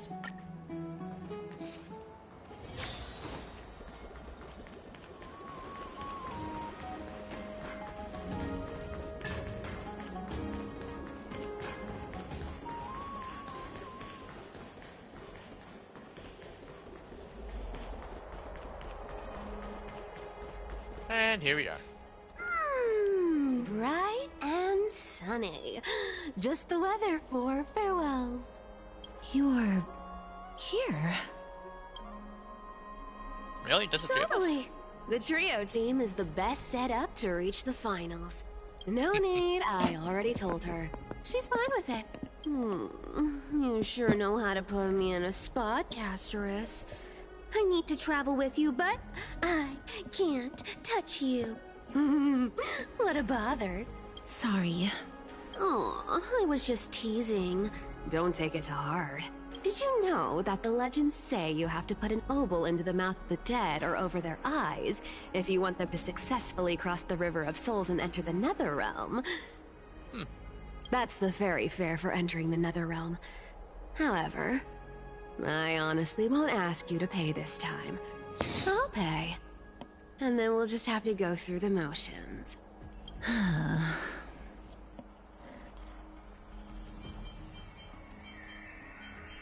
Just how much have you sold the caster stuff? Don't worry. It's not a lot.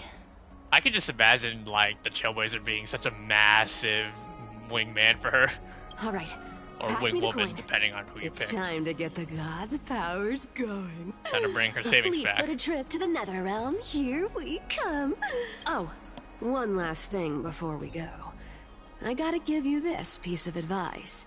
Especially to you, Princess Homebody. You can't catch the wind by waiting. You only live once. So make the most of every moment you have. Get ready. Cinematic. Be steady. Hi, your turn. Just do it. Don't be nervous. after all. It'll be gone in the blink of an eye. That is one way of doing that. All done.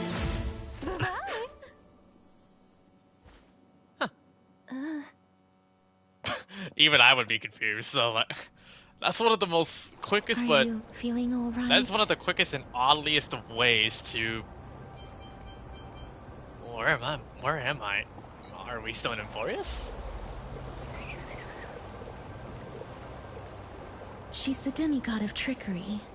When she flips the coin of whimsy into the air, she gains incredible speed that lets her travel anywhere in an instant. Just like how she clearly had no intention of lingering here for even a second longer. Ah, great. So it's up to us We can now. only depend on ourselves for the rest of the way. Don't worry. Mem's here to help. So you Being came. cute isn't my only forte. I'm strong too. Nice. So we got our team here. This is Stixia, the city of dragons and waves. Anaxa hypothesizes that the missing Thanatos 4.5 hours is so somewhere far. in these ruins. This is the land of their birth. Or perhaps of their death. Are there any other clues? Anaxa had used a secret alchemical art to temporarily fuse his soul with Circe's and Kephae. And when he was on the verge of death, he was pulled by Thanatos and caught a glimpse of the flowing river of souls. This alchemy, considered a sacrilegious act, might actually make the souls of mortals and titans attract each other. Even though Thanatos has been missing for 1,000 years, and even their followers haven't been able to find them. Perhaps that special attraction could summon them here. Oh, so are we going to use that Philosopher's Stone to conjure the Titan? I guess that's the only way. The only leads we have now are the name of this city and the fairy tale about the dragon. Thanatos is even more mysterious than I am. Indeed. Even one as erudite as Anaxa could only point us to this place, and no further. We will be entering the unknown as soon as we take our first steps. But that won't be the first time in my long journeys. I believe that, rather than standing still, taking action is by far the better option. Yep. Perhaps fate might take pity on us today and show some compassion. Welcome to a new world. Go back whence you came. Go back.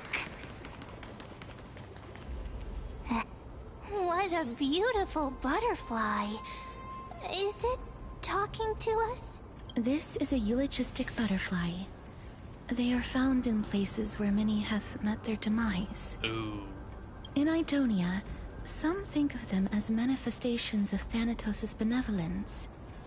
By turning the lingering obsessions of the deceased into these creatures, it is as if the Titan has made life into a specimen.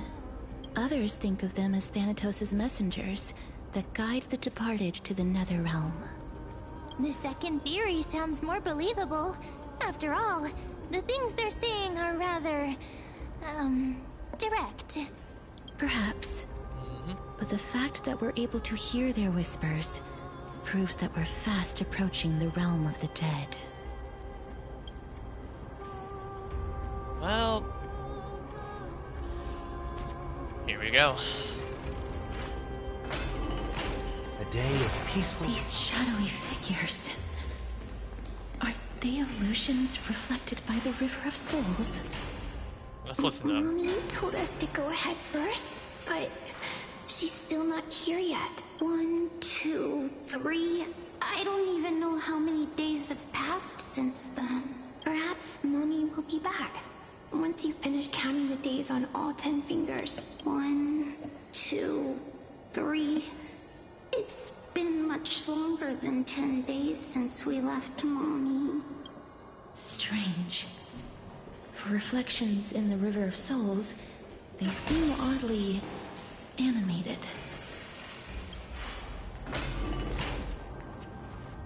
Do you want to buy any fish? Fish? He can see us? Wait. More living people.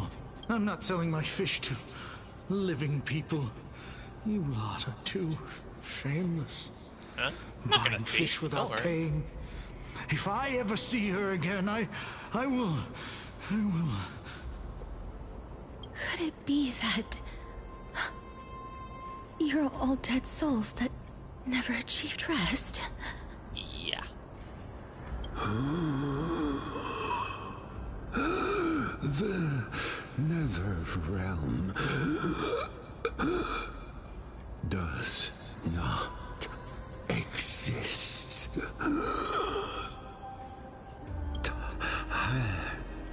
Titan rejects you. Me. So, do you want to buy any fish? But there aren't any fish nearby. Are the fish gone? The people are... Yeah, he doesn't. He really has seen better days. Addison, I mean, he's already been long gone. I can only keep selling fish. Must be his last moment before death. The only memory left of him. Want to buy any fish? Apologies. I don't have much in the way of savings, but perhaps there's another way for me to release you from your suffering. Please relax. May you fall asleep peacefully amid a gentle field of flowers. This... I knew it. These people aren't illusions. They're the souls of the deceased. They're supposed to reach the end of the West Wind by floating down the River of Souls. Yet, they have floundered upon the shoals of the stream, unable to move forward. Even Frozen Death will sleep at her fingertips. Yep. Did Thanatos reject them? Or perhaps they didn't really die at all? Are they in the same situation I as have me? no idea. This circumstance is completely unprecedented. Hang on. Didn't he say more living people? So that means he's seen other members of the living apart from us? Could it be that these souls are stuck here due to someone's deceit? If something is done out of goodwill, are you hey, really Cypher. gonna call it deceit? Goodwill? I can't see anything good out of... Wait a minute. Lady Cypher? That's me.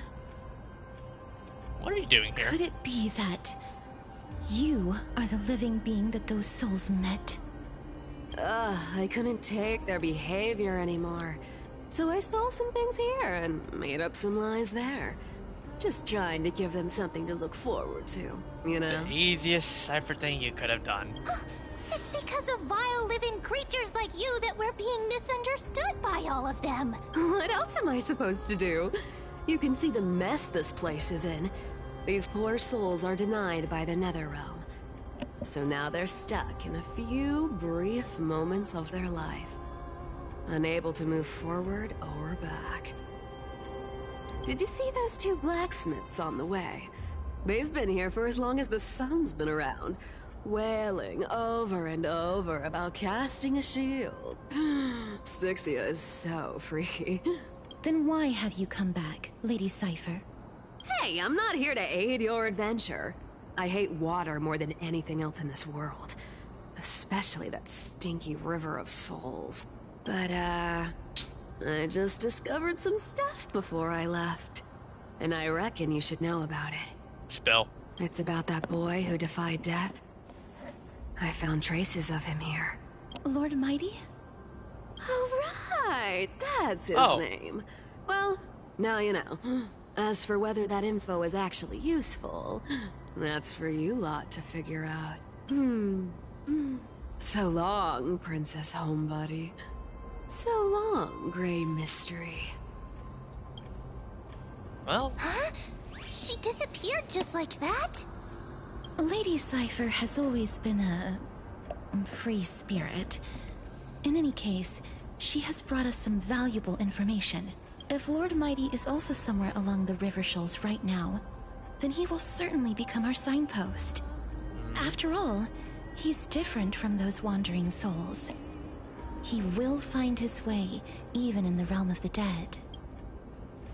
Speaking of finding the way, how are we supposed to get over there? Don't worry. It's time for me to shine. Oronyx's rune of recollection is nearby. Use prayers to return the river to before it got flooded.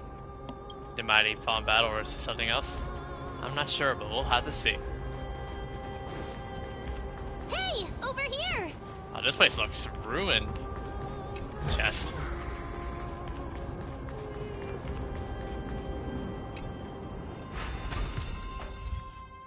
Spotlight effect. Interact with the rune.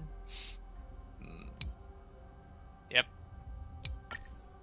So we're now able. Miracle has appeared. We're now able to walk around portions that were there before. It's like we're inside a giant bubble.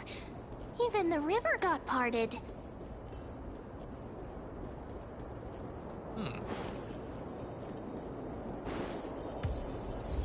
Time is not your friend. Oh, it has to be in dark. Okay.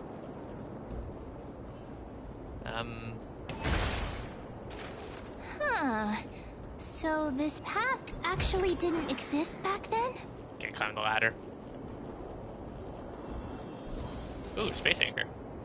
There are wandering souls of the deceased here as well. We must first return to the present before we can communicate with them. Ah, by the looks of it, you must be the foreign warriors that the Queen had mentioned, right? Since the current campaign requires the utmost care, I wasn't able to make time to welcome all of you. Please, forgive me. Foreign warriors? A priestess, a warrior, and a divine beast. You look identical to the blessed saviors that the Queen described.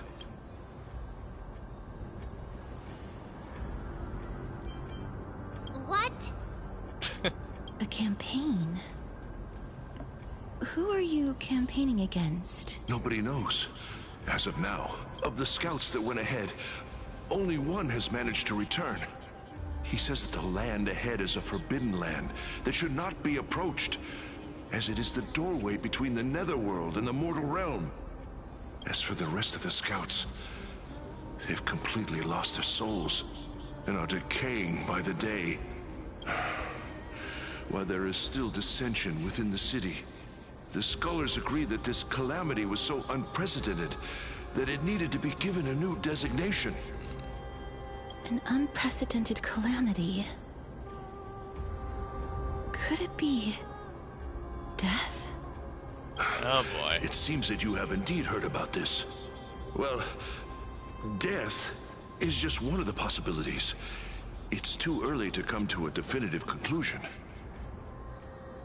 A world that has never seen death. Oh boy. Looks like these people lived in the era Chrysia before the Calamity Titans descended upon the land. May I ask, where is the scout who managed to come back? So he returned to Stixia. He only had enough left in him to last no more than half a day. However, it was his intel that convinced us to rally together. He said that he witnessed the demonic specter of an evil dragon at that treacherous land. The apparition opened its giant maw and devoured everything in sight, and thus brought Stixia that thing called death. Stixia. An evil dragon that brings death. Let me guess, that dragon's gonna come into play at some point. It all sounds rather familiar. Wait, wasn't this part of that fable? Sir, could I ask how the Queen and Princess are doing? The Queen? By the looks of it, you must be the foreign warriors that the Queen had mentioned, right? Echo? Oh, it's the same lines. Looks like he's still trapped in the moments before his death. Leave it to me. Sir, the war ended long ago. Stixia no longer exists. Stixia is no more? This cannot stand! Newcomers, hurry up and go take your positions! Oh, looks like it's difficult for this gentleman to accept reality. Yeah. Sir, I am the Maiden of War, sent here by the Queen herself. That's one way to If put you it. accept my blessing, then today's battle will be smooth sailing. Maiden of War? I've never heard of this. There's little time to waste. Please don't take too long. Don't worry. I'm typically unwilling to prolong such a moment.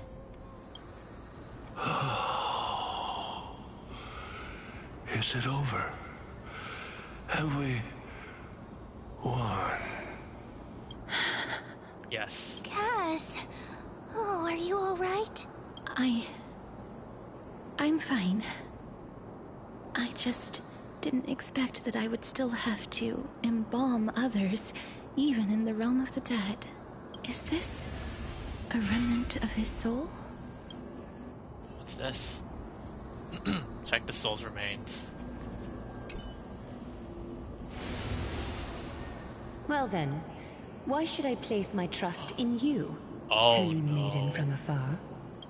Wait, this is... I don't quite understand what you're Oh, trying no. to say.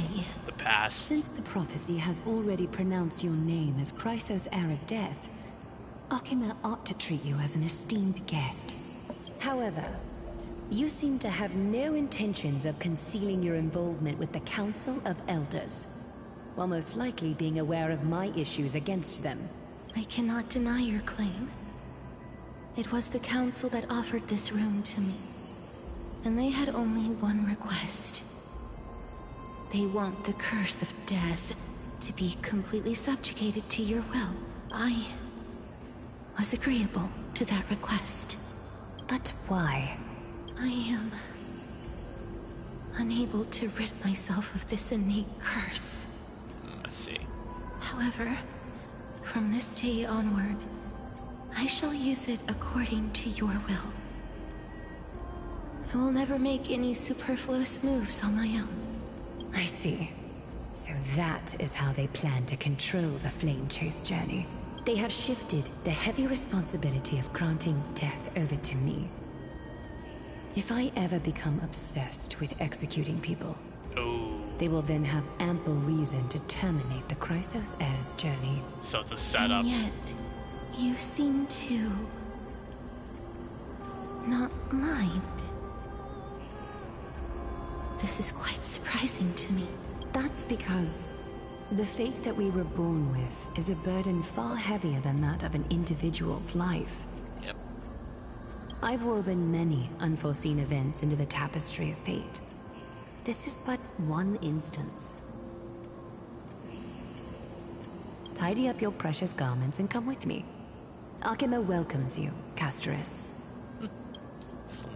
You seem to hear a sigh of contentment, as if it comes from the mouth of some colossal being. Then the seeds of the past abruptly I dissipated. didn't think we'd find vestiges of memory here. Maybe they've got something to do with Oronyx's rune? Perhaps, but I do not need a reminder from them. This memory is one that I will never forget. Indeed, while my relationship with the Council has always been quite ambiguous, Lady Aglaea has never taken any precautions against me. Instead, she's shown me nothing but complete trust. I really want to repay her for that trust. But why would this memory appear right now? Is this really Oronyx's power? Oh, time to continue exploring. Could these dead monsters actually be... Actually, that's another If thing I Lady just Cipher realized. is to be believed, this could be the handiwork of Lord Mighty. Do we have Castorice available? We don't. He's still fighting against the Black Tide. Why are the Black Tide monsters here too? Can they swim Cass, in you the know River what's of up? Souls? Even Thanatos wouldn't be able to accept Black Tide monsters into their realm. These traces seem to suggest that anybody who trespasses upon death will pay a heavy price.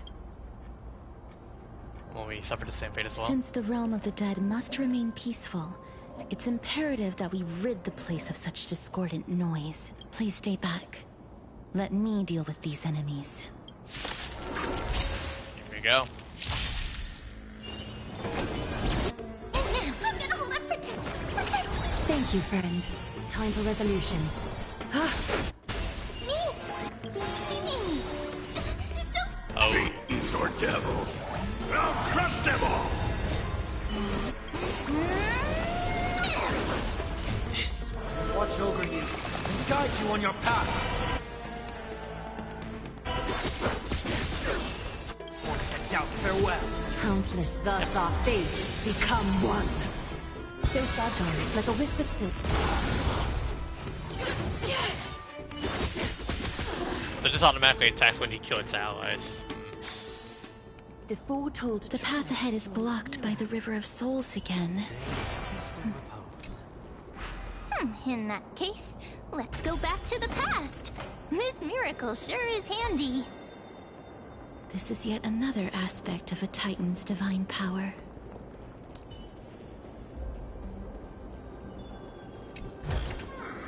Looks good. If Dan Heng was around, he'd definitely be able to raise the waters of the River of Souls into the sky. Mem knows about Mbabla If Lune. Lady Hycelians Nice. was still alive, I think she might be able to do that too.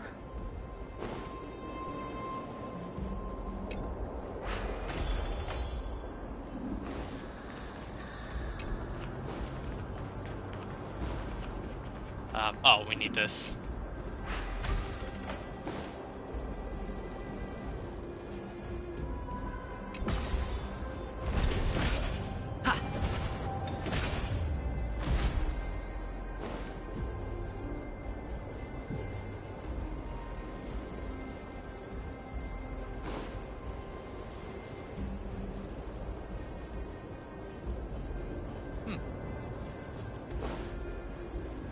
Okay.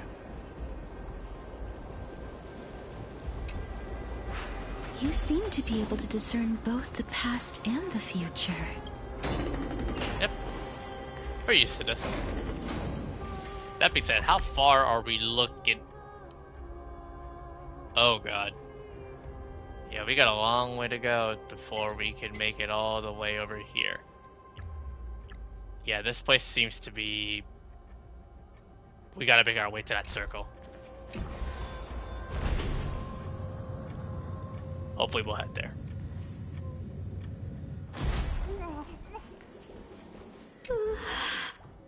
Oops. Why isn't there a god yelling in the distance? Indeed, my downtrodden fellow, your sorrow and joy are but means for me to amuse myself. I will at least derive some comfort. If all the tears that I had shed were determined by some mightier being above. It's... you people.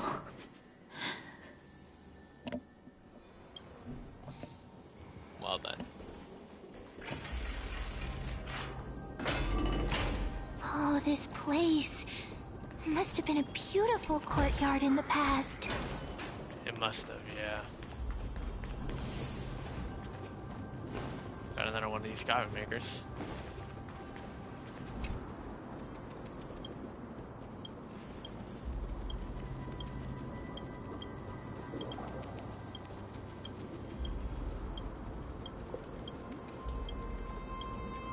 Interesting to find these eulogistic butterflies. Names commoners, yada yada yada.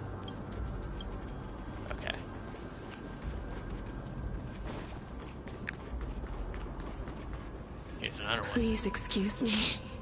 I am but a scholar from a distant land who had the misfortune of falling into the River of Souls and turned into a member of the dead. Again, everyone, if you're new here and if you guys enjoyed, leave a like and subscribe. We're on the road to 2K subs. This one Hopefully we'll seems get to there know soon. that she's already dead. Oh, I was merely speculating, but it seems I was right. And you, I recognize you. You're the Holy Maiden of Death from Idonia, right? I'm sorry. I cannot bring you back to life. However, should you desire it, I can end your prolonged limbo. I'm well aware of that. Even if you were able to revive me, I would never choose that option. That's because I didn't fall into the River of Souls by accident.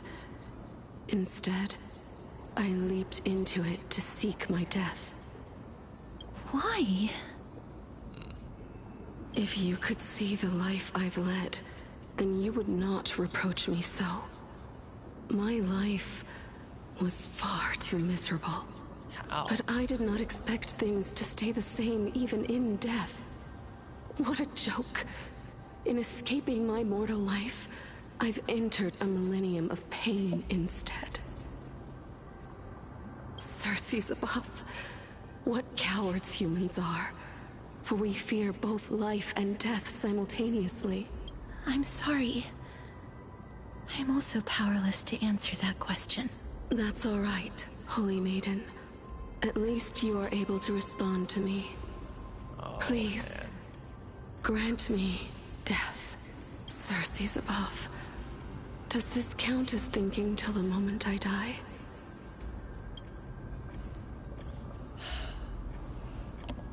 I can't imagine what it feels like to roam around this void for I centuries. have seen too many farewells.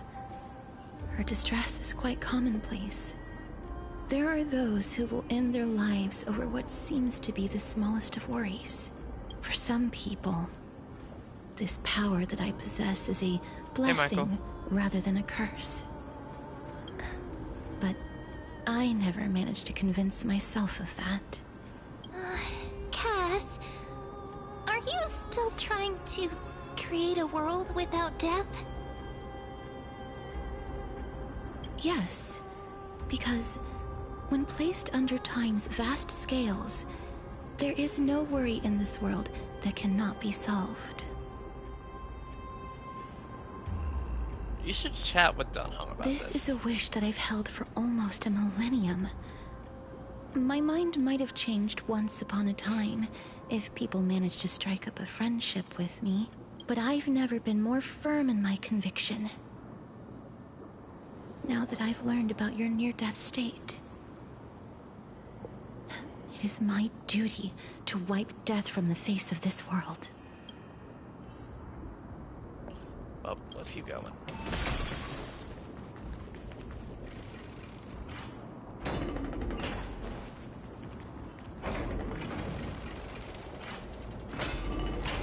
Oh no. Wow. This place is so spacious. Is this the kingdom's vault? I guess it's time to use That's the bear. fine and all, but we need to lay down some rules. We're not gonna return to the past to steal things. Do we need to enter that doorway to climb even higher? There seems to be a person. Oh, more like a soul guarding it. But how should we get up there? Oh boy.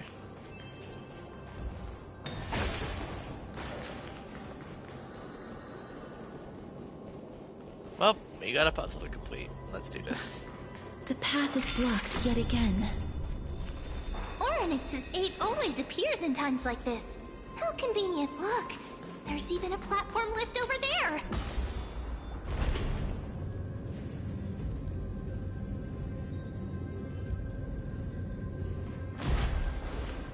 Alright.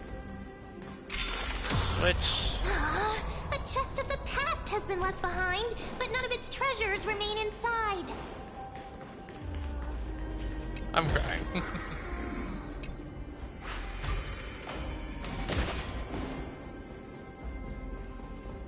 We can use this to now go up.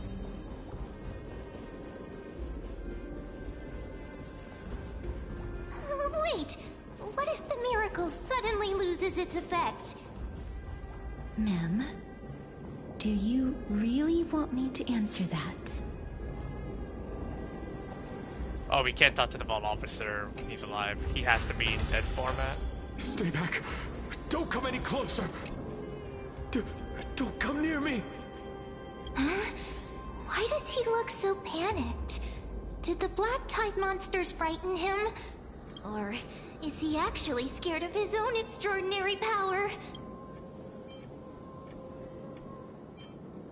There's no need to be alarmed. We're just passing by the area. Yeah. See? None of us look threatening.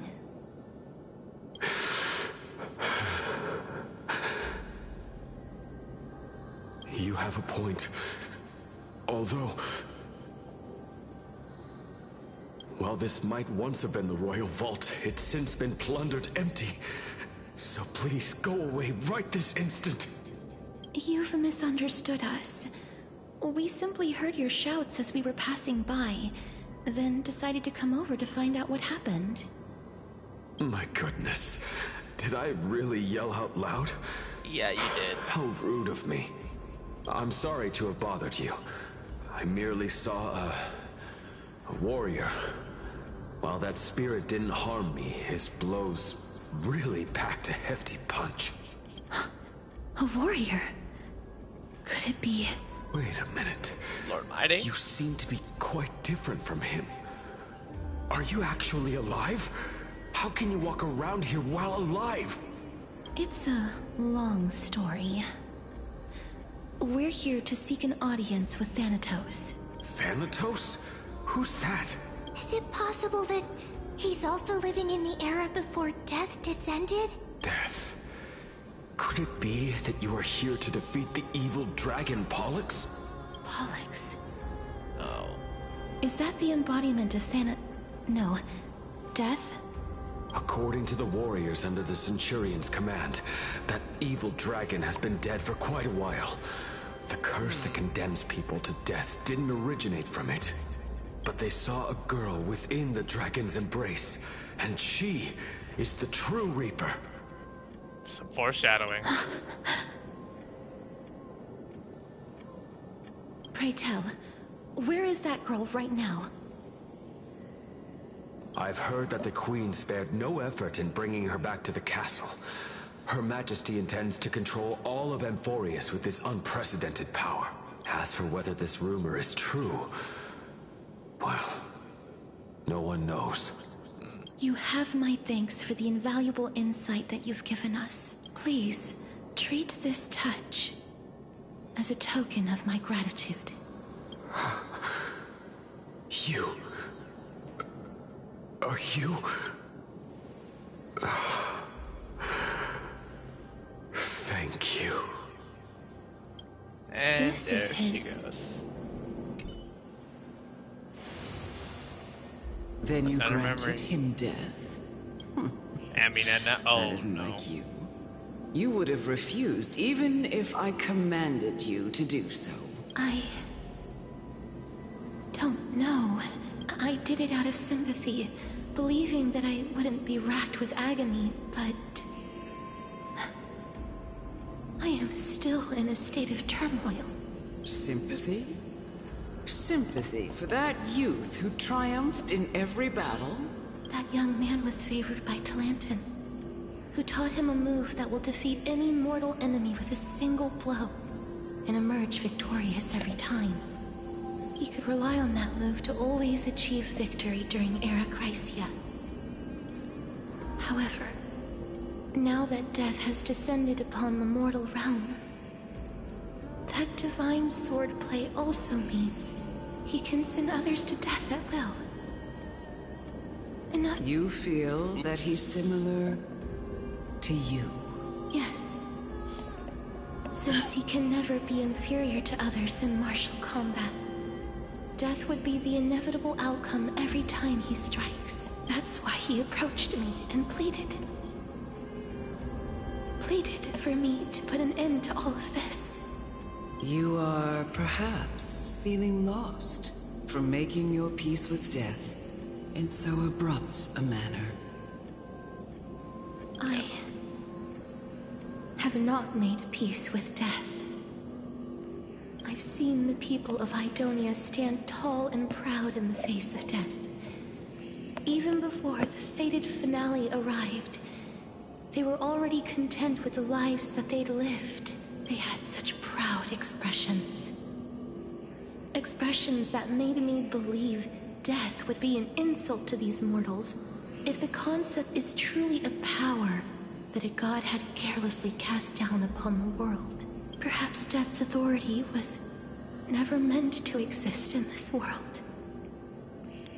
I won't refute your beliefs for now, but would you be interested in listening to a story of mine? It's a fairy tale from foreign lands, told by the person who brought you to me in that ice field long ago.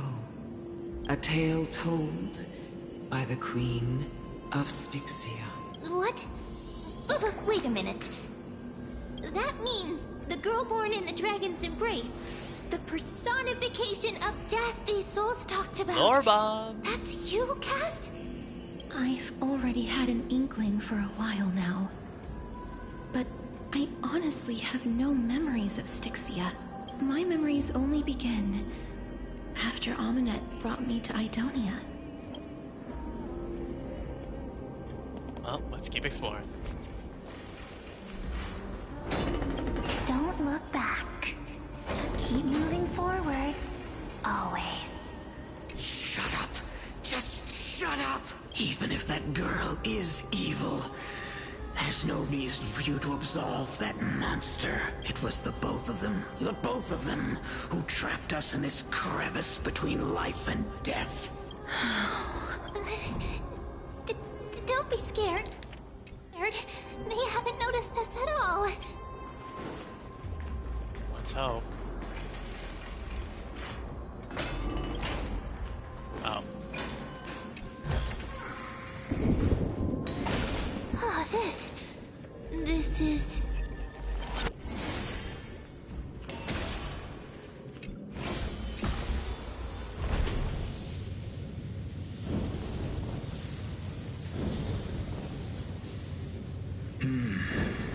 Living ones?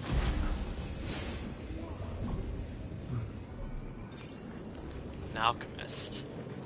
Oh, could you be the scions of Stixia? Did you hear about the great work that I'm doing here? And have thus arrived to give me the last material that I need for transmutation? Great work? Have you heard of the great name of Pollux, perchance? You have? Then that's good. During the Age of Myth, a time likely before your birth, I was the unsurpassed zenith of alchemy that none could reach. On the shoals of the River of Souls, I shall make Pollux soar again and bring death back to the world. But didn't that dragon already bring death to the world? Yeah. Oh, looks like you don't know the whole picture. Well, it's true that the missing girl can grant death to mortals. Pollux, the one who delivered her onto this world, makes it so that humankind cannot die. Uh-oh. So, it's just as I feared. What did you figure out? This is my guess. The deceased are supposed to drift down the River of Souls until they reach the end of the West Winds. But this River of Souls was blocked by Pollux's fall. That's right. That's why it's imperative that I bring the dragon back to the mortal realm and make it soar the skies again. I have long since prepared my alchemical matrix in the tower. Although, I am still missing the most crucial material of all. That final ingredient, the final sacrifice, is none other than the girl who lives out her days with death. Huh? What's going on? You didn't touch him, did you? I know that I am no longer capable of carrying out that task. Oh, he's giving this to us. Take this, all of you, and please fulfill that great undertaking on my behalf. This... We had been inebriated in Fagusa's feast for too long before we began to seek divine bestowed death, so that we could be freed from the whims of fate. However, that brought doom upon us. Instead of summoning a supreme god, we encountered a monster that cut off the River of Souls. That detestable dragon Pollux denied all the dead from the gates of the Nether Realm. Unable to rest in peace, these departed spirits engulfed Stixia like a roaring tide. As a result, my city and its people no longer exist. That child is the only person whom I managed to save. Born within the evil dragon's abdomen, she has possessed the talent of death since her birth. She must have been granted to us by the gods as a chance for us to atone for our sins. Please, you must nurture her to adulthood and prevent her from experiencing all of the suffering that we went through. I promise that I will care for her as a mother, that I will protect her from the evils of death. By Fagusa above, thank you for your kindness. As her mother, please bless this child with a name.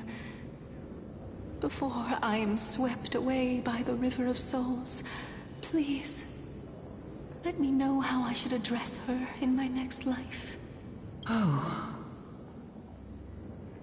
Like how a transient raven butterfly, a fleeting papilio castor, perches on the twig of death. Castorice. That shall be her name. That's where my name comes from? The origin. A massive hurt in the distance. The sound's back. What is making that ruckus?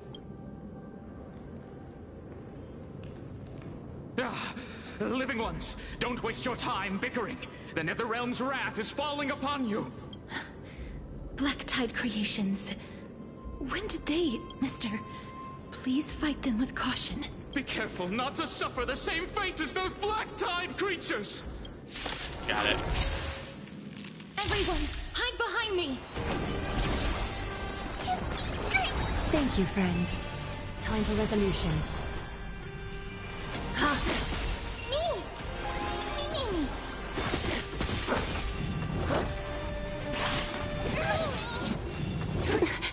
They're all corrupted enemies too.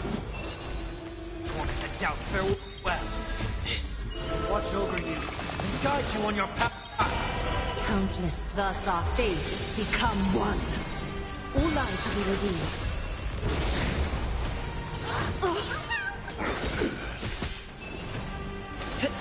Is that so fragile, like a wisp of silk?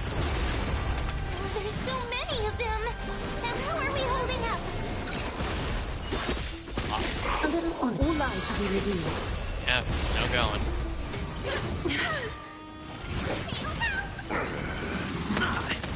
Ow! Mimi! These new enemies are So hurting. fragile, like a wisp of silk. Mimi! I for one hate it.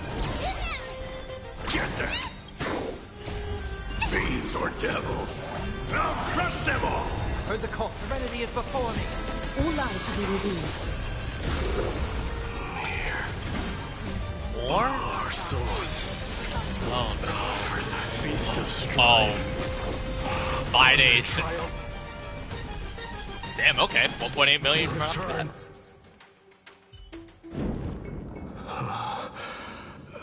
You?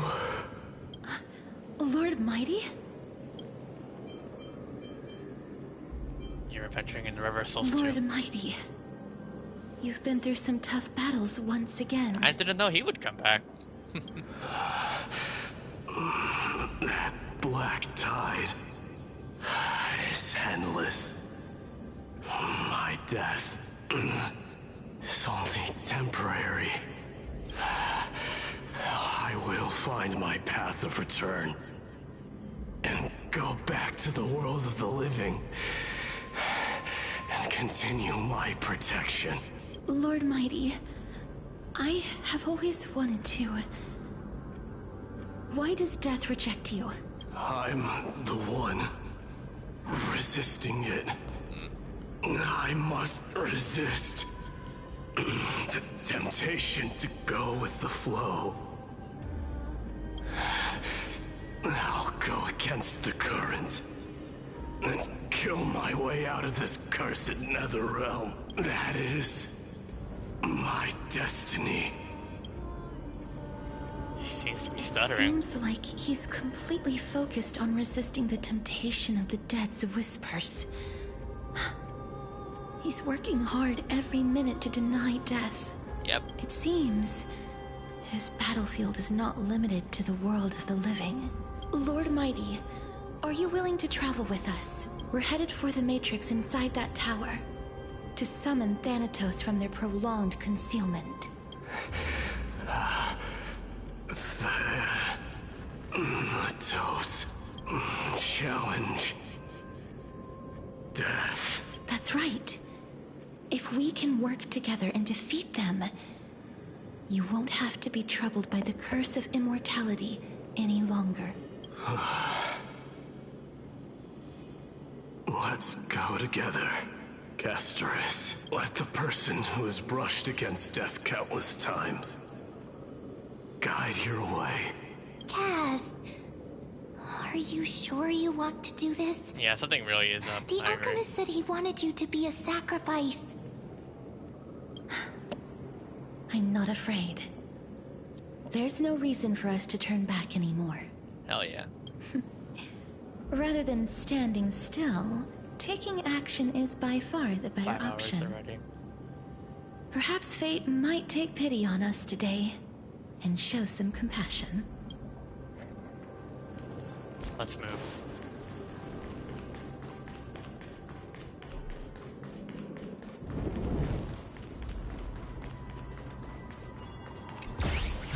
Oh. Rud.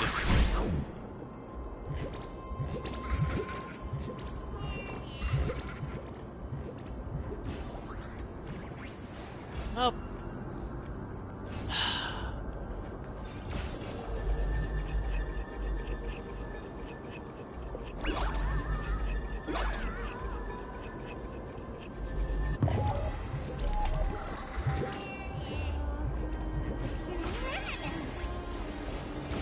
Get back here.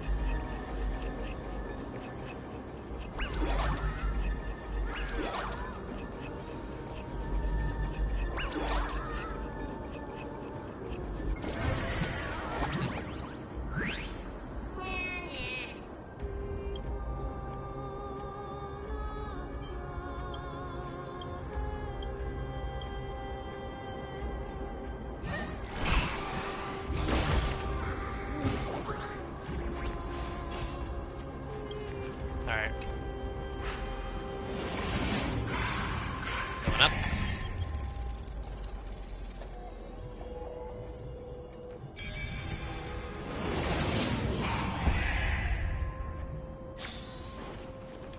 A day of peaceful repose.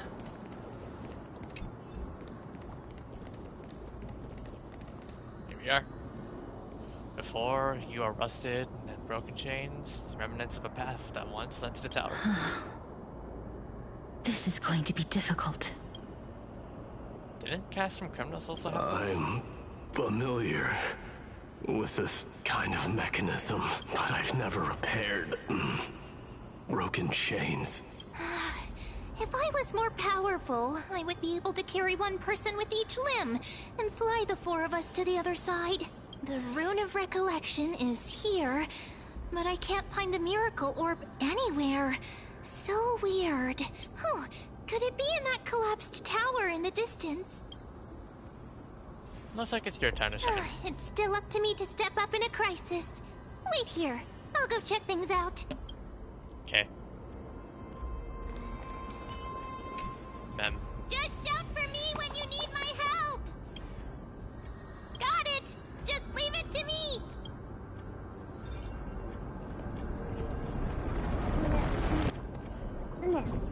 Mem did it. Now to pick up the rune. The pink squirrel is... The miracle's range is limited. Please come a little closer. Twin Moon's Embrace. Aren't I a good fit for Oronyx's priest? Of course. You're the most competent priest ever. That's the cutest I've heard Castorice talk. Here we are. The alchemical matrix should be behind this door. Oh no. Well guys, hope y'all are ready. Is that... Chien? There's so many of you! It's little Cass and little Gray. Oh, there's also little D and the pink puppy! Trien? Aren't you... Chien and Mighty. I get it now. Get what? I'm getting even more confused. This is the first time I've encountered a deceased friend while going upstream in the River of Souls. It really works like this. Just like the other departed spirits we've encountered along the way.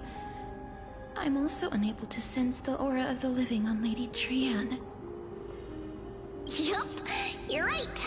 Trien already knows that she'll not be able to return to everyone's side. But Trien believed that little Cass would eventually return to the Netherrealm. So, Trien has been standing here, at this spot closest to the world of the living, and waiting for little Cass. Oh, it must have been very tough for you. But according to what Trien said, we're almost at the entrance of the Netherrealm. Trien promised Trevi and Trinen that when little Cass got here, Trien would get the gift ready and be the first person to run over and welcome you. So, little Cass, don't cry. Please, accept this. We finally finished it. Oh, the drawing. This is what Lady Trevi once mentioned. By the way, that's Stell at the bottom right. Because Hoyo tends to put, like, Stell as the canonical Trailblazer. So, yeah. The gift for me that you didn't manage to finish. The Holy Maiden of Janus. Even when separated by life and death, their thoughts are still connected. Trien spent a lot of time drawing this.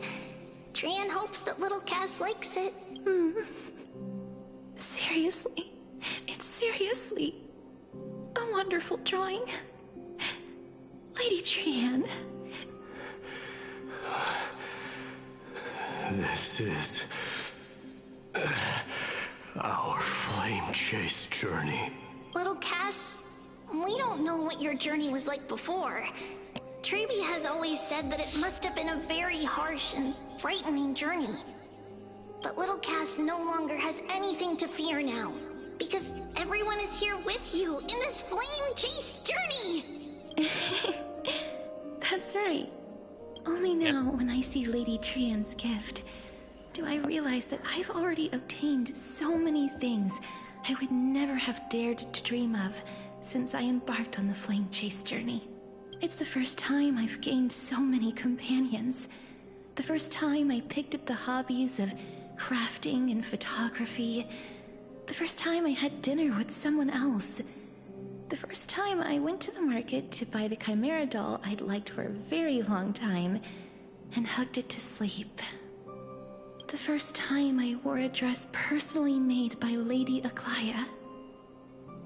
The first time I went for a walk with Lady Treeby, Lady Trianne, and Lady Trinan. The first time I enjoyed the night breeze and looked up at the stars This with is Miss all Hyson. Castorice story, man.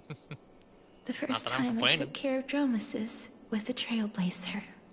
Looking back at all these experiences I never thought were possible, it feels as though the scales of my life had shrunk from centuries and decades down to minutes and seconds.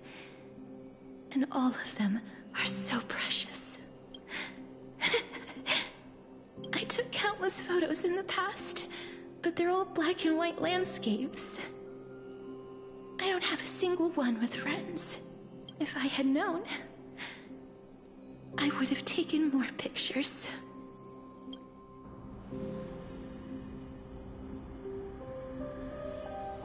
Then shall we take one now?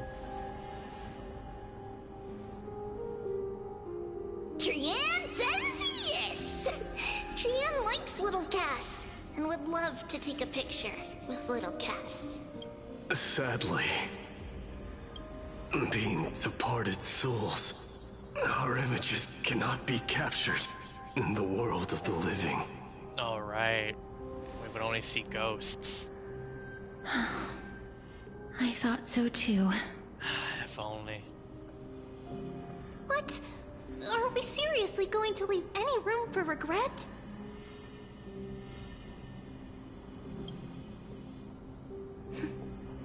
There won't be any regrets. This vivid drawing surpasses any photograph from the world of the living. Little Cass smiled. Treeby, Trinan, and Trianne's wishes finally come true! I remember you once said that fate is not the flowers that bloom at the end of the road, but where people tread beyond the gate. Now, the path that belongs to me is about to reach the end. Thank you for bringing me the final key. Key? Little Cass, why are you talking in riddles all of a sudden? I have a feeling that soon, this gift of yours will become the key to saving Mister's life. Wow, that's amazing! Then keep smiling and carry on bravely! Little Cass, Little Gray, everyone, see you tomorrow! With a blinding smile, Trianne's golden form disappears in the thin fog of Stixia's moonlit night. Lady Trianne. The aura of this place. We have indeed reached the end of the stream of souls. If I go any further, I might lose myself. I must leave now, for the black tide still wreaks havoc in the realm of the living. Can you find your way out? I have broken free from the chains of death countless times. This time will be no different. I hope. Castorice, will you fulfill your duty for the flame chase? I have yet to make my decision, Lord Mighty. No matter. Make the choice your heart desires. Even if it takes 1,000 years of waiting. Why is Cypher eavesdropping? I will continue to fight till I die. Then rise from death. Till the miracle descends.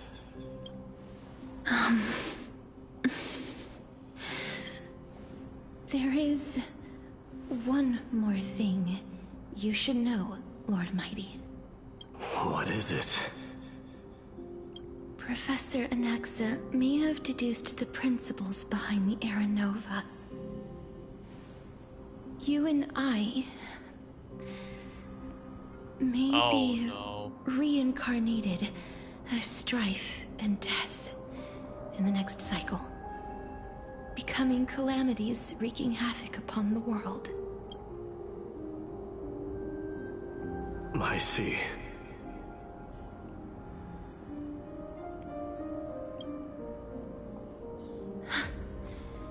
Is that all? Are you going to accept such a fate without complaints? Do you have a strategy to shatter the shackles of our fate? I haven't found it yet. Perhaps I never will. Then, cease wasting your thoughts on futile matters. Control what little you can. And when fate's inescapable grasp comes, resist it with the strength of your mighty will. Damn right. Thank you, Lord Mighty. I will find the right decision.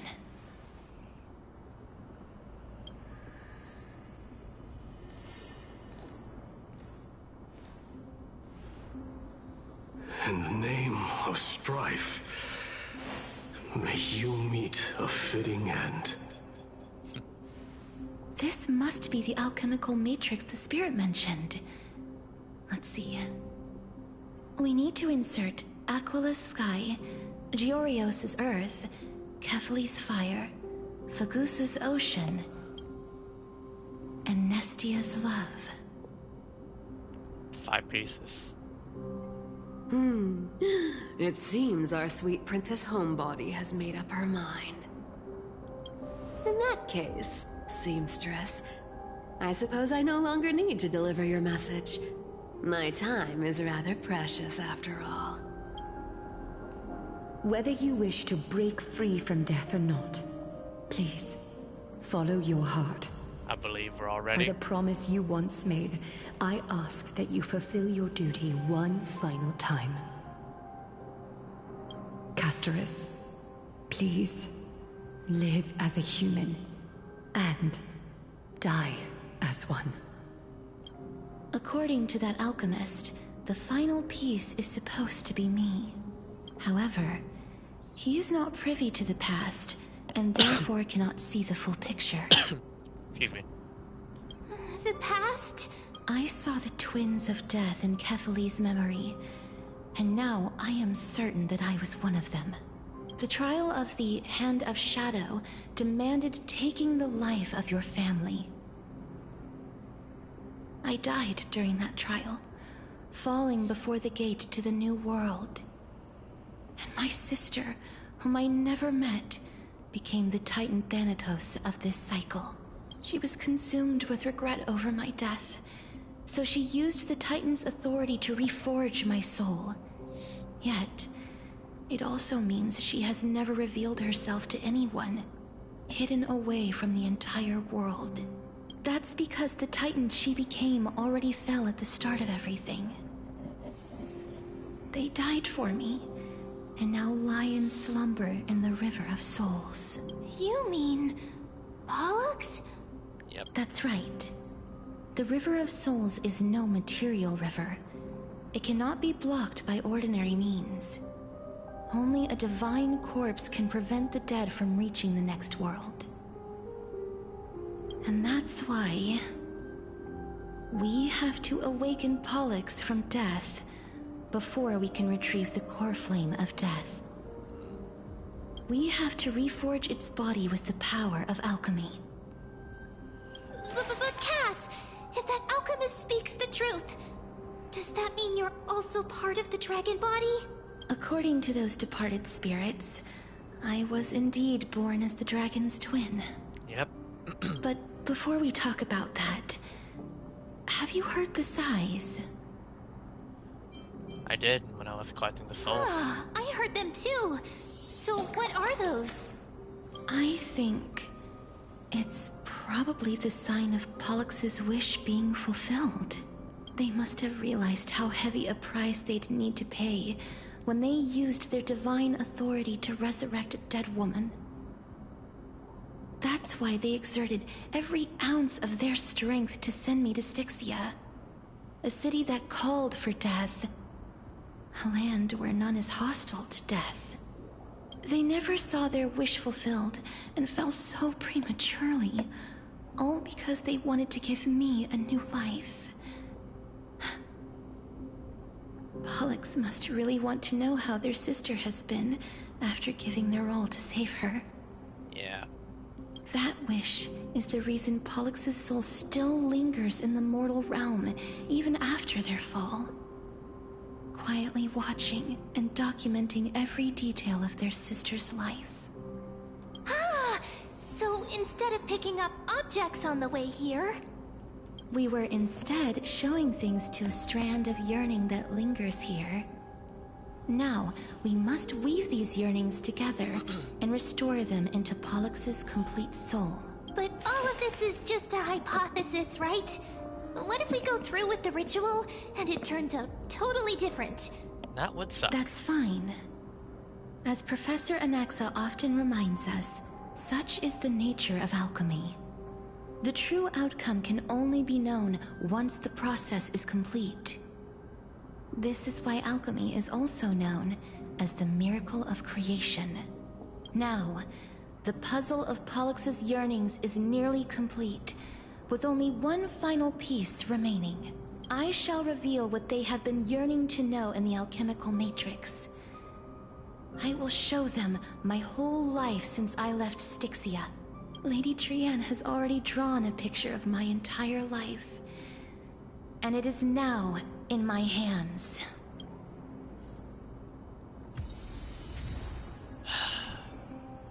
Are y'all ready, everyone? I believe it's time. Then, let the ritual begin. 3, 4, and 5. And now, the objective is complete. Let's do this. That is all. Such is what Professor Anaxa always says after preparing for an alchemical ritual. And now, Pollux, I shall lift you from the river of souls and reforge your soul. Perhaps you will be disturbed by this, and your body may become horrifying to behold. But if even the slightest trace of your soul remains, the soul that once ferried me to this side of the shore, then please, look at me. I wish to thank you in person. I have obtained everything you sacrificed your divinity for. Lady Hollinette. Did she recognize you? Oh, she must be the first soul we can communicate with here, right? Yeah. I'm afraid she is just another spirit trapped here, like the rest of them. The only difference is that I was there when she died. Please, go on. I'm listening. Are you about to tell the story of Stixia? Yes. You're just as smart as I imagined, but... never mind. Now's not the time. There's no need to worry, Elder. Take a look around you. You're already at the resting place of the dead. The world of the dead? But how? I understand that you chose to remain silent about the story to protect Castorice, the girl who coexists with death, but you no longer need to hide that story. I can assure you that you have protected that girl's life well. Oh. Yep. Well, in that case, let me begin. Stixia, the pearl of the ocean, plagued by unwarranted calamity and ravaged by death in the fairy tale. It was the first city-state to shift their faith towards death, even before Idonia did. From where you stand now, I suppose that's a bit hard to believe. Right? Indeed. I cannot imagine that those from the era Chrysia, blessed with eternal life, could ever yearn for death. I have pondered the same question, child. But I am afraid there is no clear answer to it. Journeys and epics are only glorious and magnificent because all things eventually fade to dust. But I still can't take that as the final answer. Would a world without journeys and epics be worse off? I take it the one who spoke this line was a general, or perhaps a warrior. I, however, did find some inspiration in these words. Would you like to hear my thoughts, Castorice? Please enlighten me, Lady Amunet. Though I have already made up my mind on how to handle the authority and core flame of death. Your words might truly guide me toward the path forward. You and I are neither warriors nor generals. Therefore, journeys and epics cannot truly resonate with us. But what if I reframe it like this? What if love is not a trait bestowed upon mortals by Nestia, but a blessing from death? Love. No one ever invented the word cherish in the era when life was eternal. For all the good things in the world can be revisited endlessly, and every bond formed carried no risk of being severed. The so-called Era Chrysia was an age devoid of both virtue and sin. People did not truly live. They simply existed, going through the motions without passion or purpose, then waiting for something to happen. Perhaps the people of Stixia chose to embrace death not out of fascination with its cruel and fearsome side, but instead became fixated and obsessed with the impulses and desires tied to a finite existence. Therefore, death is not a thing of fear and desperation, but... That's right, Castorice. It is the reason now we shed tears when parting ways. And also the original spark that ignited the passion of mortals. If you truly intend to deprive the world of death, then be prepared to witness it return to a state of stagnation. I understand, Lady Amunet. Our limited lifespan shapes all that we know and love. Not even the Death Titan has the right to take that away from humankind again. Nestia's love was the chrysalis of Gold's first blessing. Yep. But it most likely wasn't understood by mankind. We only learned to interpret this wonderful gift after Thanatos' arrival. If the world was bereft of watching death, the stream, by the way. then the Queen of Stixia wouldn't have played midwife in delivering me into this world. Listen to the story. You wouldn't have welcomed me into Idonia. And Aglaea would never have invited me to join the Flame Chase journey. Still here? Alright. None of these stories would ever have happened. And I would never have lived, let alone found happiness. Thank you, Mother. Oh, wow. That was Castorice's mother?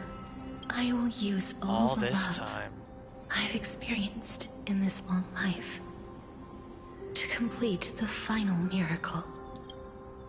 My teacher, Anaxagoras, grant me the wisdom of all things. I call upon thee, the stripped dead dragon's corpse.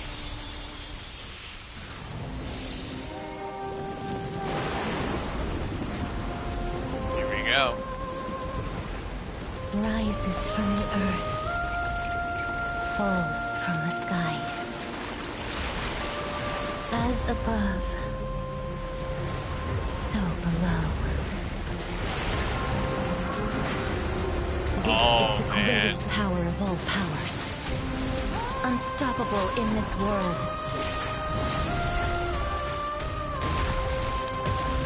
The great work that commands all death. I shall grant you embrace. We begin.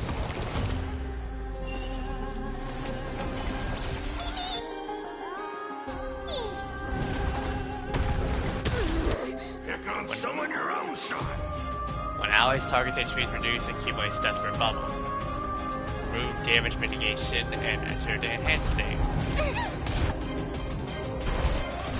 This will watch over you and guide you on your path. Is the girl who once saved my life truly gone? Or will you show yourself again once we eradicate this hatred and regret? So, Quantum, Wind, and Lightning. I could have brought in Chibi, but it's okay.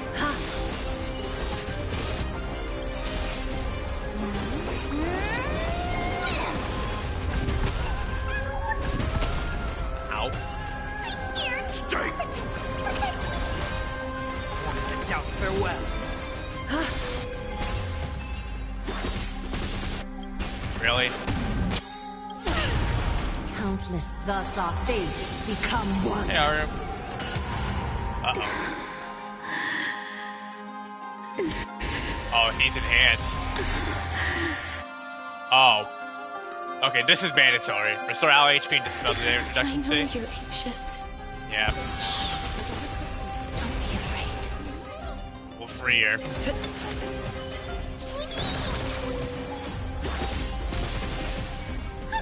Do as much healing as you can.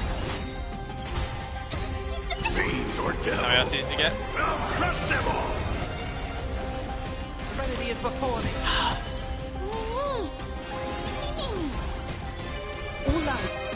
We're constantly taking so much damage too during our turn.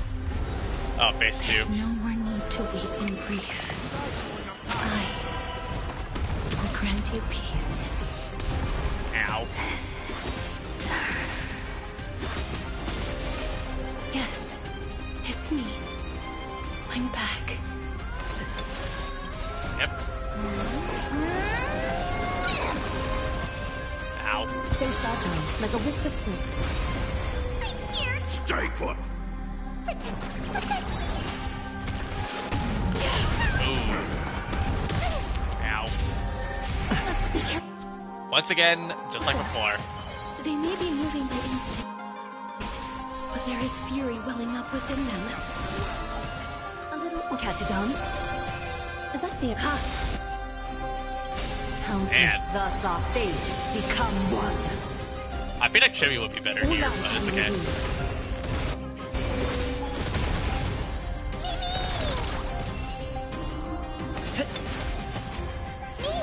Come again? So fragile, like a wisp of silk. Enhanced state dispel. Thank you, friend. All lies shall be revealed. Please, Okay. don't turn back to the Nether Realm. There's a phase 3? Oh man. Oh, death. Sleep in peace. Whoa. Wow.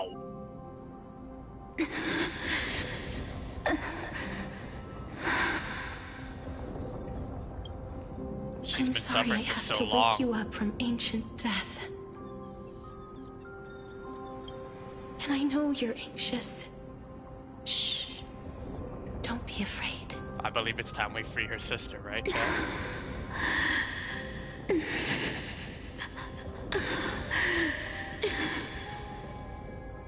The suffering can finally end. I'm the girl you once carried across the Sea of Souls. I'm sorry I wasn't able to remember you, but with the help of many people, I was finally able to pick up these broken fragments of my past. I'm back, Pollux. I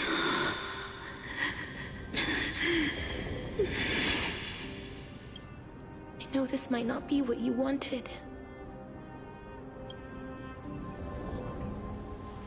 But I have to do this.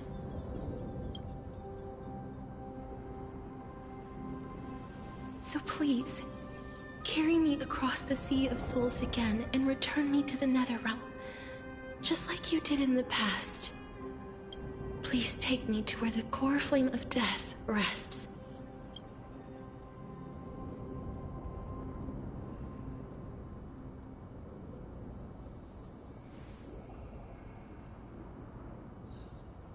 I'll be going now. Great. Let's go.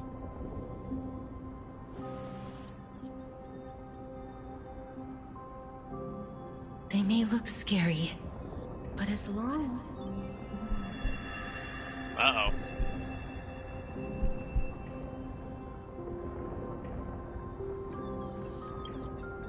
What's happening? What's wrong? I feel dizzy, I think. Are you... What's wrong with him? Wait, we're stuck. His time is almost up. If I don't go now, I'm afraid his soul will return to Thanatos' embrace before me. What? Oh no! Is there anything we can do? Don't worry. I promised I would ask Thanatos for the Trailblazers' right to roam the Earth again. Mem, stay here and keep a close watch until I return, alright? Alright. I'm the best at taking care of others. Our time is running out soon. Go on, Cass. Make sure not to leave yourself with any regrets. No regrets. It's a deal then.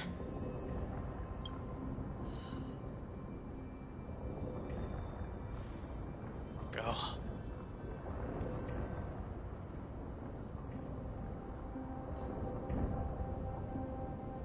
Please.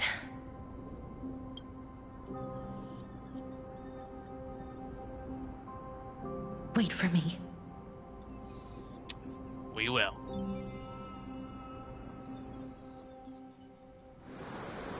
Oh, you sit in your little dinghy, eager to hear my song and fall closely behind. Please turn back.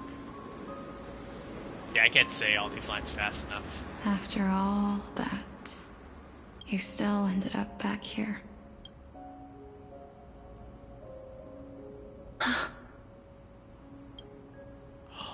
Whoa, the same field of flowers. So the legends were true. The Netherrealm really is a sea of flowers. Yes. Her sister. Just like the flower fields we tended to back then. Is that Polixia you? really must have seen better days. Polixia. Do you remember me? I don't have the memories from that time, but I've seen you before during an experiment. I do wonder what happened to Polixia when she got crippled, and that's why she had to take the I wheelchair. see. Call me Thanatos, then. It'll be easier.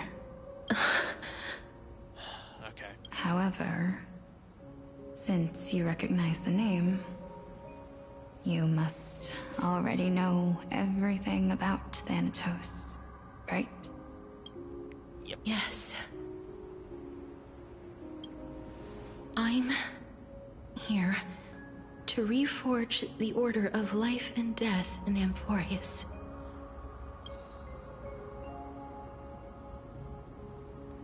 You know, my sister was a sympathetic, but rather sensitive person. Whenever she didn't want to say what was on her mind, she would avoid eye contact and look off into the distance. Just like what you are doing now. Can you tell me about the last Era Nova? What did you do, Polixia?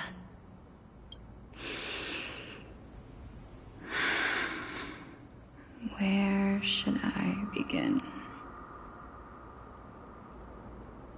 I suppose we can start from the beginning. A long, long time ago, there were a pair of like-minded twins. As foretold in the prophecy, they were chosen to be successors to the god of death. But fate was cruel. The price of attaining divinity was to take the life of a family member with our own hands.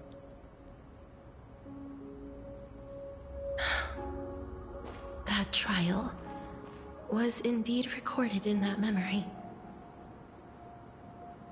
Then you should already know that my sister voluntarily gave up her own life, so that I could ascend as the demigod of death. But I couldn't accept that. Why did we have to kill each other for a future she'd never see herself? That's not fair. So, while weaving the laws of the new world, I shattered the forbidden bottom line for life and death.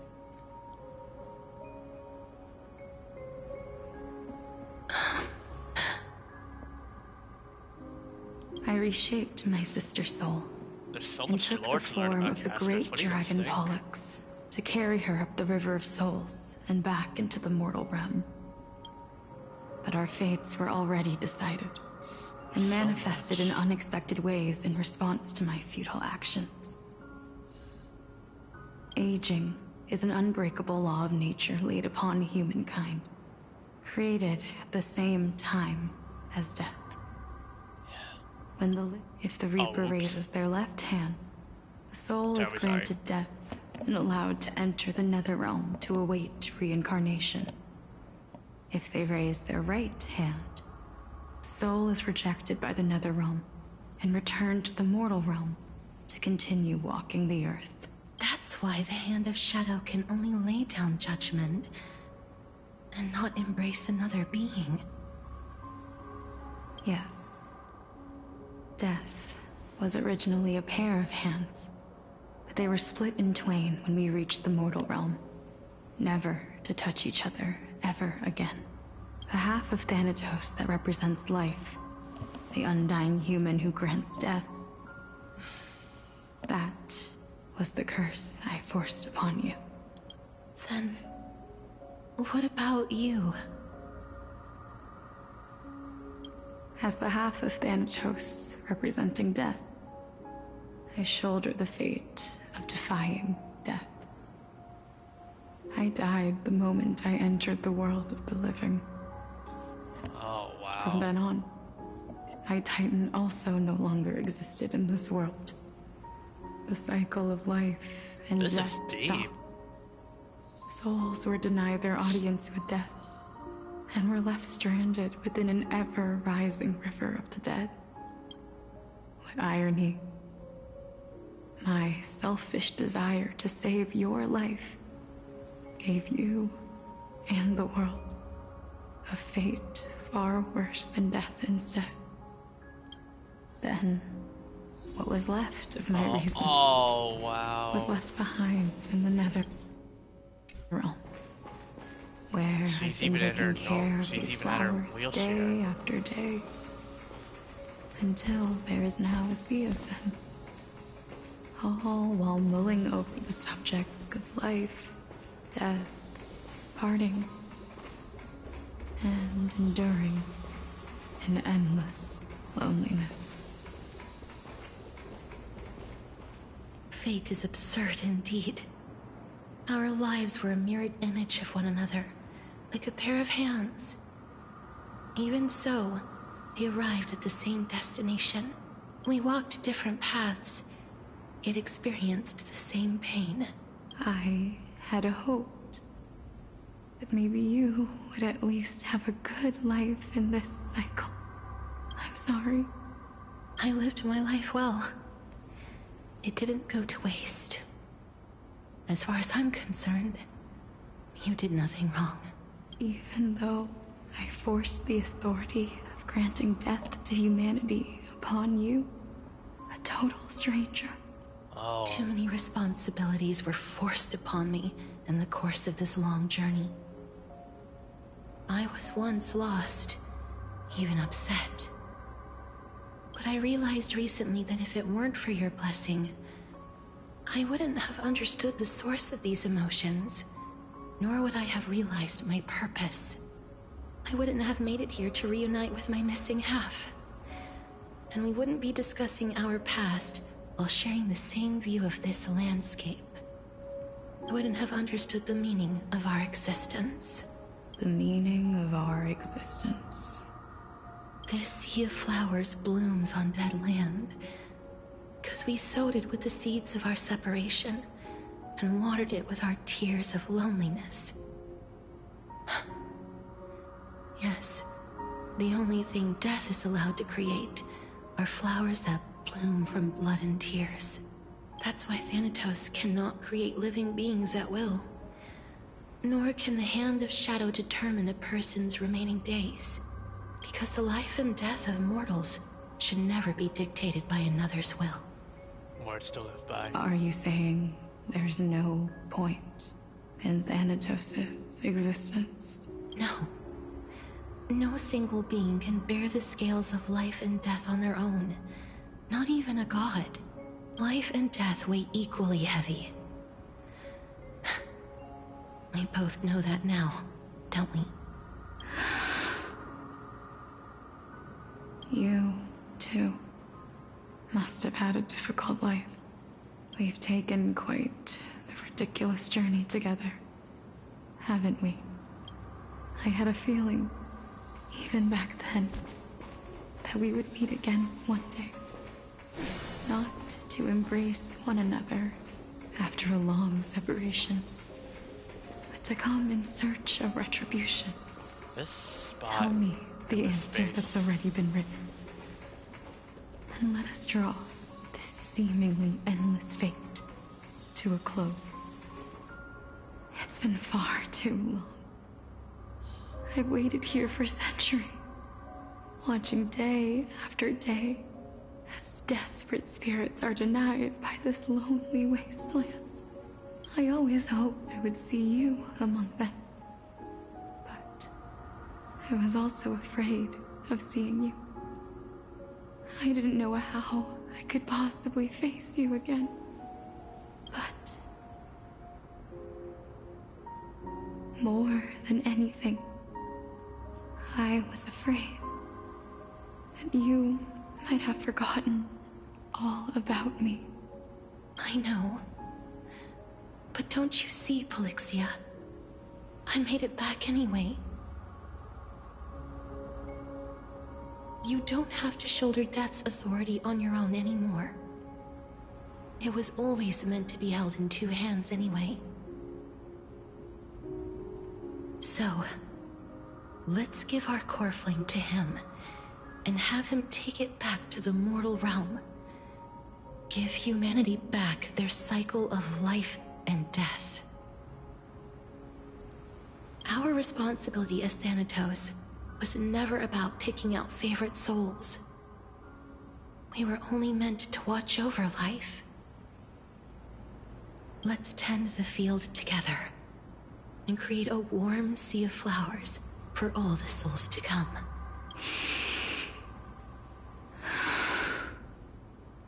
What do you think, Polixia? Yes, just one last step.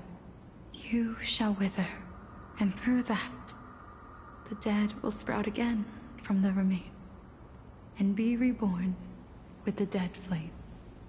As foretold by the prophecy, Thanatos' authority is only destined for only one person to wield.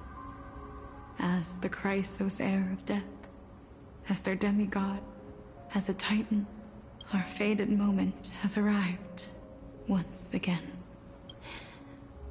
Just like before. Yes, just like before. But unlike that time, the ones undergoing the trial this time are prepared. You've made up your mind? It seems so. Yes, as dictated by fate. But I won't be afraid. As long as you're here with me, complete your trial in this life. Grant me the embrace of death, and light the spark of life ablaze. You've been tempered by life and death. I know you'll be able to give this wasteland its first breath of life. Like a raven butterfly, flying swiftly into the netherrealm, perching on the twig of death. I will. After this, I will remain permanently in the Netherrealm. The River of Souls shall return here and rain down from the sky, scattering souls across the earth. The cycle of life and death will flow once again. This sea of flowers you sowed shall bear countless joyous or sorrowful souls, and bloom evermore.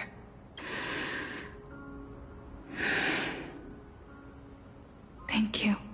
Just one last thing. Can you grant me one wish? What is it? Of course. What is it? Please, don't forget me. I promise you. When we meet in the next world, even if I have endured another reincarnation, even if we do not know each other's names, I will still hold you tightly in my arms. Just like what I did when we were born. I went to bed. Well, this quest is long. Castorice. So yeah. Castorice, you're as beautiful as a fleeting butterfly. Oh, here we go. Cinematic.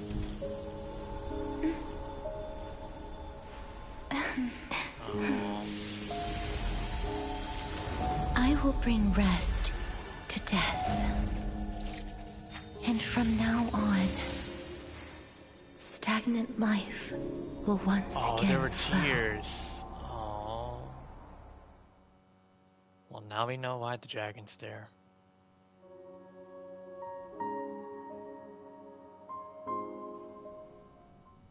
Oh, that was so heartwarming. At the same time in Akuma. Time flies. In the blink of an eye, the 15th entry hour is already at hand. When this farce is over, your soul will be placed on the scales of life and death.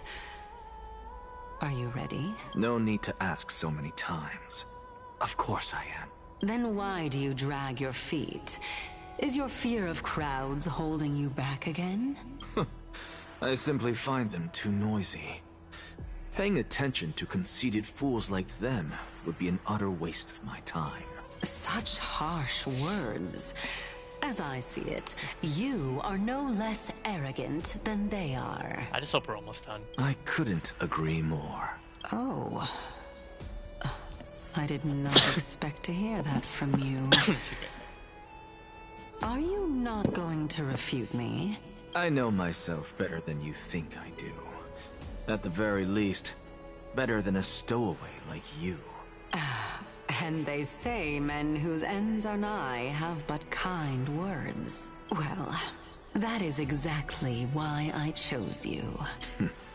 Should I thank you for the compliment? The hour of the trial has come. Do you have an answer for me? And how will you prove the veracity of your argument? I suppose there is no point in putting this off any longer. Do you recall where we stopped the last time? You were saying that Amphoreus' history is cyclical. Indeed. The demigods that bear the core flames eventually become the new titans at the world's end. Remember what happened on the Holy Mountain? Calypso, Naias.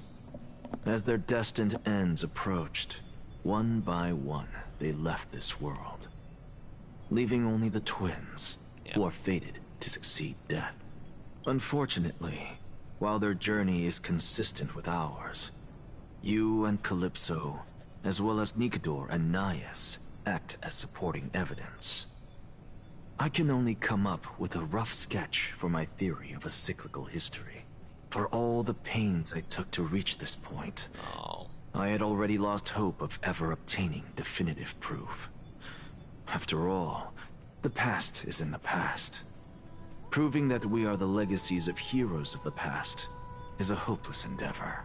That is, until I met a girl named Polixia and her sister. If Castorice was truly sent from the past to the present for the Titan's self-serving reasons, then having lived through 2 cycles, and with Stixia as the pivot, she will no doubt be the link to connect all of this together. If the Twins of Death can bridge 2 cycles to reunite at the shores of the Sea of Souls, then my hypothesis will no longer be just a hypothesis. Yep.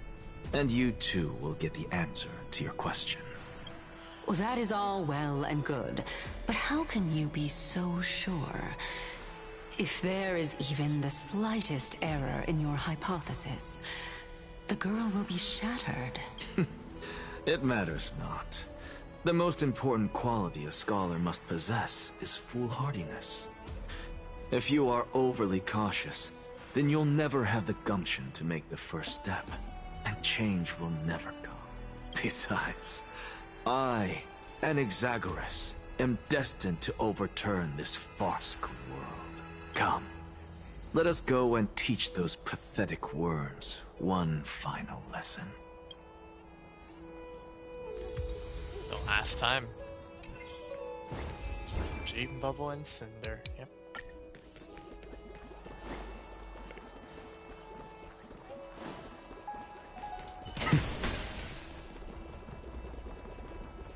Time to head to the council.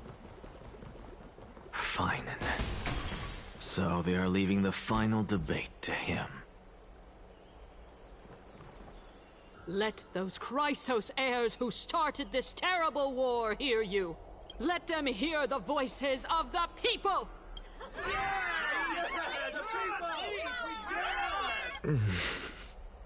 As always, that woman knows how to stir up a crowd. Professor Anaxa, I thought you'd pass on this. Everyone must cast their vote, or this assembly would serve no purpose. Prof, do you truly think it's wise to entrust the fate of the world to an assembly like this? God, I hope. Akama has stood strong under this system for 1,000 years. It stands to reason that there is purpose in its existence. But that is not what you're asking, is it? What you really want to know is Aglaea making the right decision in entrusting the fate of the world to you? Nothing ever escapes you. I didn't spend all those years teaching you for nothing. Most people only take 4 years to graduate, if I recall. To tell the truth, I feel like I'm on my way to an execution chamber instead of a podium. So, do you have an answer to that question? No, I don't. I thought so. Because that question is not yours to ask in the first place. Is Aglaea entrusting the world to you the right decision? Don't make me laugh. That is a question that woman must answer herself. Why are you fretting about this on her behalf? Or have you been seeing yourself as her pawn all this time? Listen up. I'll say this only once. Flip your perspective around and ask yourself this instead. What should I do to ensure that the world doesn't stray from the correct path? That is what you should be thinking about. You still have time, so give it some thought. Oh, and don't bother telling me the answer. Tell it to those begging for salvation from the gods. Got it. Thank you, Professor Anaxa. That's Anaxagoras to you. Who will you be voting for? That'll depend on how well you perform. May Circe safeguard your thoughts. Well, oh, he's not here. Okay. Let's do it. Lead the way. I actually don't necessarily mind things remaining the way. Elders and citizens, silence, if you please. As the Theoros, I present to you Phinin of Ides Elysiae, virtuous citizen of Akima, and the last speaker of the assembly. Much obliged, Lord Lycus. I remember him. He's the penniless lad working for Aglaea. Where's Lady Goldweaver? Why is she sending this guy to give the last speech? Is this really the end of the Flame Chase journey? Can this dude really face down kindness? I actually don't necessarily mind things remaining the way. By Kefali above. Dear citizens of Akima, as you look upon me, so too do I see you. I see your fear and misgivings, your apprehension about the discord between the Chrysos heirs and the Council of Elders, and your uneasiness about the future of the Holy City. Yet, before you contemplate something as grand as the fate of the world, I ask that you look closer. Look beyond the horizon illuminated by Kefali, at the crisis threatening to overwhelm us. What? Ides Elysiae, my beloved hometown, is a village forgotten by time. Time for him It to is a speak his place heart out. with the most invigorating breeze and wheat fields that spread all the way to the sea. I once thought that there I would enjoy a lifetime of peace and quiet with my friends and family. How I wish I could invite all of you to that paradise, far from the noise and chatter of the world. Alas, I can't. Because she, and all that she nurtured, all that I loved, they have long been devoured by the black tide. My beloved home is no more.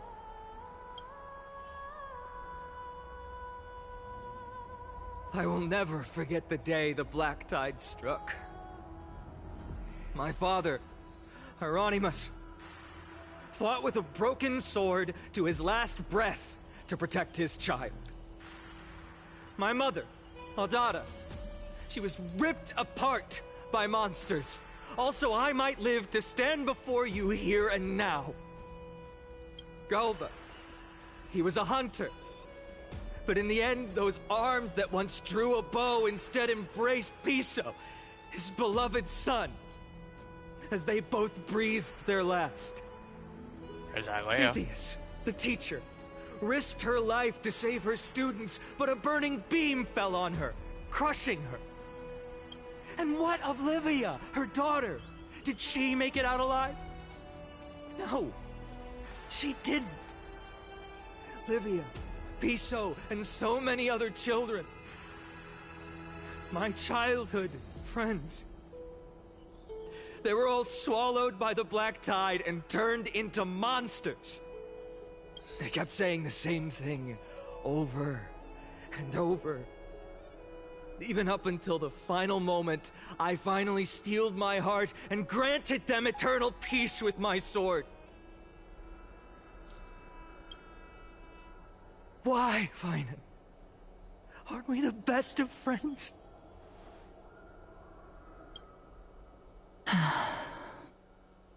Do you regret it now? That is the Black Tide. A looming threat that can bring Akuma to its knees any time. Kindness may have promised that with the 3 Titans of Calamity Con, Akuma will return to an era Chrysia once more, but much as it pains me, I must disappoint you. While the demigod of strife has done everything in his power to hold them back, they are still coming. By now, the name of that black-robed swordmaster, the Flame Reaper, has likely echoed throughout the city already. The roaring thunder is a message from the strife demigod. The Flame Reaper has risen from death, and they hunger for the core flames of the gods.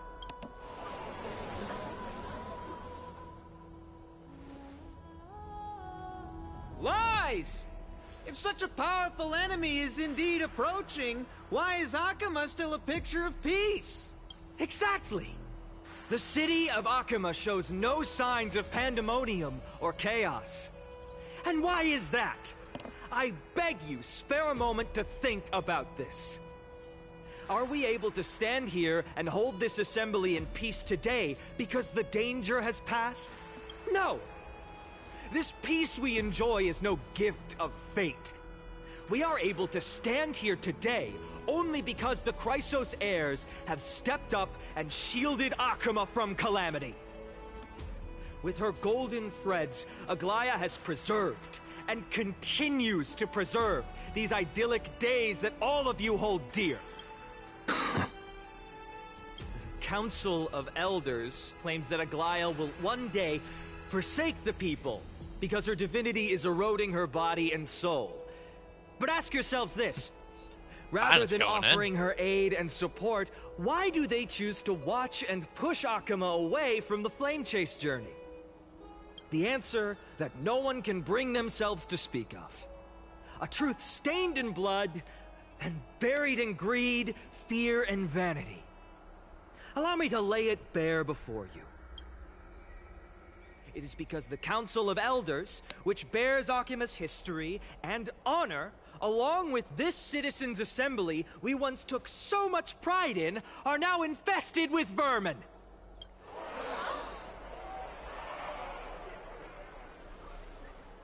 You insolent whelp! How dare you! It is true that Aglaea has reached her limit. Why?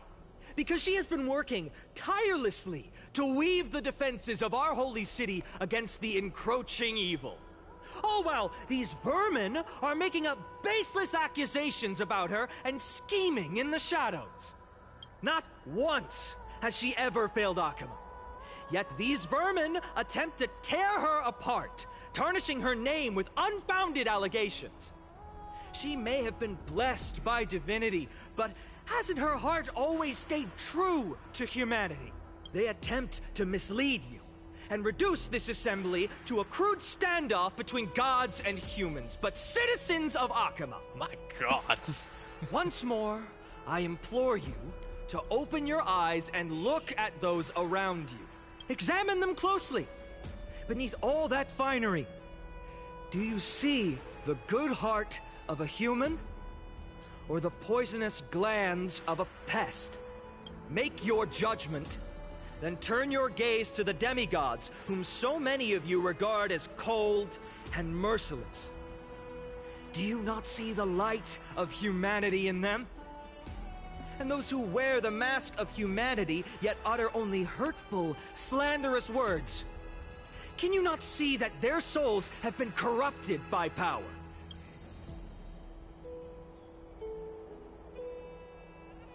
Yet, no matter what your answer is, and no matter who your vote goes to, rest assured that you have nothing to fear. For Aglaea, Trebios, and I, will remain your faithful guardians and pledge our lives to upholding your decision. And this vow will stay true until the end of our days, where it will be passed on to future flame chasers.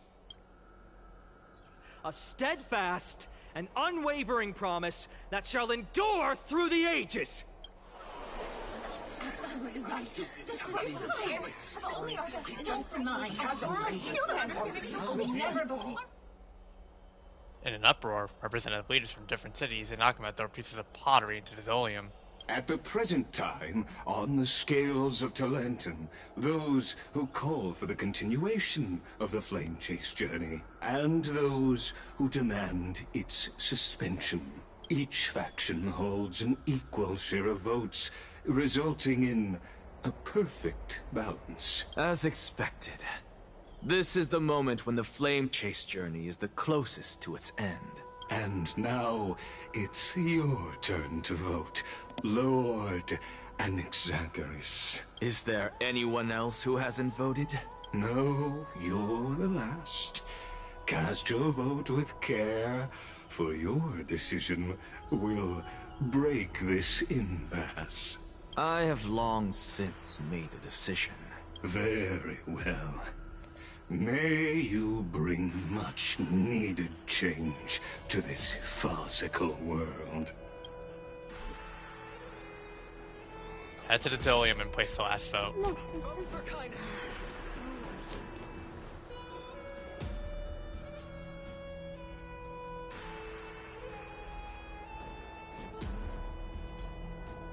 You've done well, Finan. Given the circumstances, delivering a rousing speech to stir up emotions was a prudent move. Thank you all for your patience. On behalf of the 7 sages of the Grove of Epiphany and the scholars of Amphoreus, I, Anniversary, am ready to cast my vote. But before that, in the interest of fairness, Lady Goldweaver, I pose a question to you before all who are gathered here. Will you, as Finan has promised, stand by the decision made in the Assembly, regardless of outcome? In the interest of fairness, I make no promises, lest it should influence your decision. Very well. I thank you for your honesty.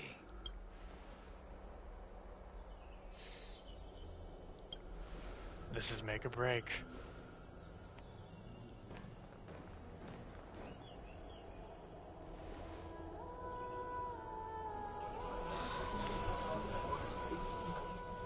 What's he doing?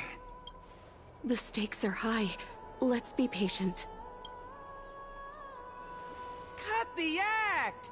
Who do you think you are wasting our time like this? Lord Anaxa, please do not forget that I... Rule number 1. Do not call me Anaxa. Oh, yep. I knew something was up. Rule number 2. Never interrupt me. Silence is golden.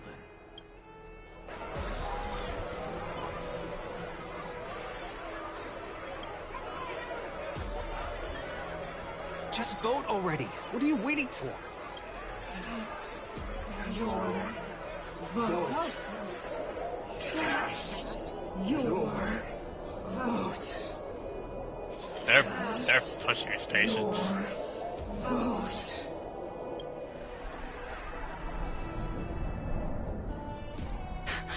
I cannot help but wonder, is every hardship in the world something you will exploit and use to your advantage? How else am I supposed to make use of this situation where my body and soul are separated? Oh, Circes. Or should I say Calypso? Accompany me on this final journey. Let us journey to the Netherrealm and see how she will substantiate the answer to your question and validate my decision. We need only to follow the sound of the tides. Yep.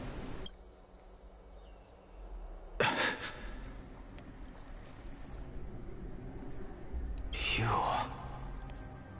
are Well done, child. Just as I foresaw. His teacher. You have achieved great things. Teacher. What a twist of fate. A blasphemer raised in the doctrines of the Venerationists. It's like a foal kicking its mother in the belly after taking all her milk. I respect you immensely, sir. But you cherish the truth even more. So, child, do not be troubled by the criticisms I have borne. Do not let those voices hinder you as you forge ahead.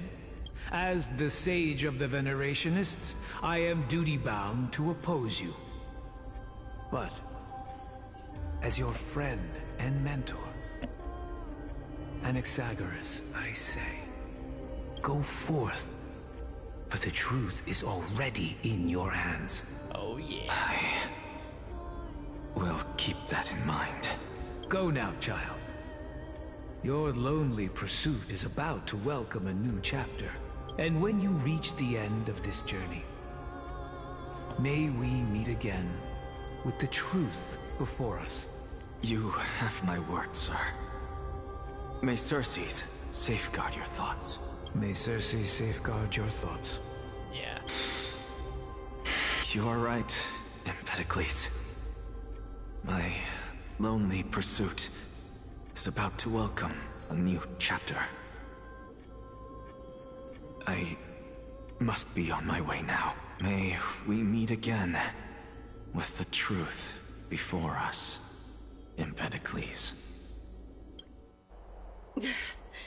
What are you waiting for? Just cast your vote.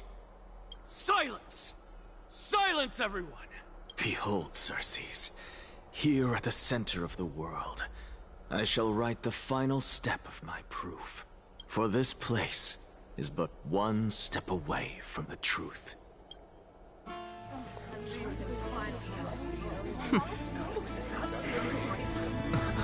Professor, I completed the Time to proof link it you up. wanted.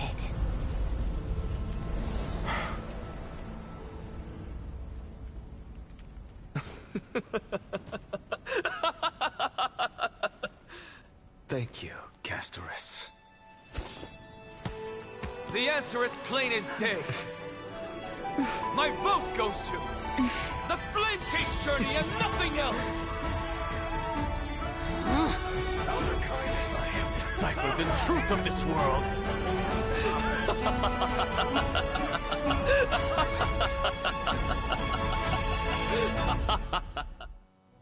With the balance shattered, the result is clear.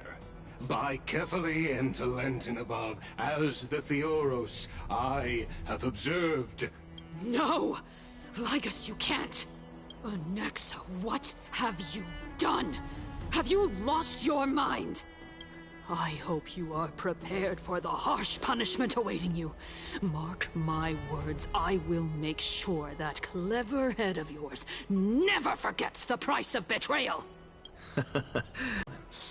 You put on such a grand performance, just to aid their preposterous flame chase journey? Performance? No, you are quite mistaken. I may be paranoid by nature, but I've always been known for my honesty. If you really understood me, Lady Kindness, you'd realize that I never had any interest in your pathetic little game of politics.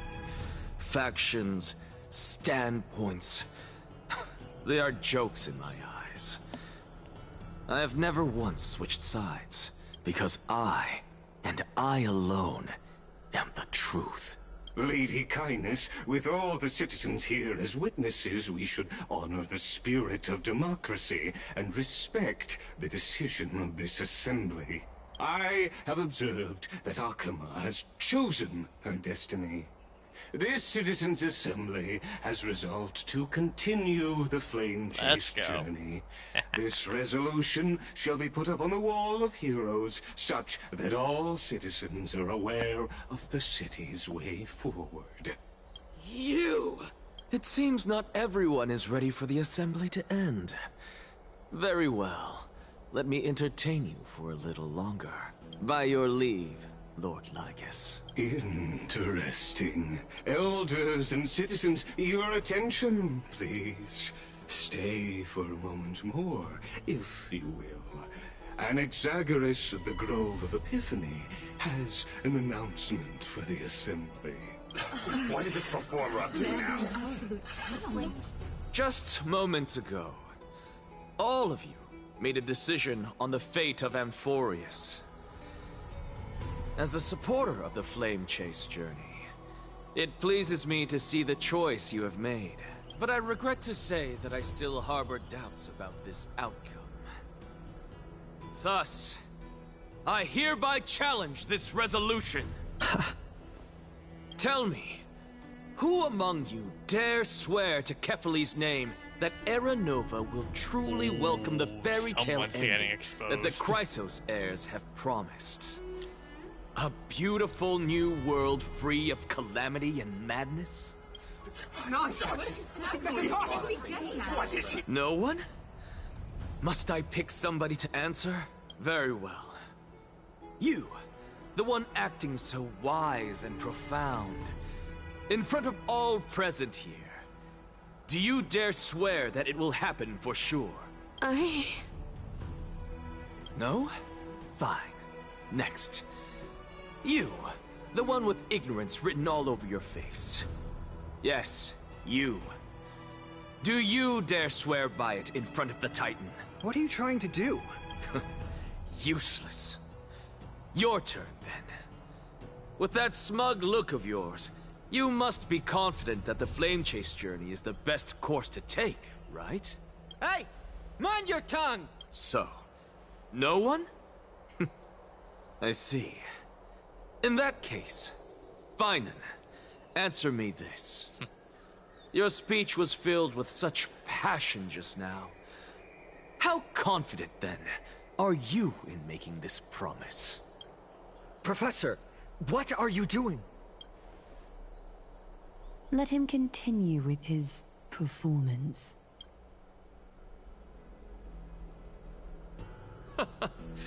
Will you look at that? Even Finan and Aglaea lack the courage to make such a promise.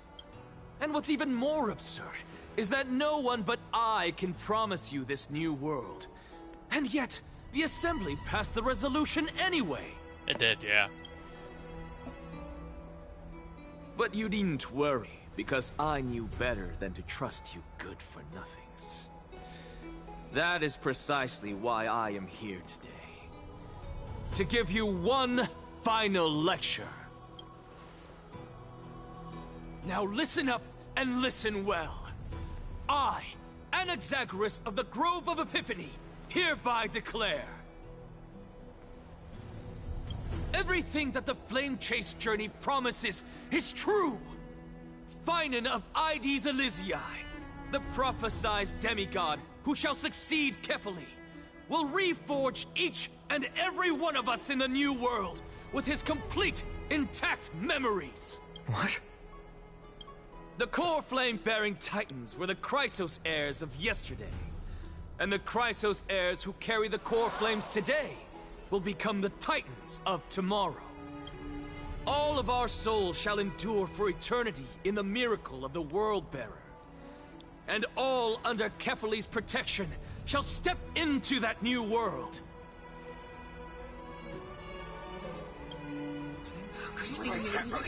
This is pure blasphemy!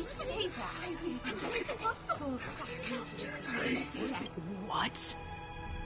Are you saying that we must bow down to you and worship you, even in our next lives? Enough, you blasphemous imbecile! How dare you try to deceive us with all these lies and falsehoods? How can you prove? I told you, don't interrupt me. But since you've asked, I shall be kind and indulge you.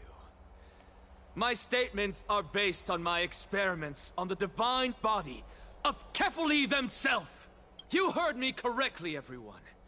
With the tacit approval of Kindness and the Council of Elders, I fused my soul with the god through alchemy and learned the truth behind Era Nova.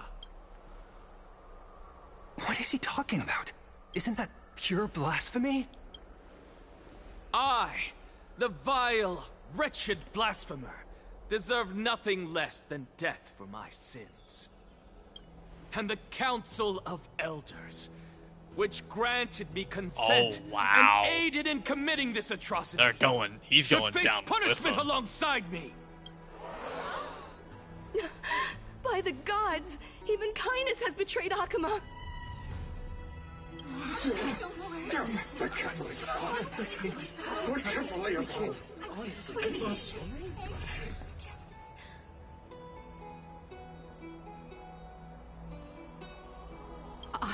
I had no knowledge of his transgressions.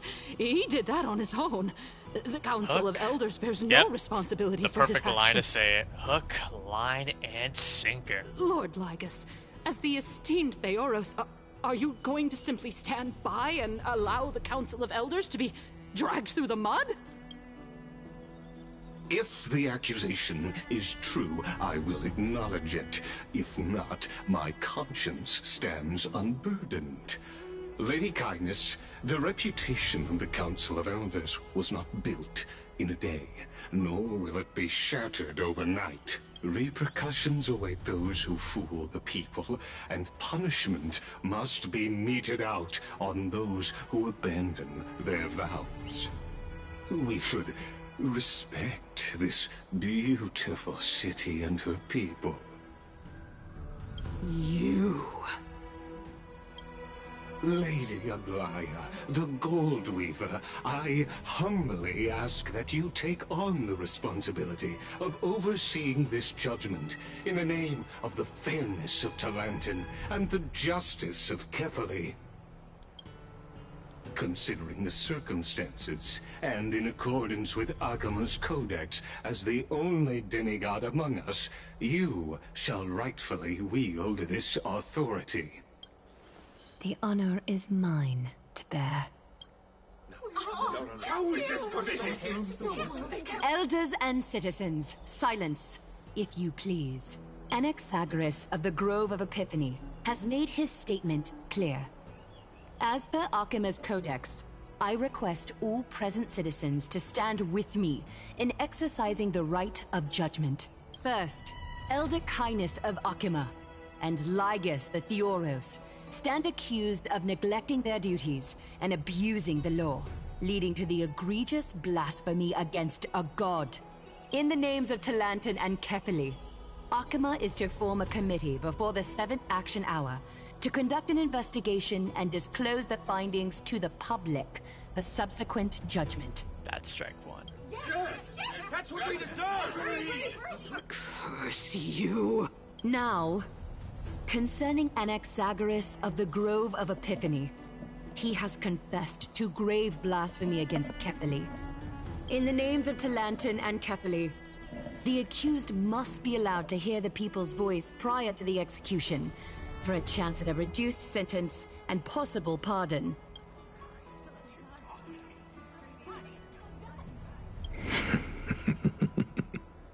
Professor. Pretty sure even Anaxa knows the risks. This is like Code Geass. Let him die! Like when Lelouch literally diverted everyone's attention to hating him. Let him die! Let him die! Let him die! Let him die! Let him die! What decision will you make, Lady Goldweaver? Enough with the hesitation, Aglaea. This is not like you. Let him die! Let him die! Let him die! Then, in light of the people's voice, O Talantin on high, may you bring death upon him.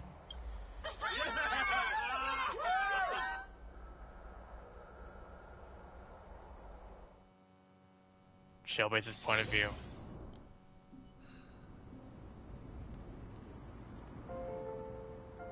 We're back here.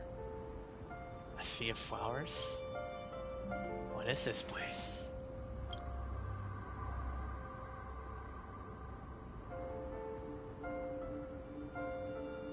Allow me to reintroduce myself. How long I is bore this the name damn? of Castorice while walking among the mortals. And now, I stand as the demigod of death, the living side of Thanatos. Welcome to my realm, where the west wind ends.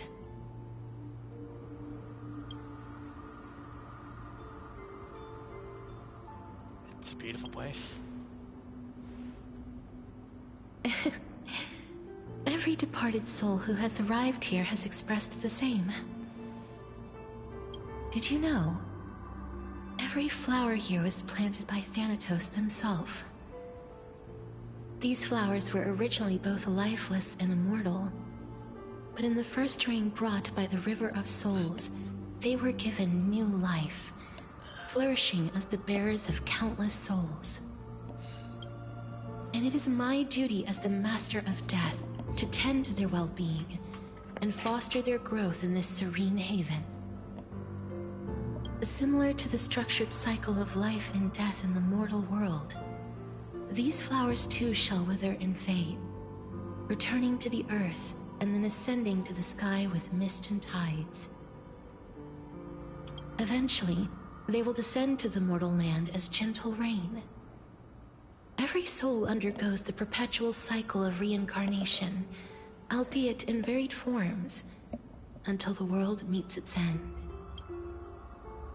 Yet, sadly, there's no time left for Amphoreus to wait for when the flowers bloom again. Now, death is the power at my fingertips. It once led the souls of the deceased here, but I shall open the gate of the netherworld and return you to the realm of the living. In exchange, please, take the core flame of death with you and complete the flame chase journey. Do not let our work thus far be in vain.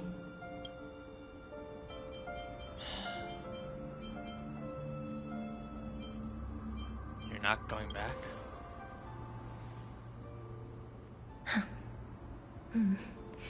Just like the other demigods, I will stay here and embrace my destiny.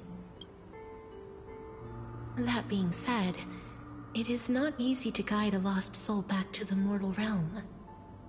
The whispers of death are sweet and alluring. If your determination wavers, you will succumb and be forever ensnared by the netherworld's grasp. Please consider this a one-time exception. I will do everything in my power for the flame chase journey, and for your life, the only life I can save. I'll do my best. I am glad to hear that. Over here! I'm going to end the live stream here. It's getting pretty late, so stay tuned later on today, maybe this afternoon, where I will finally complete this entire story. So I'm gonna go ahead and end it off here. So yeah, to everyone, thank you guys all so much for watching. I believe in you.